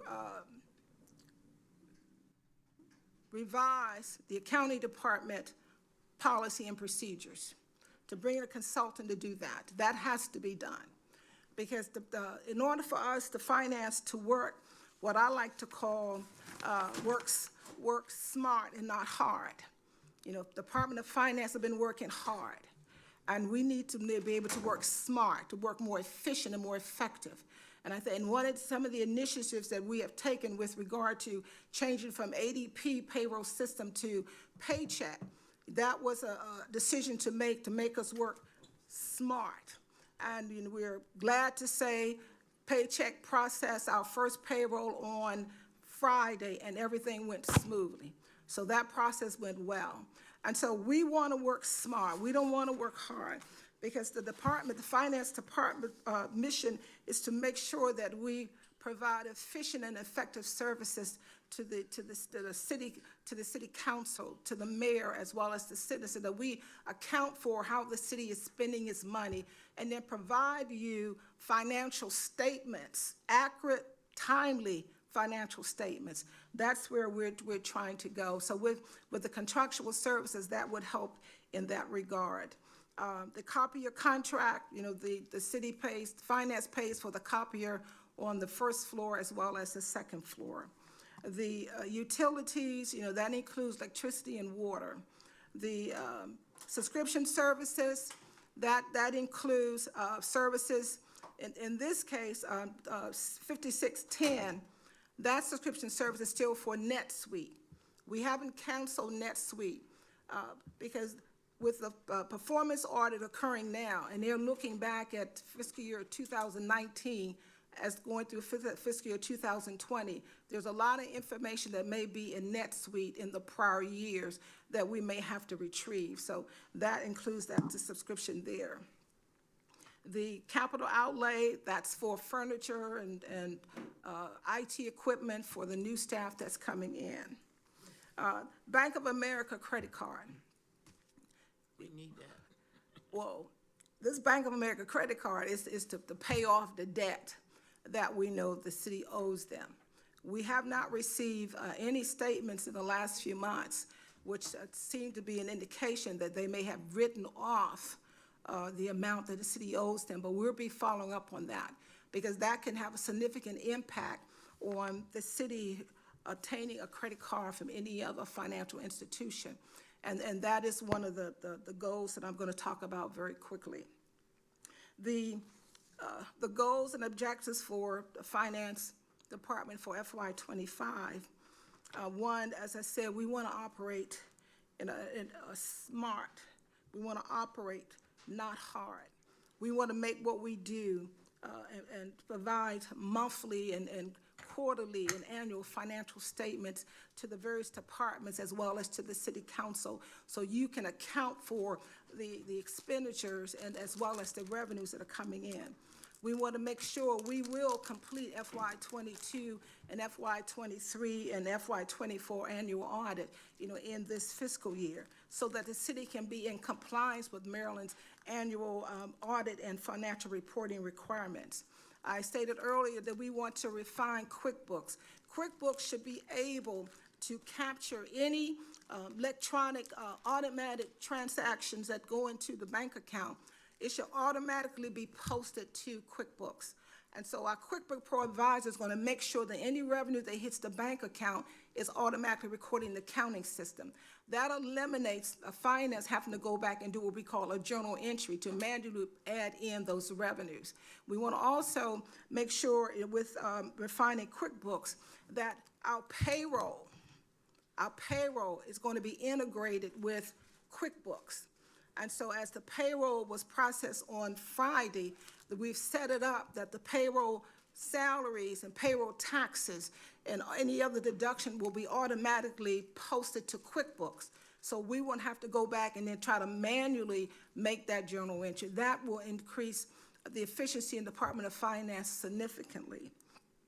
We want to also, I mentioned earlier, revise, the accounting policy and procedures manual to make sure that the travel, procurement, those are some of the key issues, and some other areas. In the sense, the city does not have a credit card.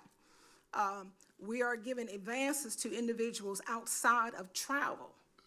And so we have to make sure we have a procedure, policy and procedure in place on how employees should then account for that advance once we have given it to them and they have incurred the cost. There's some other things as well that need to be done. Another thing that's not in your PowerPoint, but it's one of my notes, is that I know that the city needs a credit card. And one thing, and I know that the city also needs to diversify its funds.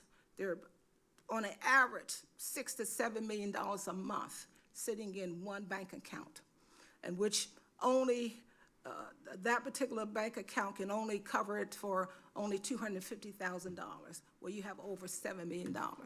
And so hopefully with the city council approval, and I'll be talking more with Councilwoman Love and the Budget and Finance Committee, that they will give me the authorization to actually start pursuing discussion with PNC to looking at establishing a bank account, as well as looking at their vendor payment system, because their vendor payment system may be better than Bill.com.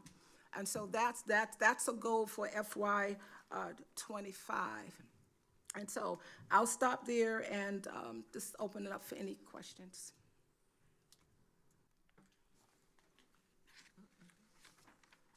Understand fully what she's saying.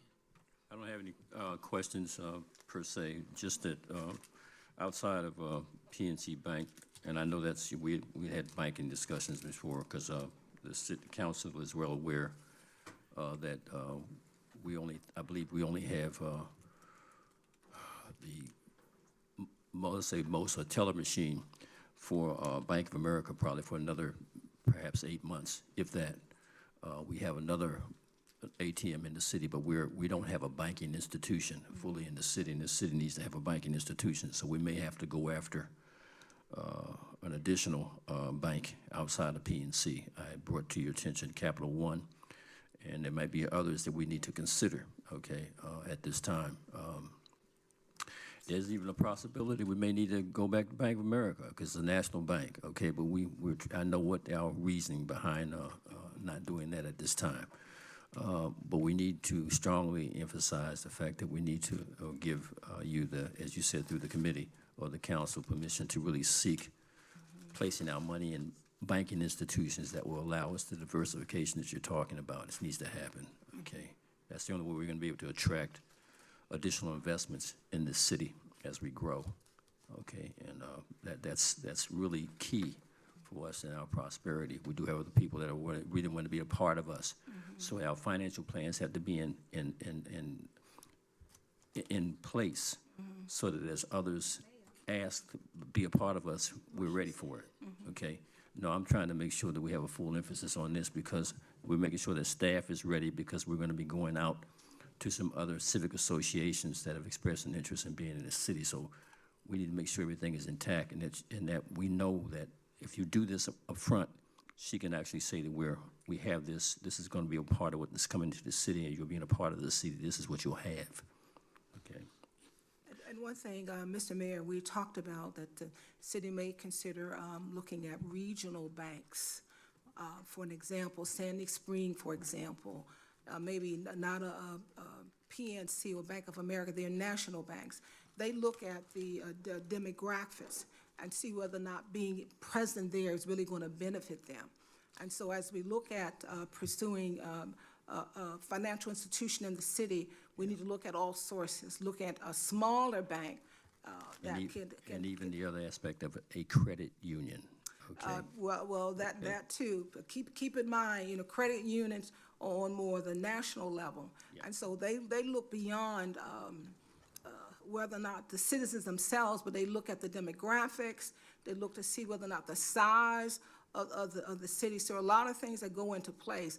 And while, you know, with regard to the Department of Finance, you know, while we can have discussion with setting up various bank accounts and setting up various deposits and investment accounts, that branch can only assist or in that regard. Bringing in a financial institution into a locality, it's outside of their purview.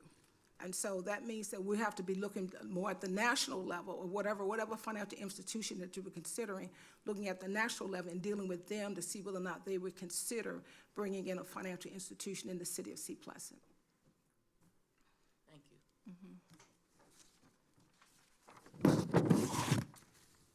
In your presentation, we thank you very much. Thank you, Ms. Logan. Now it's time for the big show. Okay. The start of the hour. Last but not least. Ms. Ojo. Page 13, y'all. Get out of my see head. I was everybody literally about to be looking. like, if Page everybody could 13. turn to page 13, please. 13, that's what it is. Let's chew it up. Table where you can.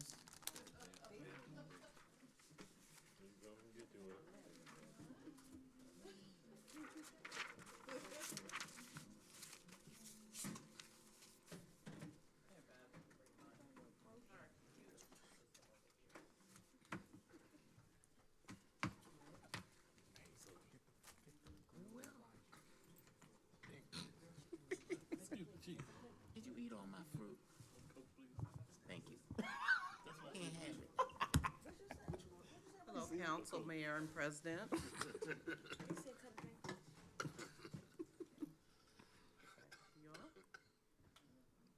Good afternoon. Okay. Good afternoon, everyone. Good afternoon. It's been a long day, but I am here as the city manager to present the administration budget. Can you all hear me okay? Yes. Yes. Oh, okay then. So this budget is designed really to move the organization forward. I'd like to talk to you a little bit about what administration does. It has oversight over 7 departments and approximately 67 employees.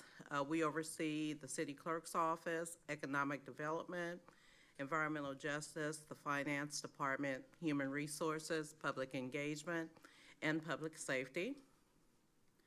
The budget that we're looking at now specifically is roughly at proposing $2,073,485 with an modest increase of 0.89. And I'd like to go over each line item so we can open that up for discussion. And I'll do that. On the third page also, that's a part of your board docs, a separate presentation that is not viewable here, but you should see just an outline of the city and the org charts and how it's laid out. Okay, but basically the administration, the Office of the City Manager, is responsible for the oversight of a $14 million budget. Do manage the 7 departments with managing directly the 7 department heads and over 67 employees. This position also is the Chief Personnel and Civil Rights Officer on and handles all final personnel actions within the city. That includes your hiring, your terminations, your reclassifications, demotions, so on and so forth. The position is also responsible for approving all purchase requisitions within the city and have overall oversight over all the expenditures that occur within the city. The city manager also is the representative for the city on all intergovernmental matters and is the legislative contact for the organization outside of the council. Finally, the role of the city manager is to assure that we're building intergovernmental relationships with our local, state, and federal, local, state, county, and federal officials so that we can move forward with the running of the city in addition with the council. Some of the things that we do overall in the city manager's office that I'm responsible for is assuring that there's long-range planning for all of our departments so that we can provide for city's growth and sustainability. Also, the organizational development and strategic planning for the organization so that we can carry out all the duties for the city and provide the city services. Annexation is also under the purview, along with the council, and also the litigation management. Also responsible for constituent services, as really most of our departments are, but responding to constituent complaints that come through the council on your behalf. And then finally, the overall operations of the city, assuring that all of the operations are running smoothly and that at the end of the day, the outcome is that the citizens of Seat Pleasant are served and services are provided for them. So just going back to the budget, I want to talk to you about the budget justification. We want to make sure that there's several items that I have brought before the council that I feel is important for the organization to move forward. And it had been mentioned in the Human Resources Department that the Learning Seat Pleasant concept, this is where we are looking at where we're proposing to assure that all learning is centralized to all positions within the organization and that we're moving with our departments to assure that every single position in the organization is outlined with specific skill sets and specific competencies that allows them to do the business. Another initiative that I'm looking at that would be in the city manager's office is the Blue Zone Project. This is a project that really transforms communities, and it includes increasing people's ability to live, work, and play in a community. This involves environmental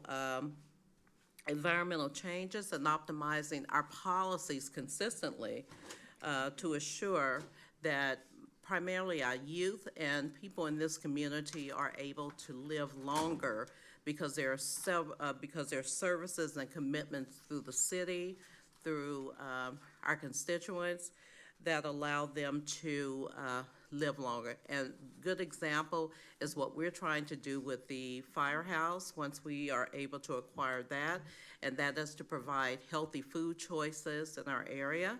Also to lead the, through the farmer's market, and also to recommend to the council to make choices and legislation that really promotes social networks within our community, like working with our youth and also working with our seniors, and also making choices through ordinances that support a community that is livable, walkable, and workable for all of our citizens.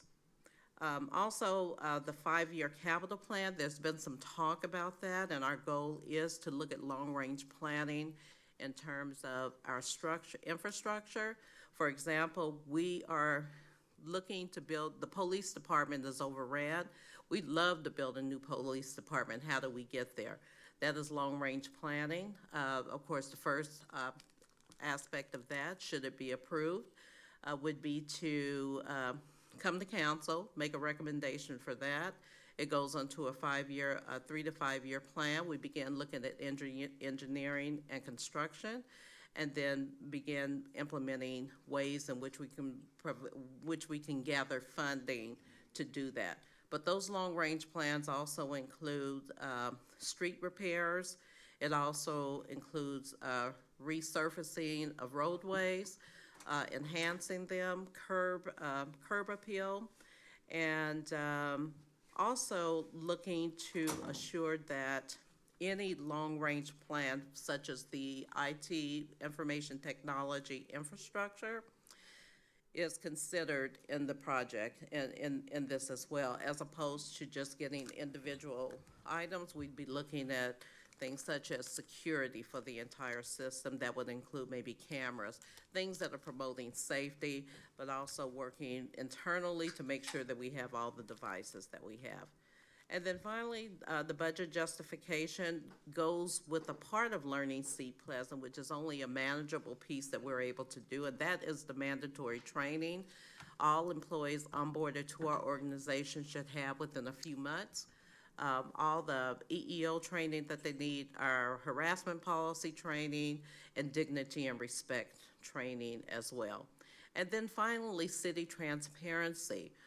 The services that are available through this city, and this is a part of the Learning Seat Pleasant concept as well, would be integrated into an intranet site so that all employees are able to easily access information on their benefits. When the chief talked about employee assistance plan, it would be there also. And information on the policies that are within our organization. The expectation is that we don't want anyone to look at a book, a personnel manual, to try to decipher what information is there. The intranet page would be accessible, and it would be the landing page for all employees once they log into their computer, and it would have information that would go directly to payroll, it would go directly to benefits, it would go to the departments, it would actually go to the page environmental justice that would allow them to send someone or to access the services that the environmental justice department have. So that's the justification for the budget, and I would like to go through the budget with you all. Then we'll talk about finally the goals and objectives as we move forward within the organization. Okay, so as you know, the city manager position is a role of one. 5,100, I'm recommending an increase from 110,000 to 121,000. That would be a 10% change. 5,100 would be the executive assistant. When I came into the organization, I've been operating without someone to assist in some of the critical matters. This is not a standard this is not a standard position. Because of where we are, they would be working with all of our elected officials. They'd be working with our lobbyists. They'd be working with many of the services that come through the city manager, and also working with the departments as well, but also managing many components of the Learning Seat Pleasant process that could not be managed specifically by Ms. Barber, and also working directly with our contractors and assisting with the department heads as well. Currently, all of that is just done without, it's done by one person. It's virtually impossible to really get all the work done in that way as well. Overtime for this position, recommending $5,000. And of course, the cost of living increase had been taken out of the budget, but it should be added for a 2.5% increase. FICA would be at $14,131. Association dues, these are dues for the city manager to participate in ICMA. and associated programs that support city management. Office supplies would remain stagnant at $2,000, not using a lot in that area there. Training was placed back in the budget at $10,000. And general liability insurance for the organization will remain stagnant at around $200,000. I did get some additional information, so I know that we're gonna have a slight increase with that, but this is good for right now. We can pull that out of contingency. Contractual services at $120,000. That will cover all those services that, the contractual services that will support running the city or management that comes up. Telephone services, administration is responsible for all city hall services and environmental justice's telephone bills, so that would come out of this budget as well at $70,000. And the copier contract is at $17,000. Additionally, administration covers the city's MML memberships. As you know, it's not an individual membership, it is a city membership, and that's roughly around $6,000. And I've added a new category. This position was not with a car, with a vehicle, so I'm adding a car allowance of $7,500.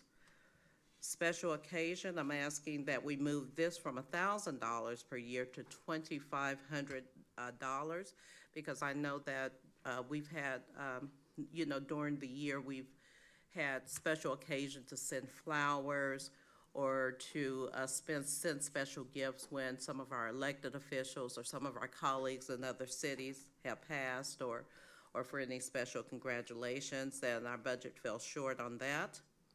Legal fees, we're at $100,000, we're requesting $150,000, in addition to the standard legal fees that we have for the city attorney. You all are aware that we have 58 outstanding cases for litigation that we need counsel for. So I am consistently in conversations with our counsel and providing information regarding those cases. The contingency is our holdback. I expect this to fluctuate quite a bit after the recommendations today. It was at $656,228 in FY24. The recommendation before our discussions today at this budget meeting are $792,231. This is our fluctuating category, so if we have to move monies back and forth, it would be coming out of this. I heard Betty say, mm-hmm. I tease Betty because she loves that contingency line, so. But that's where we're holding all the funds. And then the information technology would remain stagnant at $160,000. The chief had mentioned earlier that we're looking at doing some switching out on computers. We're also looking at information technology and support, and looking at better ways to handle that. So that all of our employees and council members and elected officials are served greatly through the company that we have. The Activity Center, I did get some word that this insurance is going to increase a little bit. I think it's about $212 more. I'll have to get a number. But it's at the $7,000, which we remain that to be the same. I just got that word yesterday when they came in, so I'll give you that. I think it's either around maybe about 2,000 more. And then capital outlay would cover any additional furniture or any computers or any equipment that we need inside the city. It would also cover nameplates. It would cover things that are not part of the council. For example, our door plates, door knocks, and replacing door hinges throughout the city would be at $10,000. And then, of course, we'll always look at a general funds reserve of $319,000, which I would continue to keep in this budget. So again, this budget has not changed much. It's less than 1%, but But I believe that is what we need to move forward in the city for administration. And I'll open it up for any questions.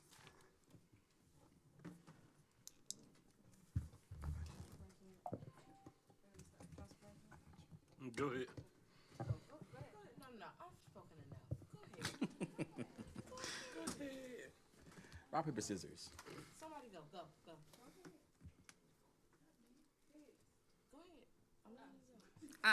My first, thank you, Ms. Ojo, for your, part of the budget here. The executive assistant, and I don't see where you kind of gave us a clear description of what they're gonna be doing. Yeah. You spoke on it, but there's nothing here for me to really expand on. Can you give me a little bit more? Okay, so most city managers with a city this size either have a deputy city manager or they have an executive assistant. So just to envision the work that we have coming into the organization right now, there is no one to do the overflow of all the administrative tasks that have to be done. Filing is a very small portion of what an executive assistant would do. It also means follow-up with constituents. It means following up with our legislative officials, doing the scheduling, making sure that we're doing the outreach to individuals, and also working with every single department head to make sure that we're following up with them with all, with all their recommendations and all of the items that they have as well. Right now, there is no person doing that right now. So for example, when I put this report together, I actually did this myself. When I did the newsletter, because we didn't have a public engagement manager, I did it myself. So to do administrative tasks actually takes, some of the high administrative tasks actually takes away from the work and doesn't allow to support the organization in the way that a city manager should do. So for example, the Learning Seat Pleasant, we have one person in our Human Resources Department. Well, that person on the day-to-day basis is working every day to make sure that the benefits are done, if there's a complaint coming in, onboarding new employees, if there's something going on in terms of employee relations, there's only one person doing that. But all of the concepts and all of the initiatives that I had mentioned earlier, those need to be supported with someone that's in the background that could fully focus on really making this a realization. Now, in terms of the intranet page, I actually started building that intranet page, but, realistically, a city manager cannot really focus on just doing one item. When we're having to respond to complaints to the Maryland Commission on Human Rights or contact or attorneys that are calling and wanting interrogatories that are completed. Those inundate us because those are tasks that only the city manager can do. So what that does is that put everything else on the back burner. Also, just really kind of herding in all of the purchase requisitions that come into the organization. We have hundreds a week that come in, and I sign and have to review those all at one time and then get them down to the finance department. And also just recapturing all the bills come to us. So if there's payments that need to come in, someone needs to follow up to make sure that finance has the information, because if they contact finance, they're also contacting me as well. So there is a lot that this position does, but because of all the administrative tasks and not having one to do that, to assist with memos or to assist with all the tasks, that's fine. All of my staff members have assistants, and I do not. So, yeah, so that's where we are with that. So your executive assistant is going to approve They would prepare it for me to approve, but right now they're coming in from all the purchase orders, though, I'm saying you're going to have them to approve it? they would come to my department, but they would have to be managed. They're currently not managed, so I get them all to me, either in emails, someone's coming into the office, bringing them in, someone to actually calculate that. The job description has not been written, but a lot of it has to do with creating policy. Those are the type of things that, you know, that we should be doing, even involved in working with the personnel manual. That's a task that we've been trying to do for a year, but really because it's so much work coming into the organization, we've not been able to sit down to really literally go through the personnel manual to make the changes so that we could bring them back to you. And that is why I'm asking for HR generalists for the Human Resources Department Right, but and the that's for executive that's for assistant. HR. I'm talking about for you, for this executive assistant for you. Yes. If you have 7 departments and you have, how many department heads? I have 7 department heads, and not one of them could do any of the tasks. Nobody's No. qualified to assist you with any of the, nothing? No. No, because So their tasks. everything that you have here, the learning of the Learning Center for Seat Pleasant, the Blue Zone Project, I'm not even sure what that is, but okay. The quality of life for the citizens, that's part of public engagement. Public engagement, public safety, they do that. That's part of their job. This 5-year capital plan for the city projects, Economic Development economic Director. development, you know, the annexation, I'm not sure, the training, HR, that's the city's transparency, yes, for you. Yeah. But these things don't justify you having an executive assistant. I think- Those are yeah. things that you should be doing or tasking to your department heads. We have, if IT is pretty much being ran, all the technology that we get is coming from the police department. How come that person that's working in there can't work with you on this learning center or revamping the website along with public engagement? Because it seems like you have your hand in everything, but you're not delegating to anyone else. It's just kind of like you're hovering it. It's just you're running everything how you want it to be ran. And I don't hear you saying anything that the council has asked. Oh, The okay, things that then. the council have asked for, I hear what you are planning. This is what you are proposing to the council, but you haven't taken into account any of the things that we've asked for. And I don't hear that. Okay. So to me, the executive assistant is no. The increase for your salary, no. So that can cut that overtime already out of the budget. And I don't want to go all the way down, but the car allowance, no. Those are just some things that I see. Now, my colleagues have to have their own voice, but that's just where I started. So I'll yield, and if I need to come back, I definitely will. Thank you. Okay, Okay. so, Okay, so, what I'm gonna say, cause I want us to be clear what we're looking at. This executive assistant and how it says that it's budgeted for 24, that is not the executive assistant. That was the staff assistant's position. So that's Right. our position that's being taken away and changed into an assistant. Absolutely not, because why would we do that? When if you do your role and you delegate to your staff, the job can get done. And so first of all, this is incorrect because it's saying that it's budgeted for an executive assistant last year, and it was not. So that's incorrect, and that needs to be changed, because that's not what that is. But that's a what I was staff saying. assistant. That's what I was But saying. that's why I brought that That first. that has actually already happened. We have said, no, we want our own staff assistant, and that's what I'm saying.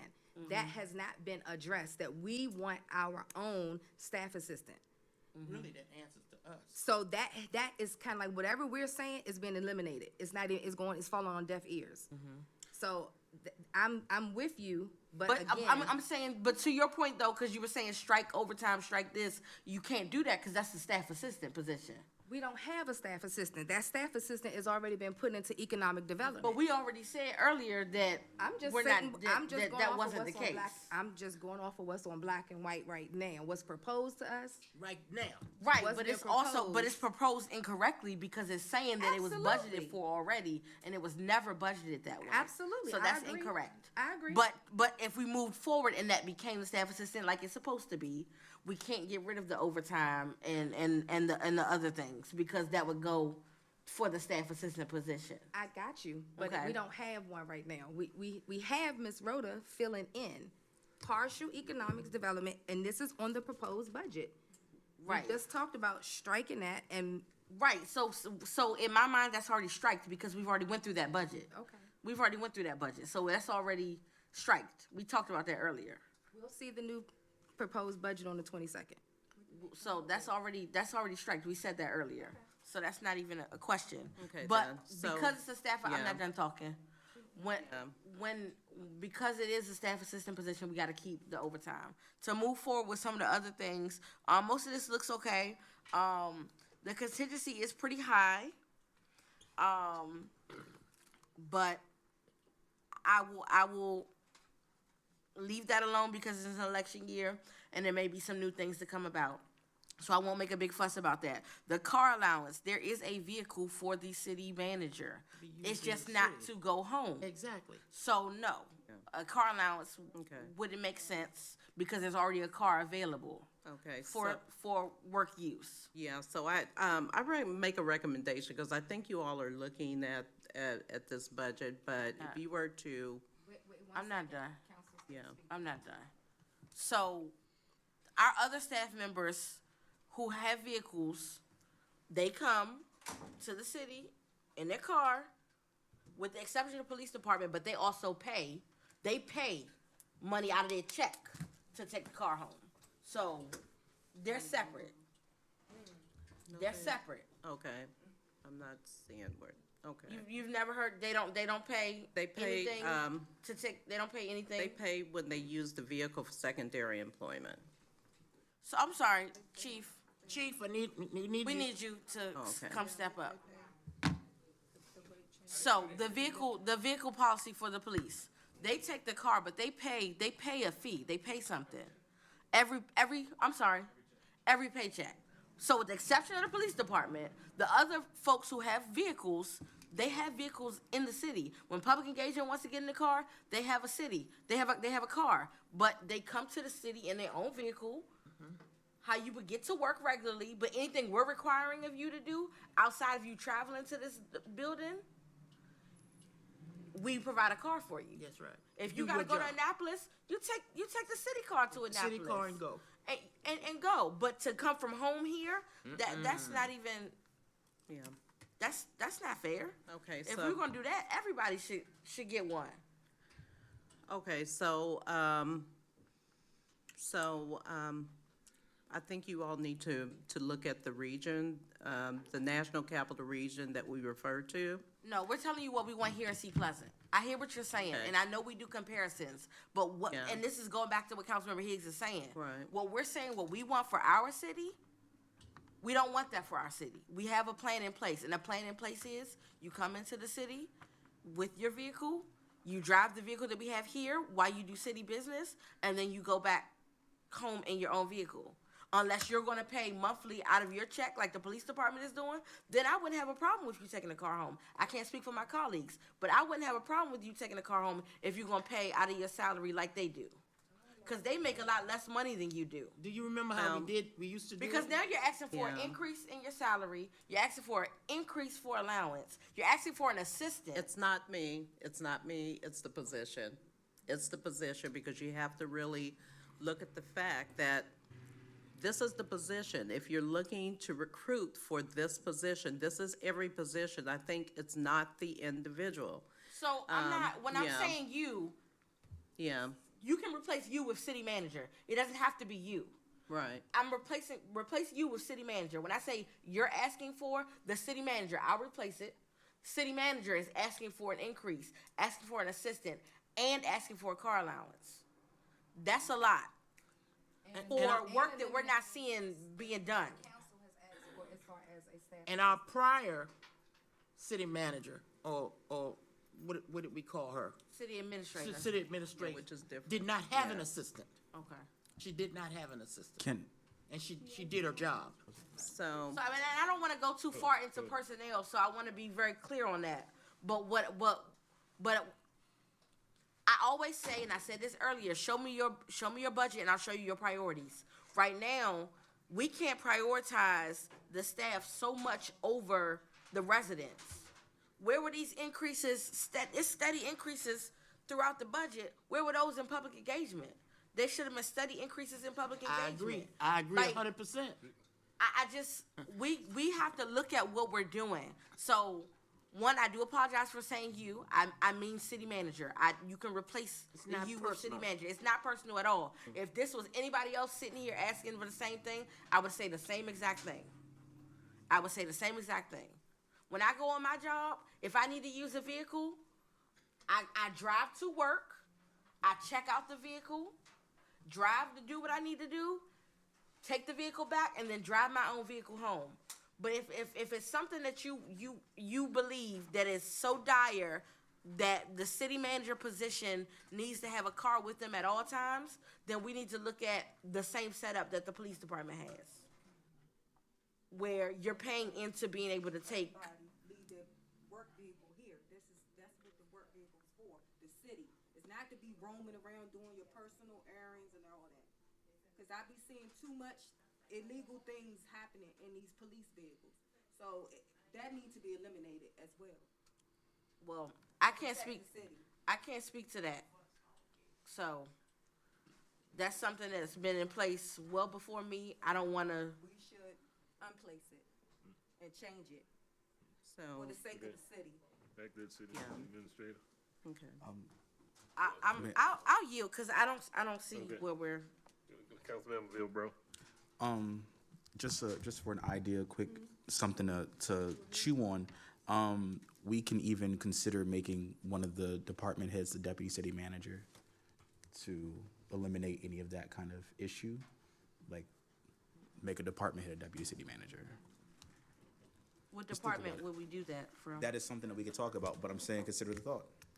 Well, I was asking, you had stepped out, but I was asking if there's 7 department heads, why aren't the department heads being utilized for some of these things that she proposed, that our city manager has proposed for budget justifications? You know, we have an IT department, our phones and things are coming from the police department. Why can't the police department person that's handling the phones help with the learning center, help with updating the website? You know, I'm not saying that our city manager or anybody else, public engagement should not be engagement aware should absolutely be how doing to that. do Yeah. these things, but they need to be involved. It doesn't have to be solely on our city manager. You know, she has to, our city manager right now, and I keep saying she because it's a lady right now in the position, so, you know, the city manager may need to delegate some of the responsibilities to the other department heads so that they can assist her. And if you're saying to make a deputy, we would have to say, who would that be? Right.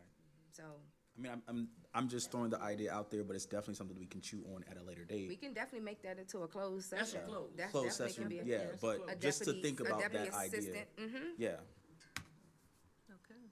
But taking in consideration that you've been on this job a little over a year, correct? So I can't, yes, And as you came into this job, everything was laid out that this was your responsibility to do. So an assistant is, to me, out of the question at this juncture. At this juncture, that's out of the question.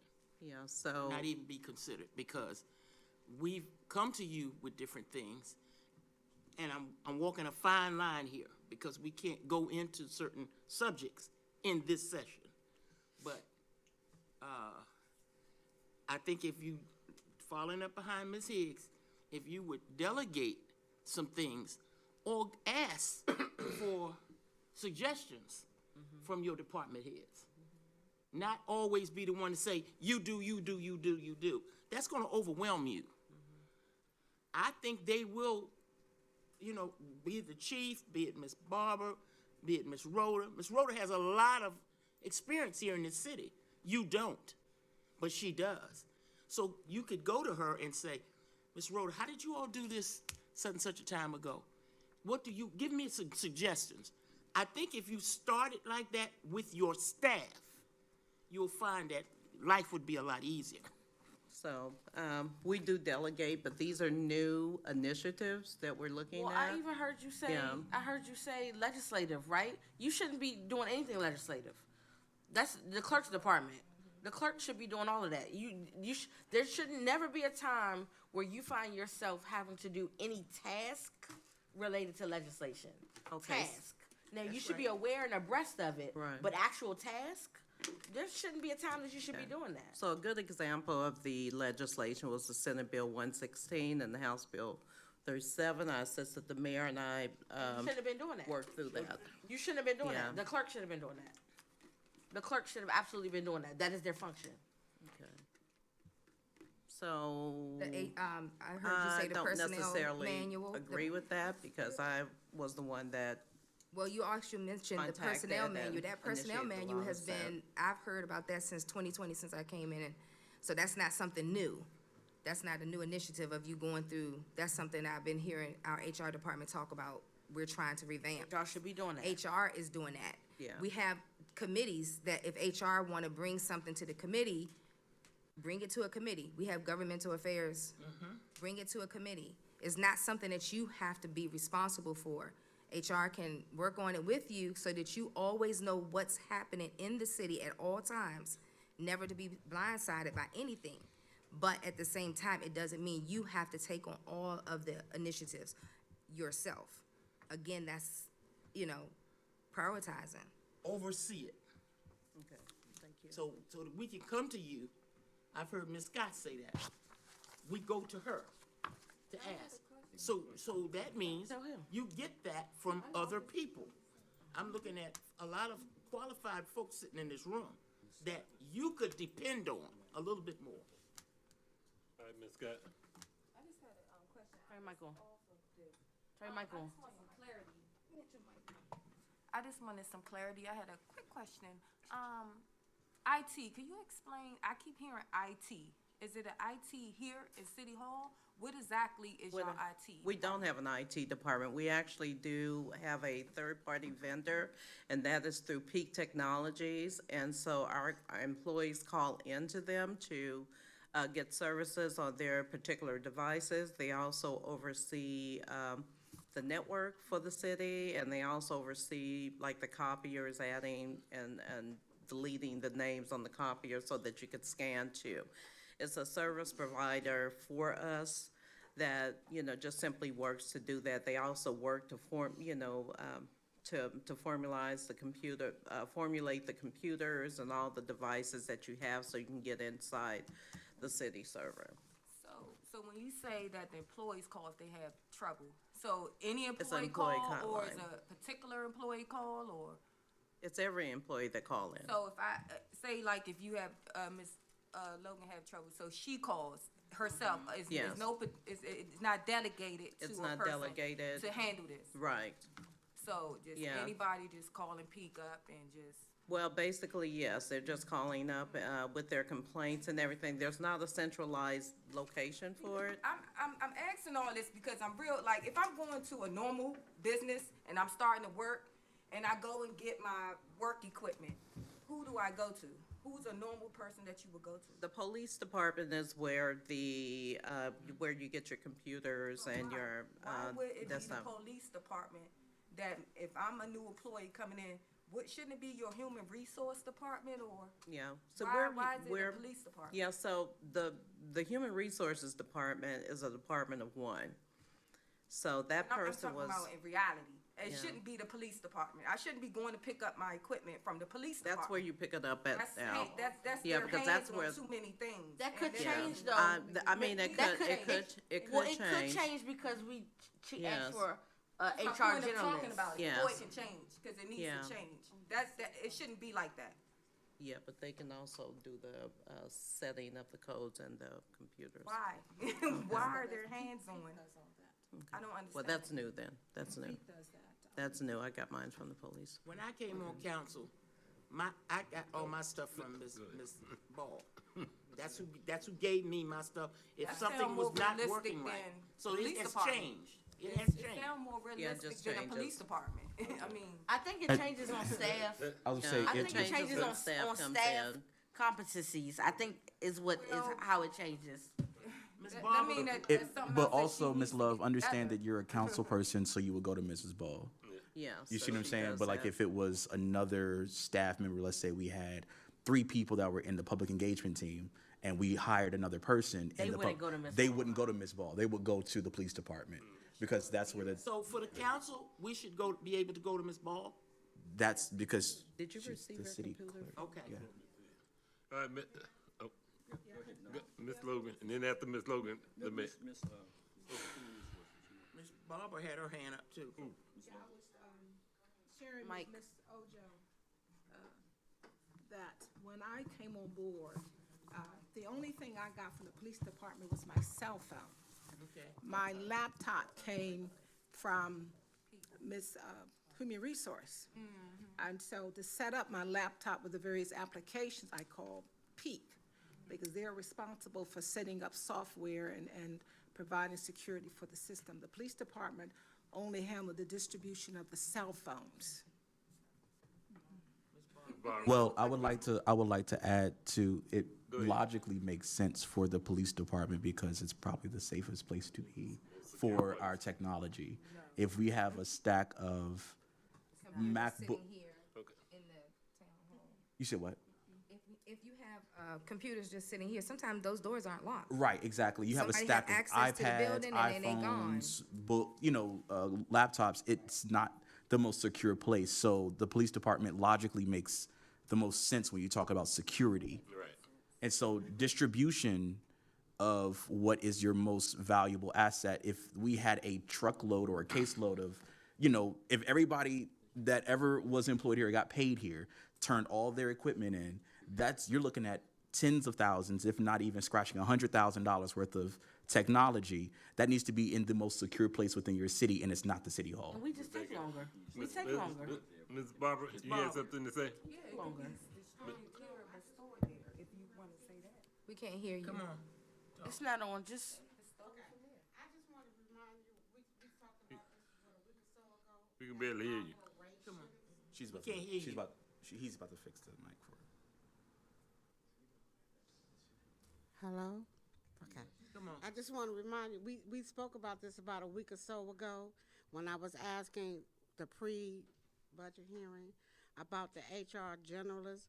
That initially was a part of operations with HR has done. Again, when we went to COVID, the police department took it over. When we came back into City Hall, everyone's active. Police department maintained the phones and you all's electronic devices.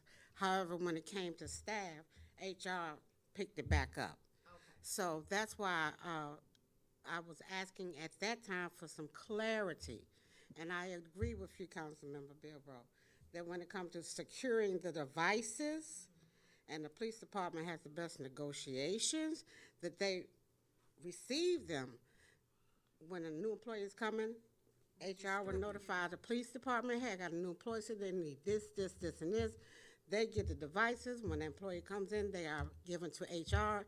HR administers them. That's just a recommendation. That sounds great. Thank you. That sounds great. And Mayor Porter, you had something to say? Well, that was part of it right there. That could have just capped that in a nutshell, okay? So that can be remedied in that manner, all right? I am going to ask on the, just for clarification purposes, cost code 5520, that USDA rural development loan, because I know what it's for, but we don't, what's, as it didn't move, is that coming from another cost center? Yeah, it comes out of finance now. That's why it was removed from there. I just want to It make was, sure. yeah, this was the initial investment that we put into it. Now the quarterly payments of $212,000 actually come out of the finance department for the payment of the loan. Okay, now why is this, okay. Debt services, Debt okay. services. All right, now, Services, that's what instead I of- thought. Which is responsible There for you go. making the Okay, so I payment. just wanted to understand that move. And then the copier contracts, now how many copier contracts do we have? Because we've got 17,000 coming from one cost center, we got 17,000 coming from another cost center. We only have so many copiers. I don't know what, you know, but what, can you give me an idea So of this what's one going on with comes that? from City Hall, and I believe City Hall and EJD, and I believe the police department has them as Okay, well. so we're functionally utilizing two cost centers for that, for the maintaining of that? Is there a reason for that? I'm just asking. If I can address the. Sure. Yes. The copier expenses in finance. Right. That's for the rental fees. Okay, The explanation in the city administration budget is for possible replacement okay. of those copiers. All right, that's spelled out in here? So, okay, all right, I just want to be clear. Okay. 50%, okay, that's it. Oh, now. People to over-explain, you know, if it's written in there, just read it. Well, thank you, sir, I appreciate you on that, okay. The, in your quest, okay, for help, if we're gonna be talking about it, it's a matter of giving a real flexible explanation. I'd like to have it. Why do you feel, okay, really, quite frankly, you need an executive assistant? Okay. I think we just did that, Yeah, and the yeah. council spoke Folks, on Yeah. that. wait a Council second. spoke on folks. that. Can we, Council had already no, spoke on that. can we, So- no, Can we? no. Point of Yeah. order. Listen, Point of folks, order, this is- Council this is a- President. Can the mayor Can you point of please order? get his explanation? I understand we just so-called went over it. But we already all, I thought we all decided, made a decision just now. No, and I now don't the think, mayor's I don't going know if a back. decision was made regarding that, but if you all want to have a conversation after the fact, that's not a problem with me. I just asked a question here so we can get some clarification. Because in instance, I didn't really get a full, you just said something in specific. Okay, I really want to get a full detailed explanation as to why you feel that you want to need one at this time. Okay. I believe that the city, that the administration part of the city is not functioning well. I do not believe that all of our staff have the capacity or the competencies to move forward all the initiatives in the city management's budget, in the city manager's budget. That's just simply it. We can move those to certain areas. I think we may have one police officer who may be able to do the intranet page. We may have someone that may be able to do the public engagement and do the social media aspect of it. But to manage a complete program, I do not believe we have the staff competency to pull off everything that we're wanting to do. We are only limited, the city manager's position is limited to what I can do physically inside the department, including the administrative task. So it's not like we have someone just doing this. There are many things, there are hundreds of purchase requisitions that are coming in. There are additional opportunities not, and I know. Excuse me. Yeah. Excuse me. When you all were So- receiving your explanation, excuse me, when you all were receiving your explanation, I was Yeah. quiet. I was Yeah. quiet. Were you listening? I was quiet, yes, I was. Yeah, and And I'm I just- was quiet. Yeah, so I was quiet so I could hear. Let me finish. Okay, let me, Point of order, 'cause at this point- And I'm just stressing a point, okay? It's gonna come to me. It's the council's budget, but it's gonna come to the mayor. yeah. Correct. And then if I reject it, you can also go ahead and get a supermajority and approve it. But it's gonna come to me. So I wanna have a clarification and understanding as well. And what I look for is a little bit of respect, okay, with the same respect I give you all. That's all I'm asking. So I'm in a clarification here in this process. This is why we're doing this here. It's a budget process. Budgets can be adjusted.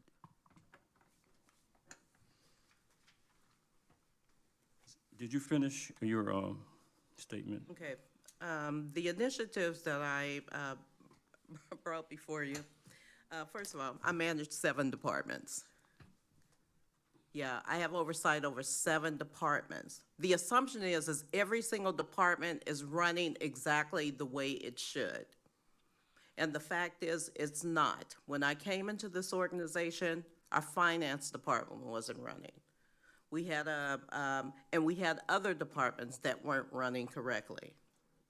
So now that we're moving in the direction where we can actually make impact in this city, it's gonna be important to be able to do that, to manage our departments correctly. For example, what's going on in all of the departments, I have to be responsible for assuring that that is moved forward. For example, the challenges that we're having in NCC, neighborhood compliance, neighborhood and commercial compliance. That responsibility falls on me as well as the chief of police, but now I'm asking the chief of police to, in addition to myself, to go out to find someone that can rebuild that department. Just as with the finance department, now that we have the chief financial officer in there that was running it. When I came in, we didn't have a chief financial officer. We had a consultant in there. We had an accounting manager in there, and none of them were doing any of the reconciliations. We know that. So, but I had to come in that year and actually physically do the budget after only 3 months on the job because there was no one else to do it. So what I'm saying is that when you run a department, when you have 7 departments that you're running and managing, the staff of 67, I can make directives to those departments, but I have to be able to guide them in the direction so that they can do it. And not only do that, I have to give them the competency and the levels to do that. And sometimes that takes coaching, which I'm able to do, but it also takes a little guidance as well. You may have to create a spreadsheet. You may have to develop an action plan. Those are all things that I can do theoretically. Those are things I should be doing as a city manager. But instead, I'm looking at paper that is coming across the desk because then I'm not able to manage the pieces that we do. The direct impact of what happens to the city falls on the city manager. And so we have staff, it falls on the city manager, as you all had said. Okay. And so, Let me. but you're not gonna be going to the department head, you're gonna be coming to the city manager. But if you have people that are running the departments that don't have all the full staff that they need, or the competency that they need to move everything forward, then that's where, you know, we have an issue. Okay, Ms. Ojo, let me. He's not finished. Porter still got the floor? Yes, he still got the floor. And I'm next. I already said it earlier. Ms. Ojo, I think that what the council has been doing is deliberating here with reference to what I've heard thus far with this budget, and they've been placing people in specific positions, okay, in these various departments, okay, to allow for the assistance that's necessary for the various departments. So in this case here now, we're at a point now, okay, where if all the staff and the council has recommended and the changes have been recommended to do their jobs and function in their jobs properly, those particular tasks that you were doing in the past, you should not have to do those the same way. Okay, so, yeah, so I understand what you're saying, but the direction of how we are doing things and how the organization is functioning and how we manage our departments are based on what we're currently doing now. It's not based on what we could be doing in the future. And so my goal is to move the organization forward. Okay. Yeah, we have 58 lawsuits, and most of those are employment cases.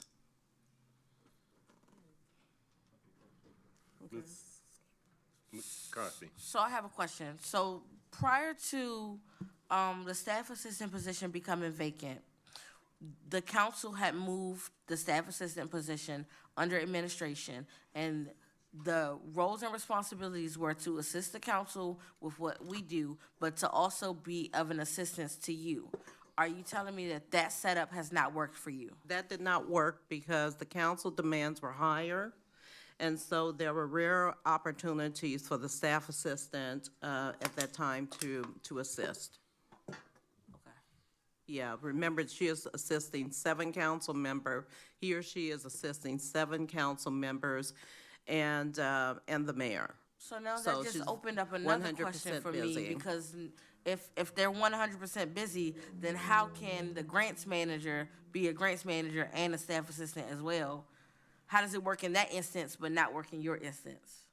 Okay, because she is, because the current grant manager has been with us for quite a few years, and we made, we looked at what the staff assistant did, and we also looked at what the grant manager does, and her ease in moving into the position made the most sense I'm not, because of her level of I'm experience not asking here. about that part. I'm asking about the day-to-day duties. If the day-to-day duties are too much to be your assistant and a staff assistant, how are the day-to-day duties of being a grants manager and a staff assistant? How does that work?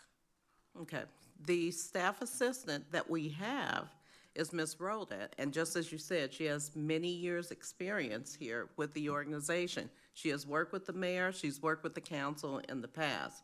So it was seamless for her to be able to move into the position. The But grant- don't we need to plan this for if anybody is in that position and not just the current person? But that's what we're doing now, because remember, that was an intermittent move. But you and just added it in the budget, which means it would go for a whole year.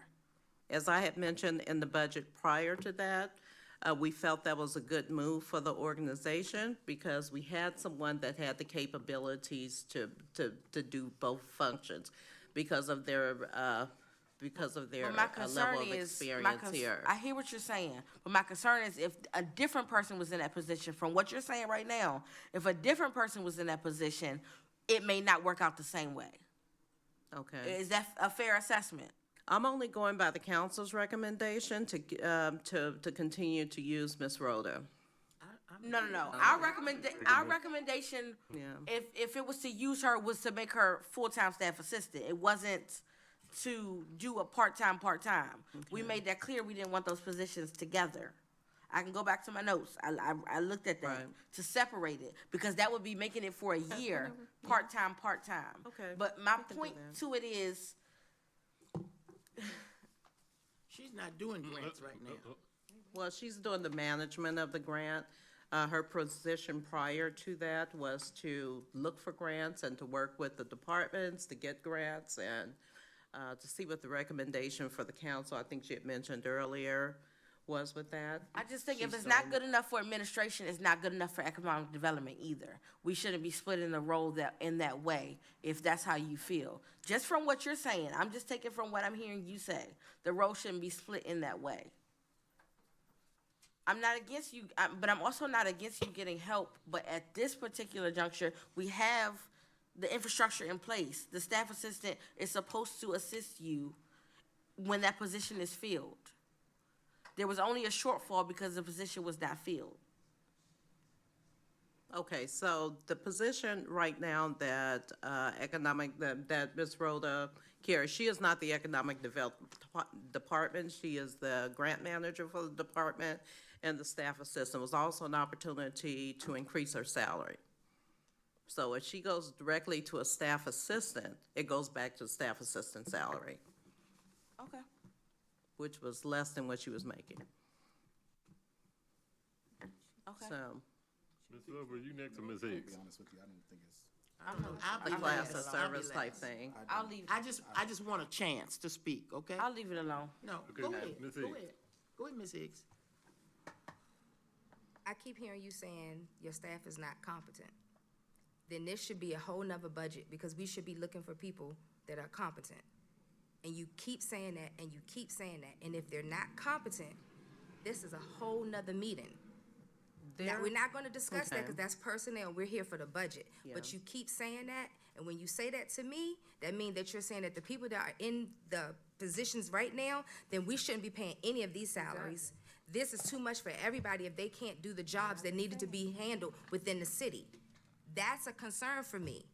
That's a major, major concern for me, because you're saying that the staff is incompetent. That's not what They I'm saying. cannot I said do- competencies. There's a difference. there's a difference. today, but Yeah. on multiple other I said- occasions, you've yeah, said. I'm talking about competencies. And That's what that's why we're talking about the learning seat pleasant concept. Mrs. Yeah. Ojo, we can use word semantics Yes. all day long, but if you're telling me that you cannot delegate any of these, justifications to this budget to any of your staff, then we need to be having a whole nother meeting. We need to have a closed session immediately. Immediately. We might as well end this budget hearing as it is right now, and we need to have an immediate closed session, an emergency closed session. Yeah. Because this doesn't make sense to me. Yeah. It's no reason for us to be proposed something that you saying is not accurate. That's waste of my time, my whole day. Okay.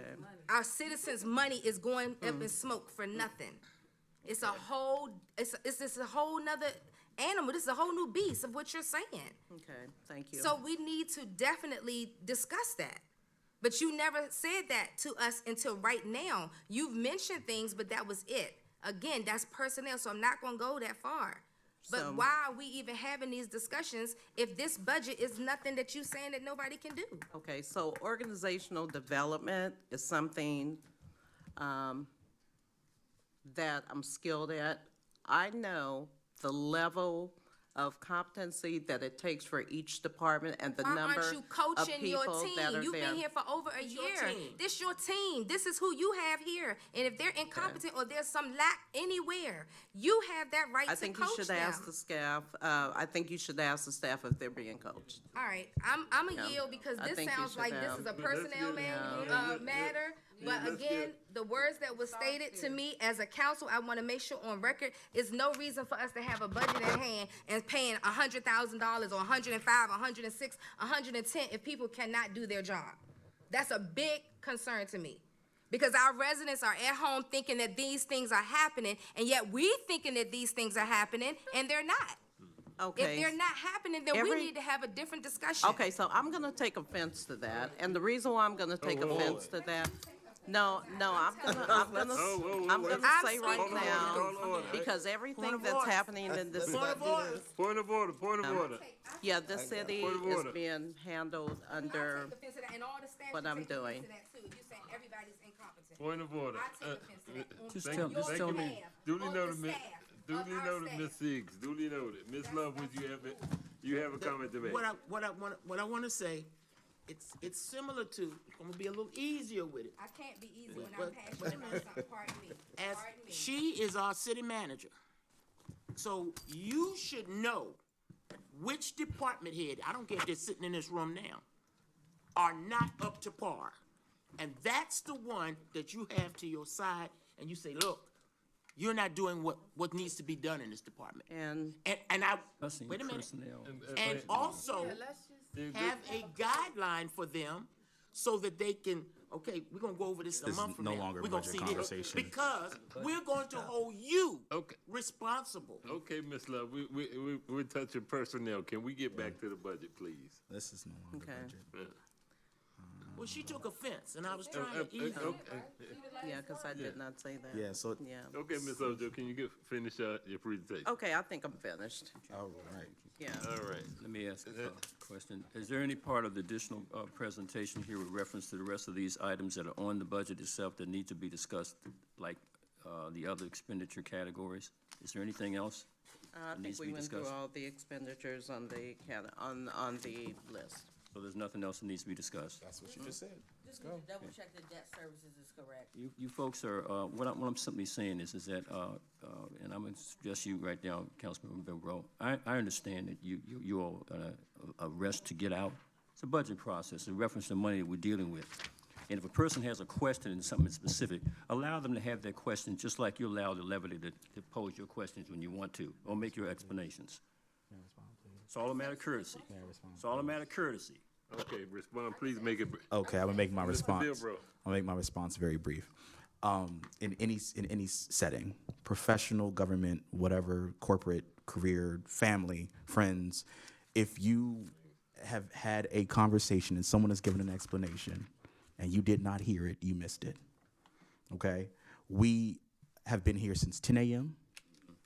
and it is a Saturday. I'm not just thinking about myself. I'm thinking about the staff that's sitting in the back who've already given their presentations and still have a life, and they have to go. We have someone who just had a newborn child. They need to get home. And I understand you might want to have an answer, but if you did not hear it, then you missed it. And you can ask your colleagues, you can ask the city manager offline. But yes, I would like for all of us to have our time respected. I respect you, but I need you to respect us by listening. I need you to respect us by making sure that you understand. And if at that time you don't understand, then you ask that question, not 2 pages later. I'm gonna ask the rebuttal. Well, on that kind of let thing me, later. I'll leave that alone. I'll speak to him offline. Let me say this, I'm gonna ask from this point on. And I appreciate and respect you all. But when a person has asked for the floor, please give them their respect. Because a lot of times, and I understand everybody's passionate, but a lot of times when someone's making a comment, and because a thought hits your mind, you jump out and say something. Be patient. And once they yield the floor, then bring to my knowledge and then say whatever happens. But a lot of times, someone's saying something, and it, like I said, it hits me, you're jumping out. Can we please start disrespecting the dais? Please. Is that too much for me to ask? No. All right. Anything else we need to do in reference to this budget? I just said debt service. Okay. We didn't go over debt service. With Okay, that's gonna go to Betty. Thank you. Okay.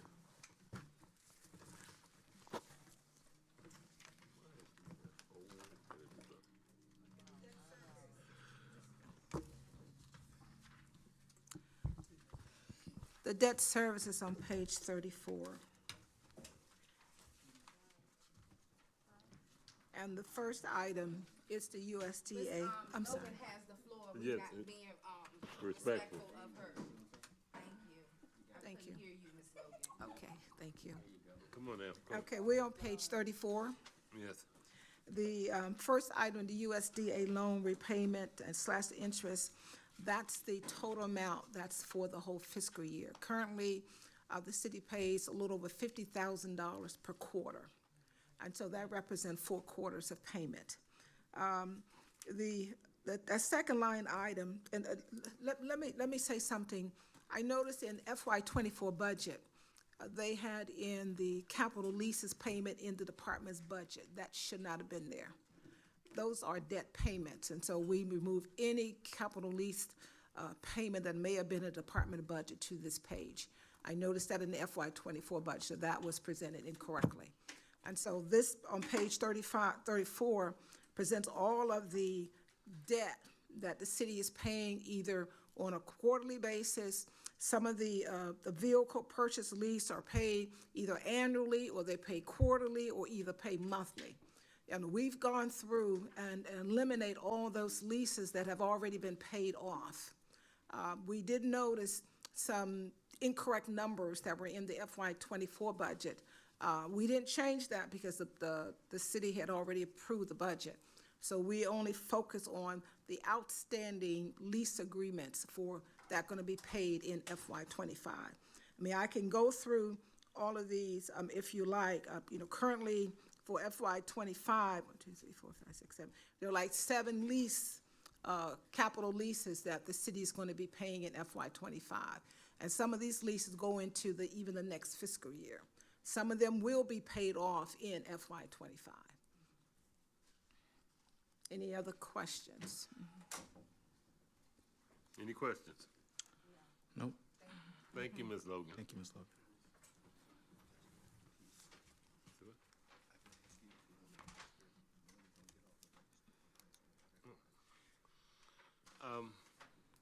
When do you think you will have this next document together?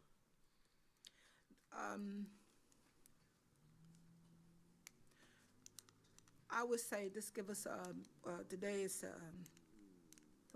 the 13th.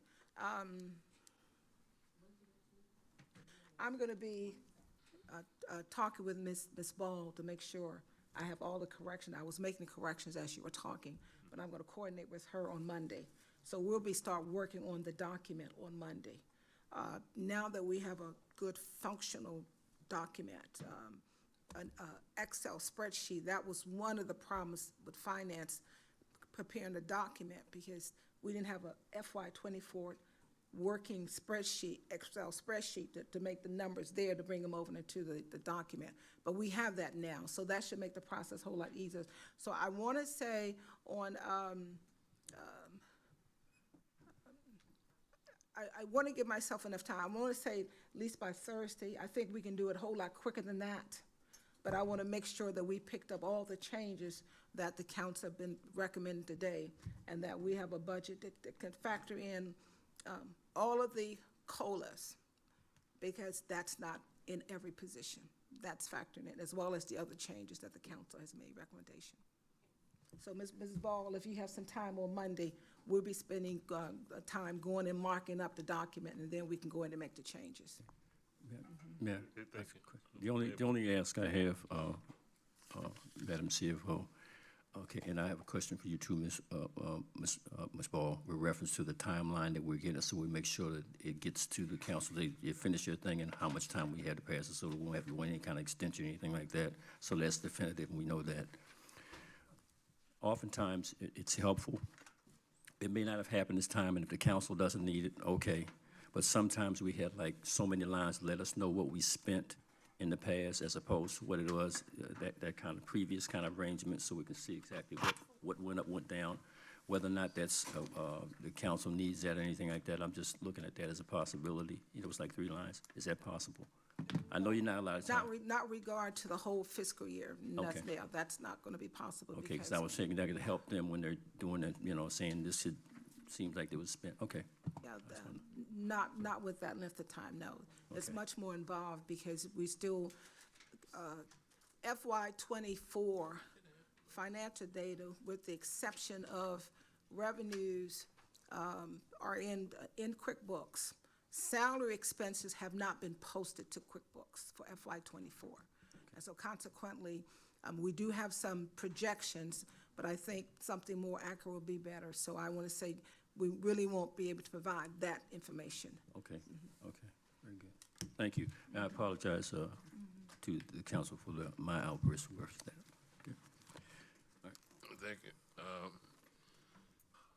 want to ask, but are there any more questions, comments, or concerns in regards to the budget? Hearing none, we can get out of here. Thank you all.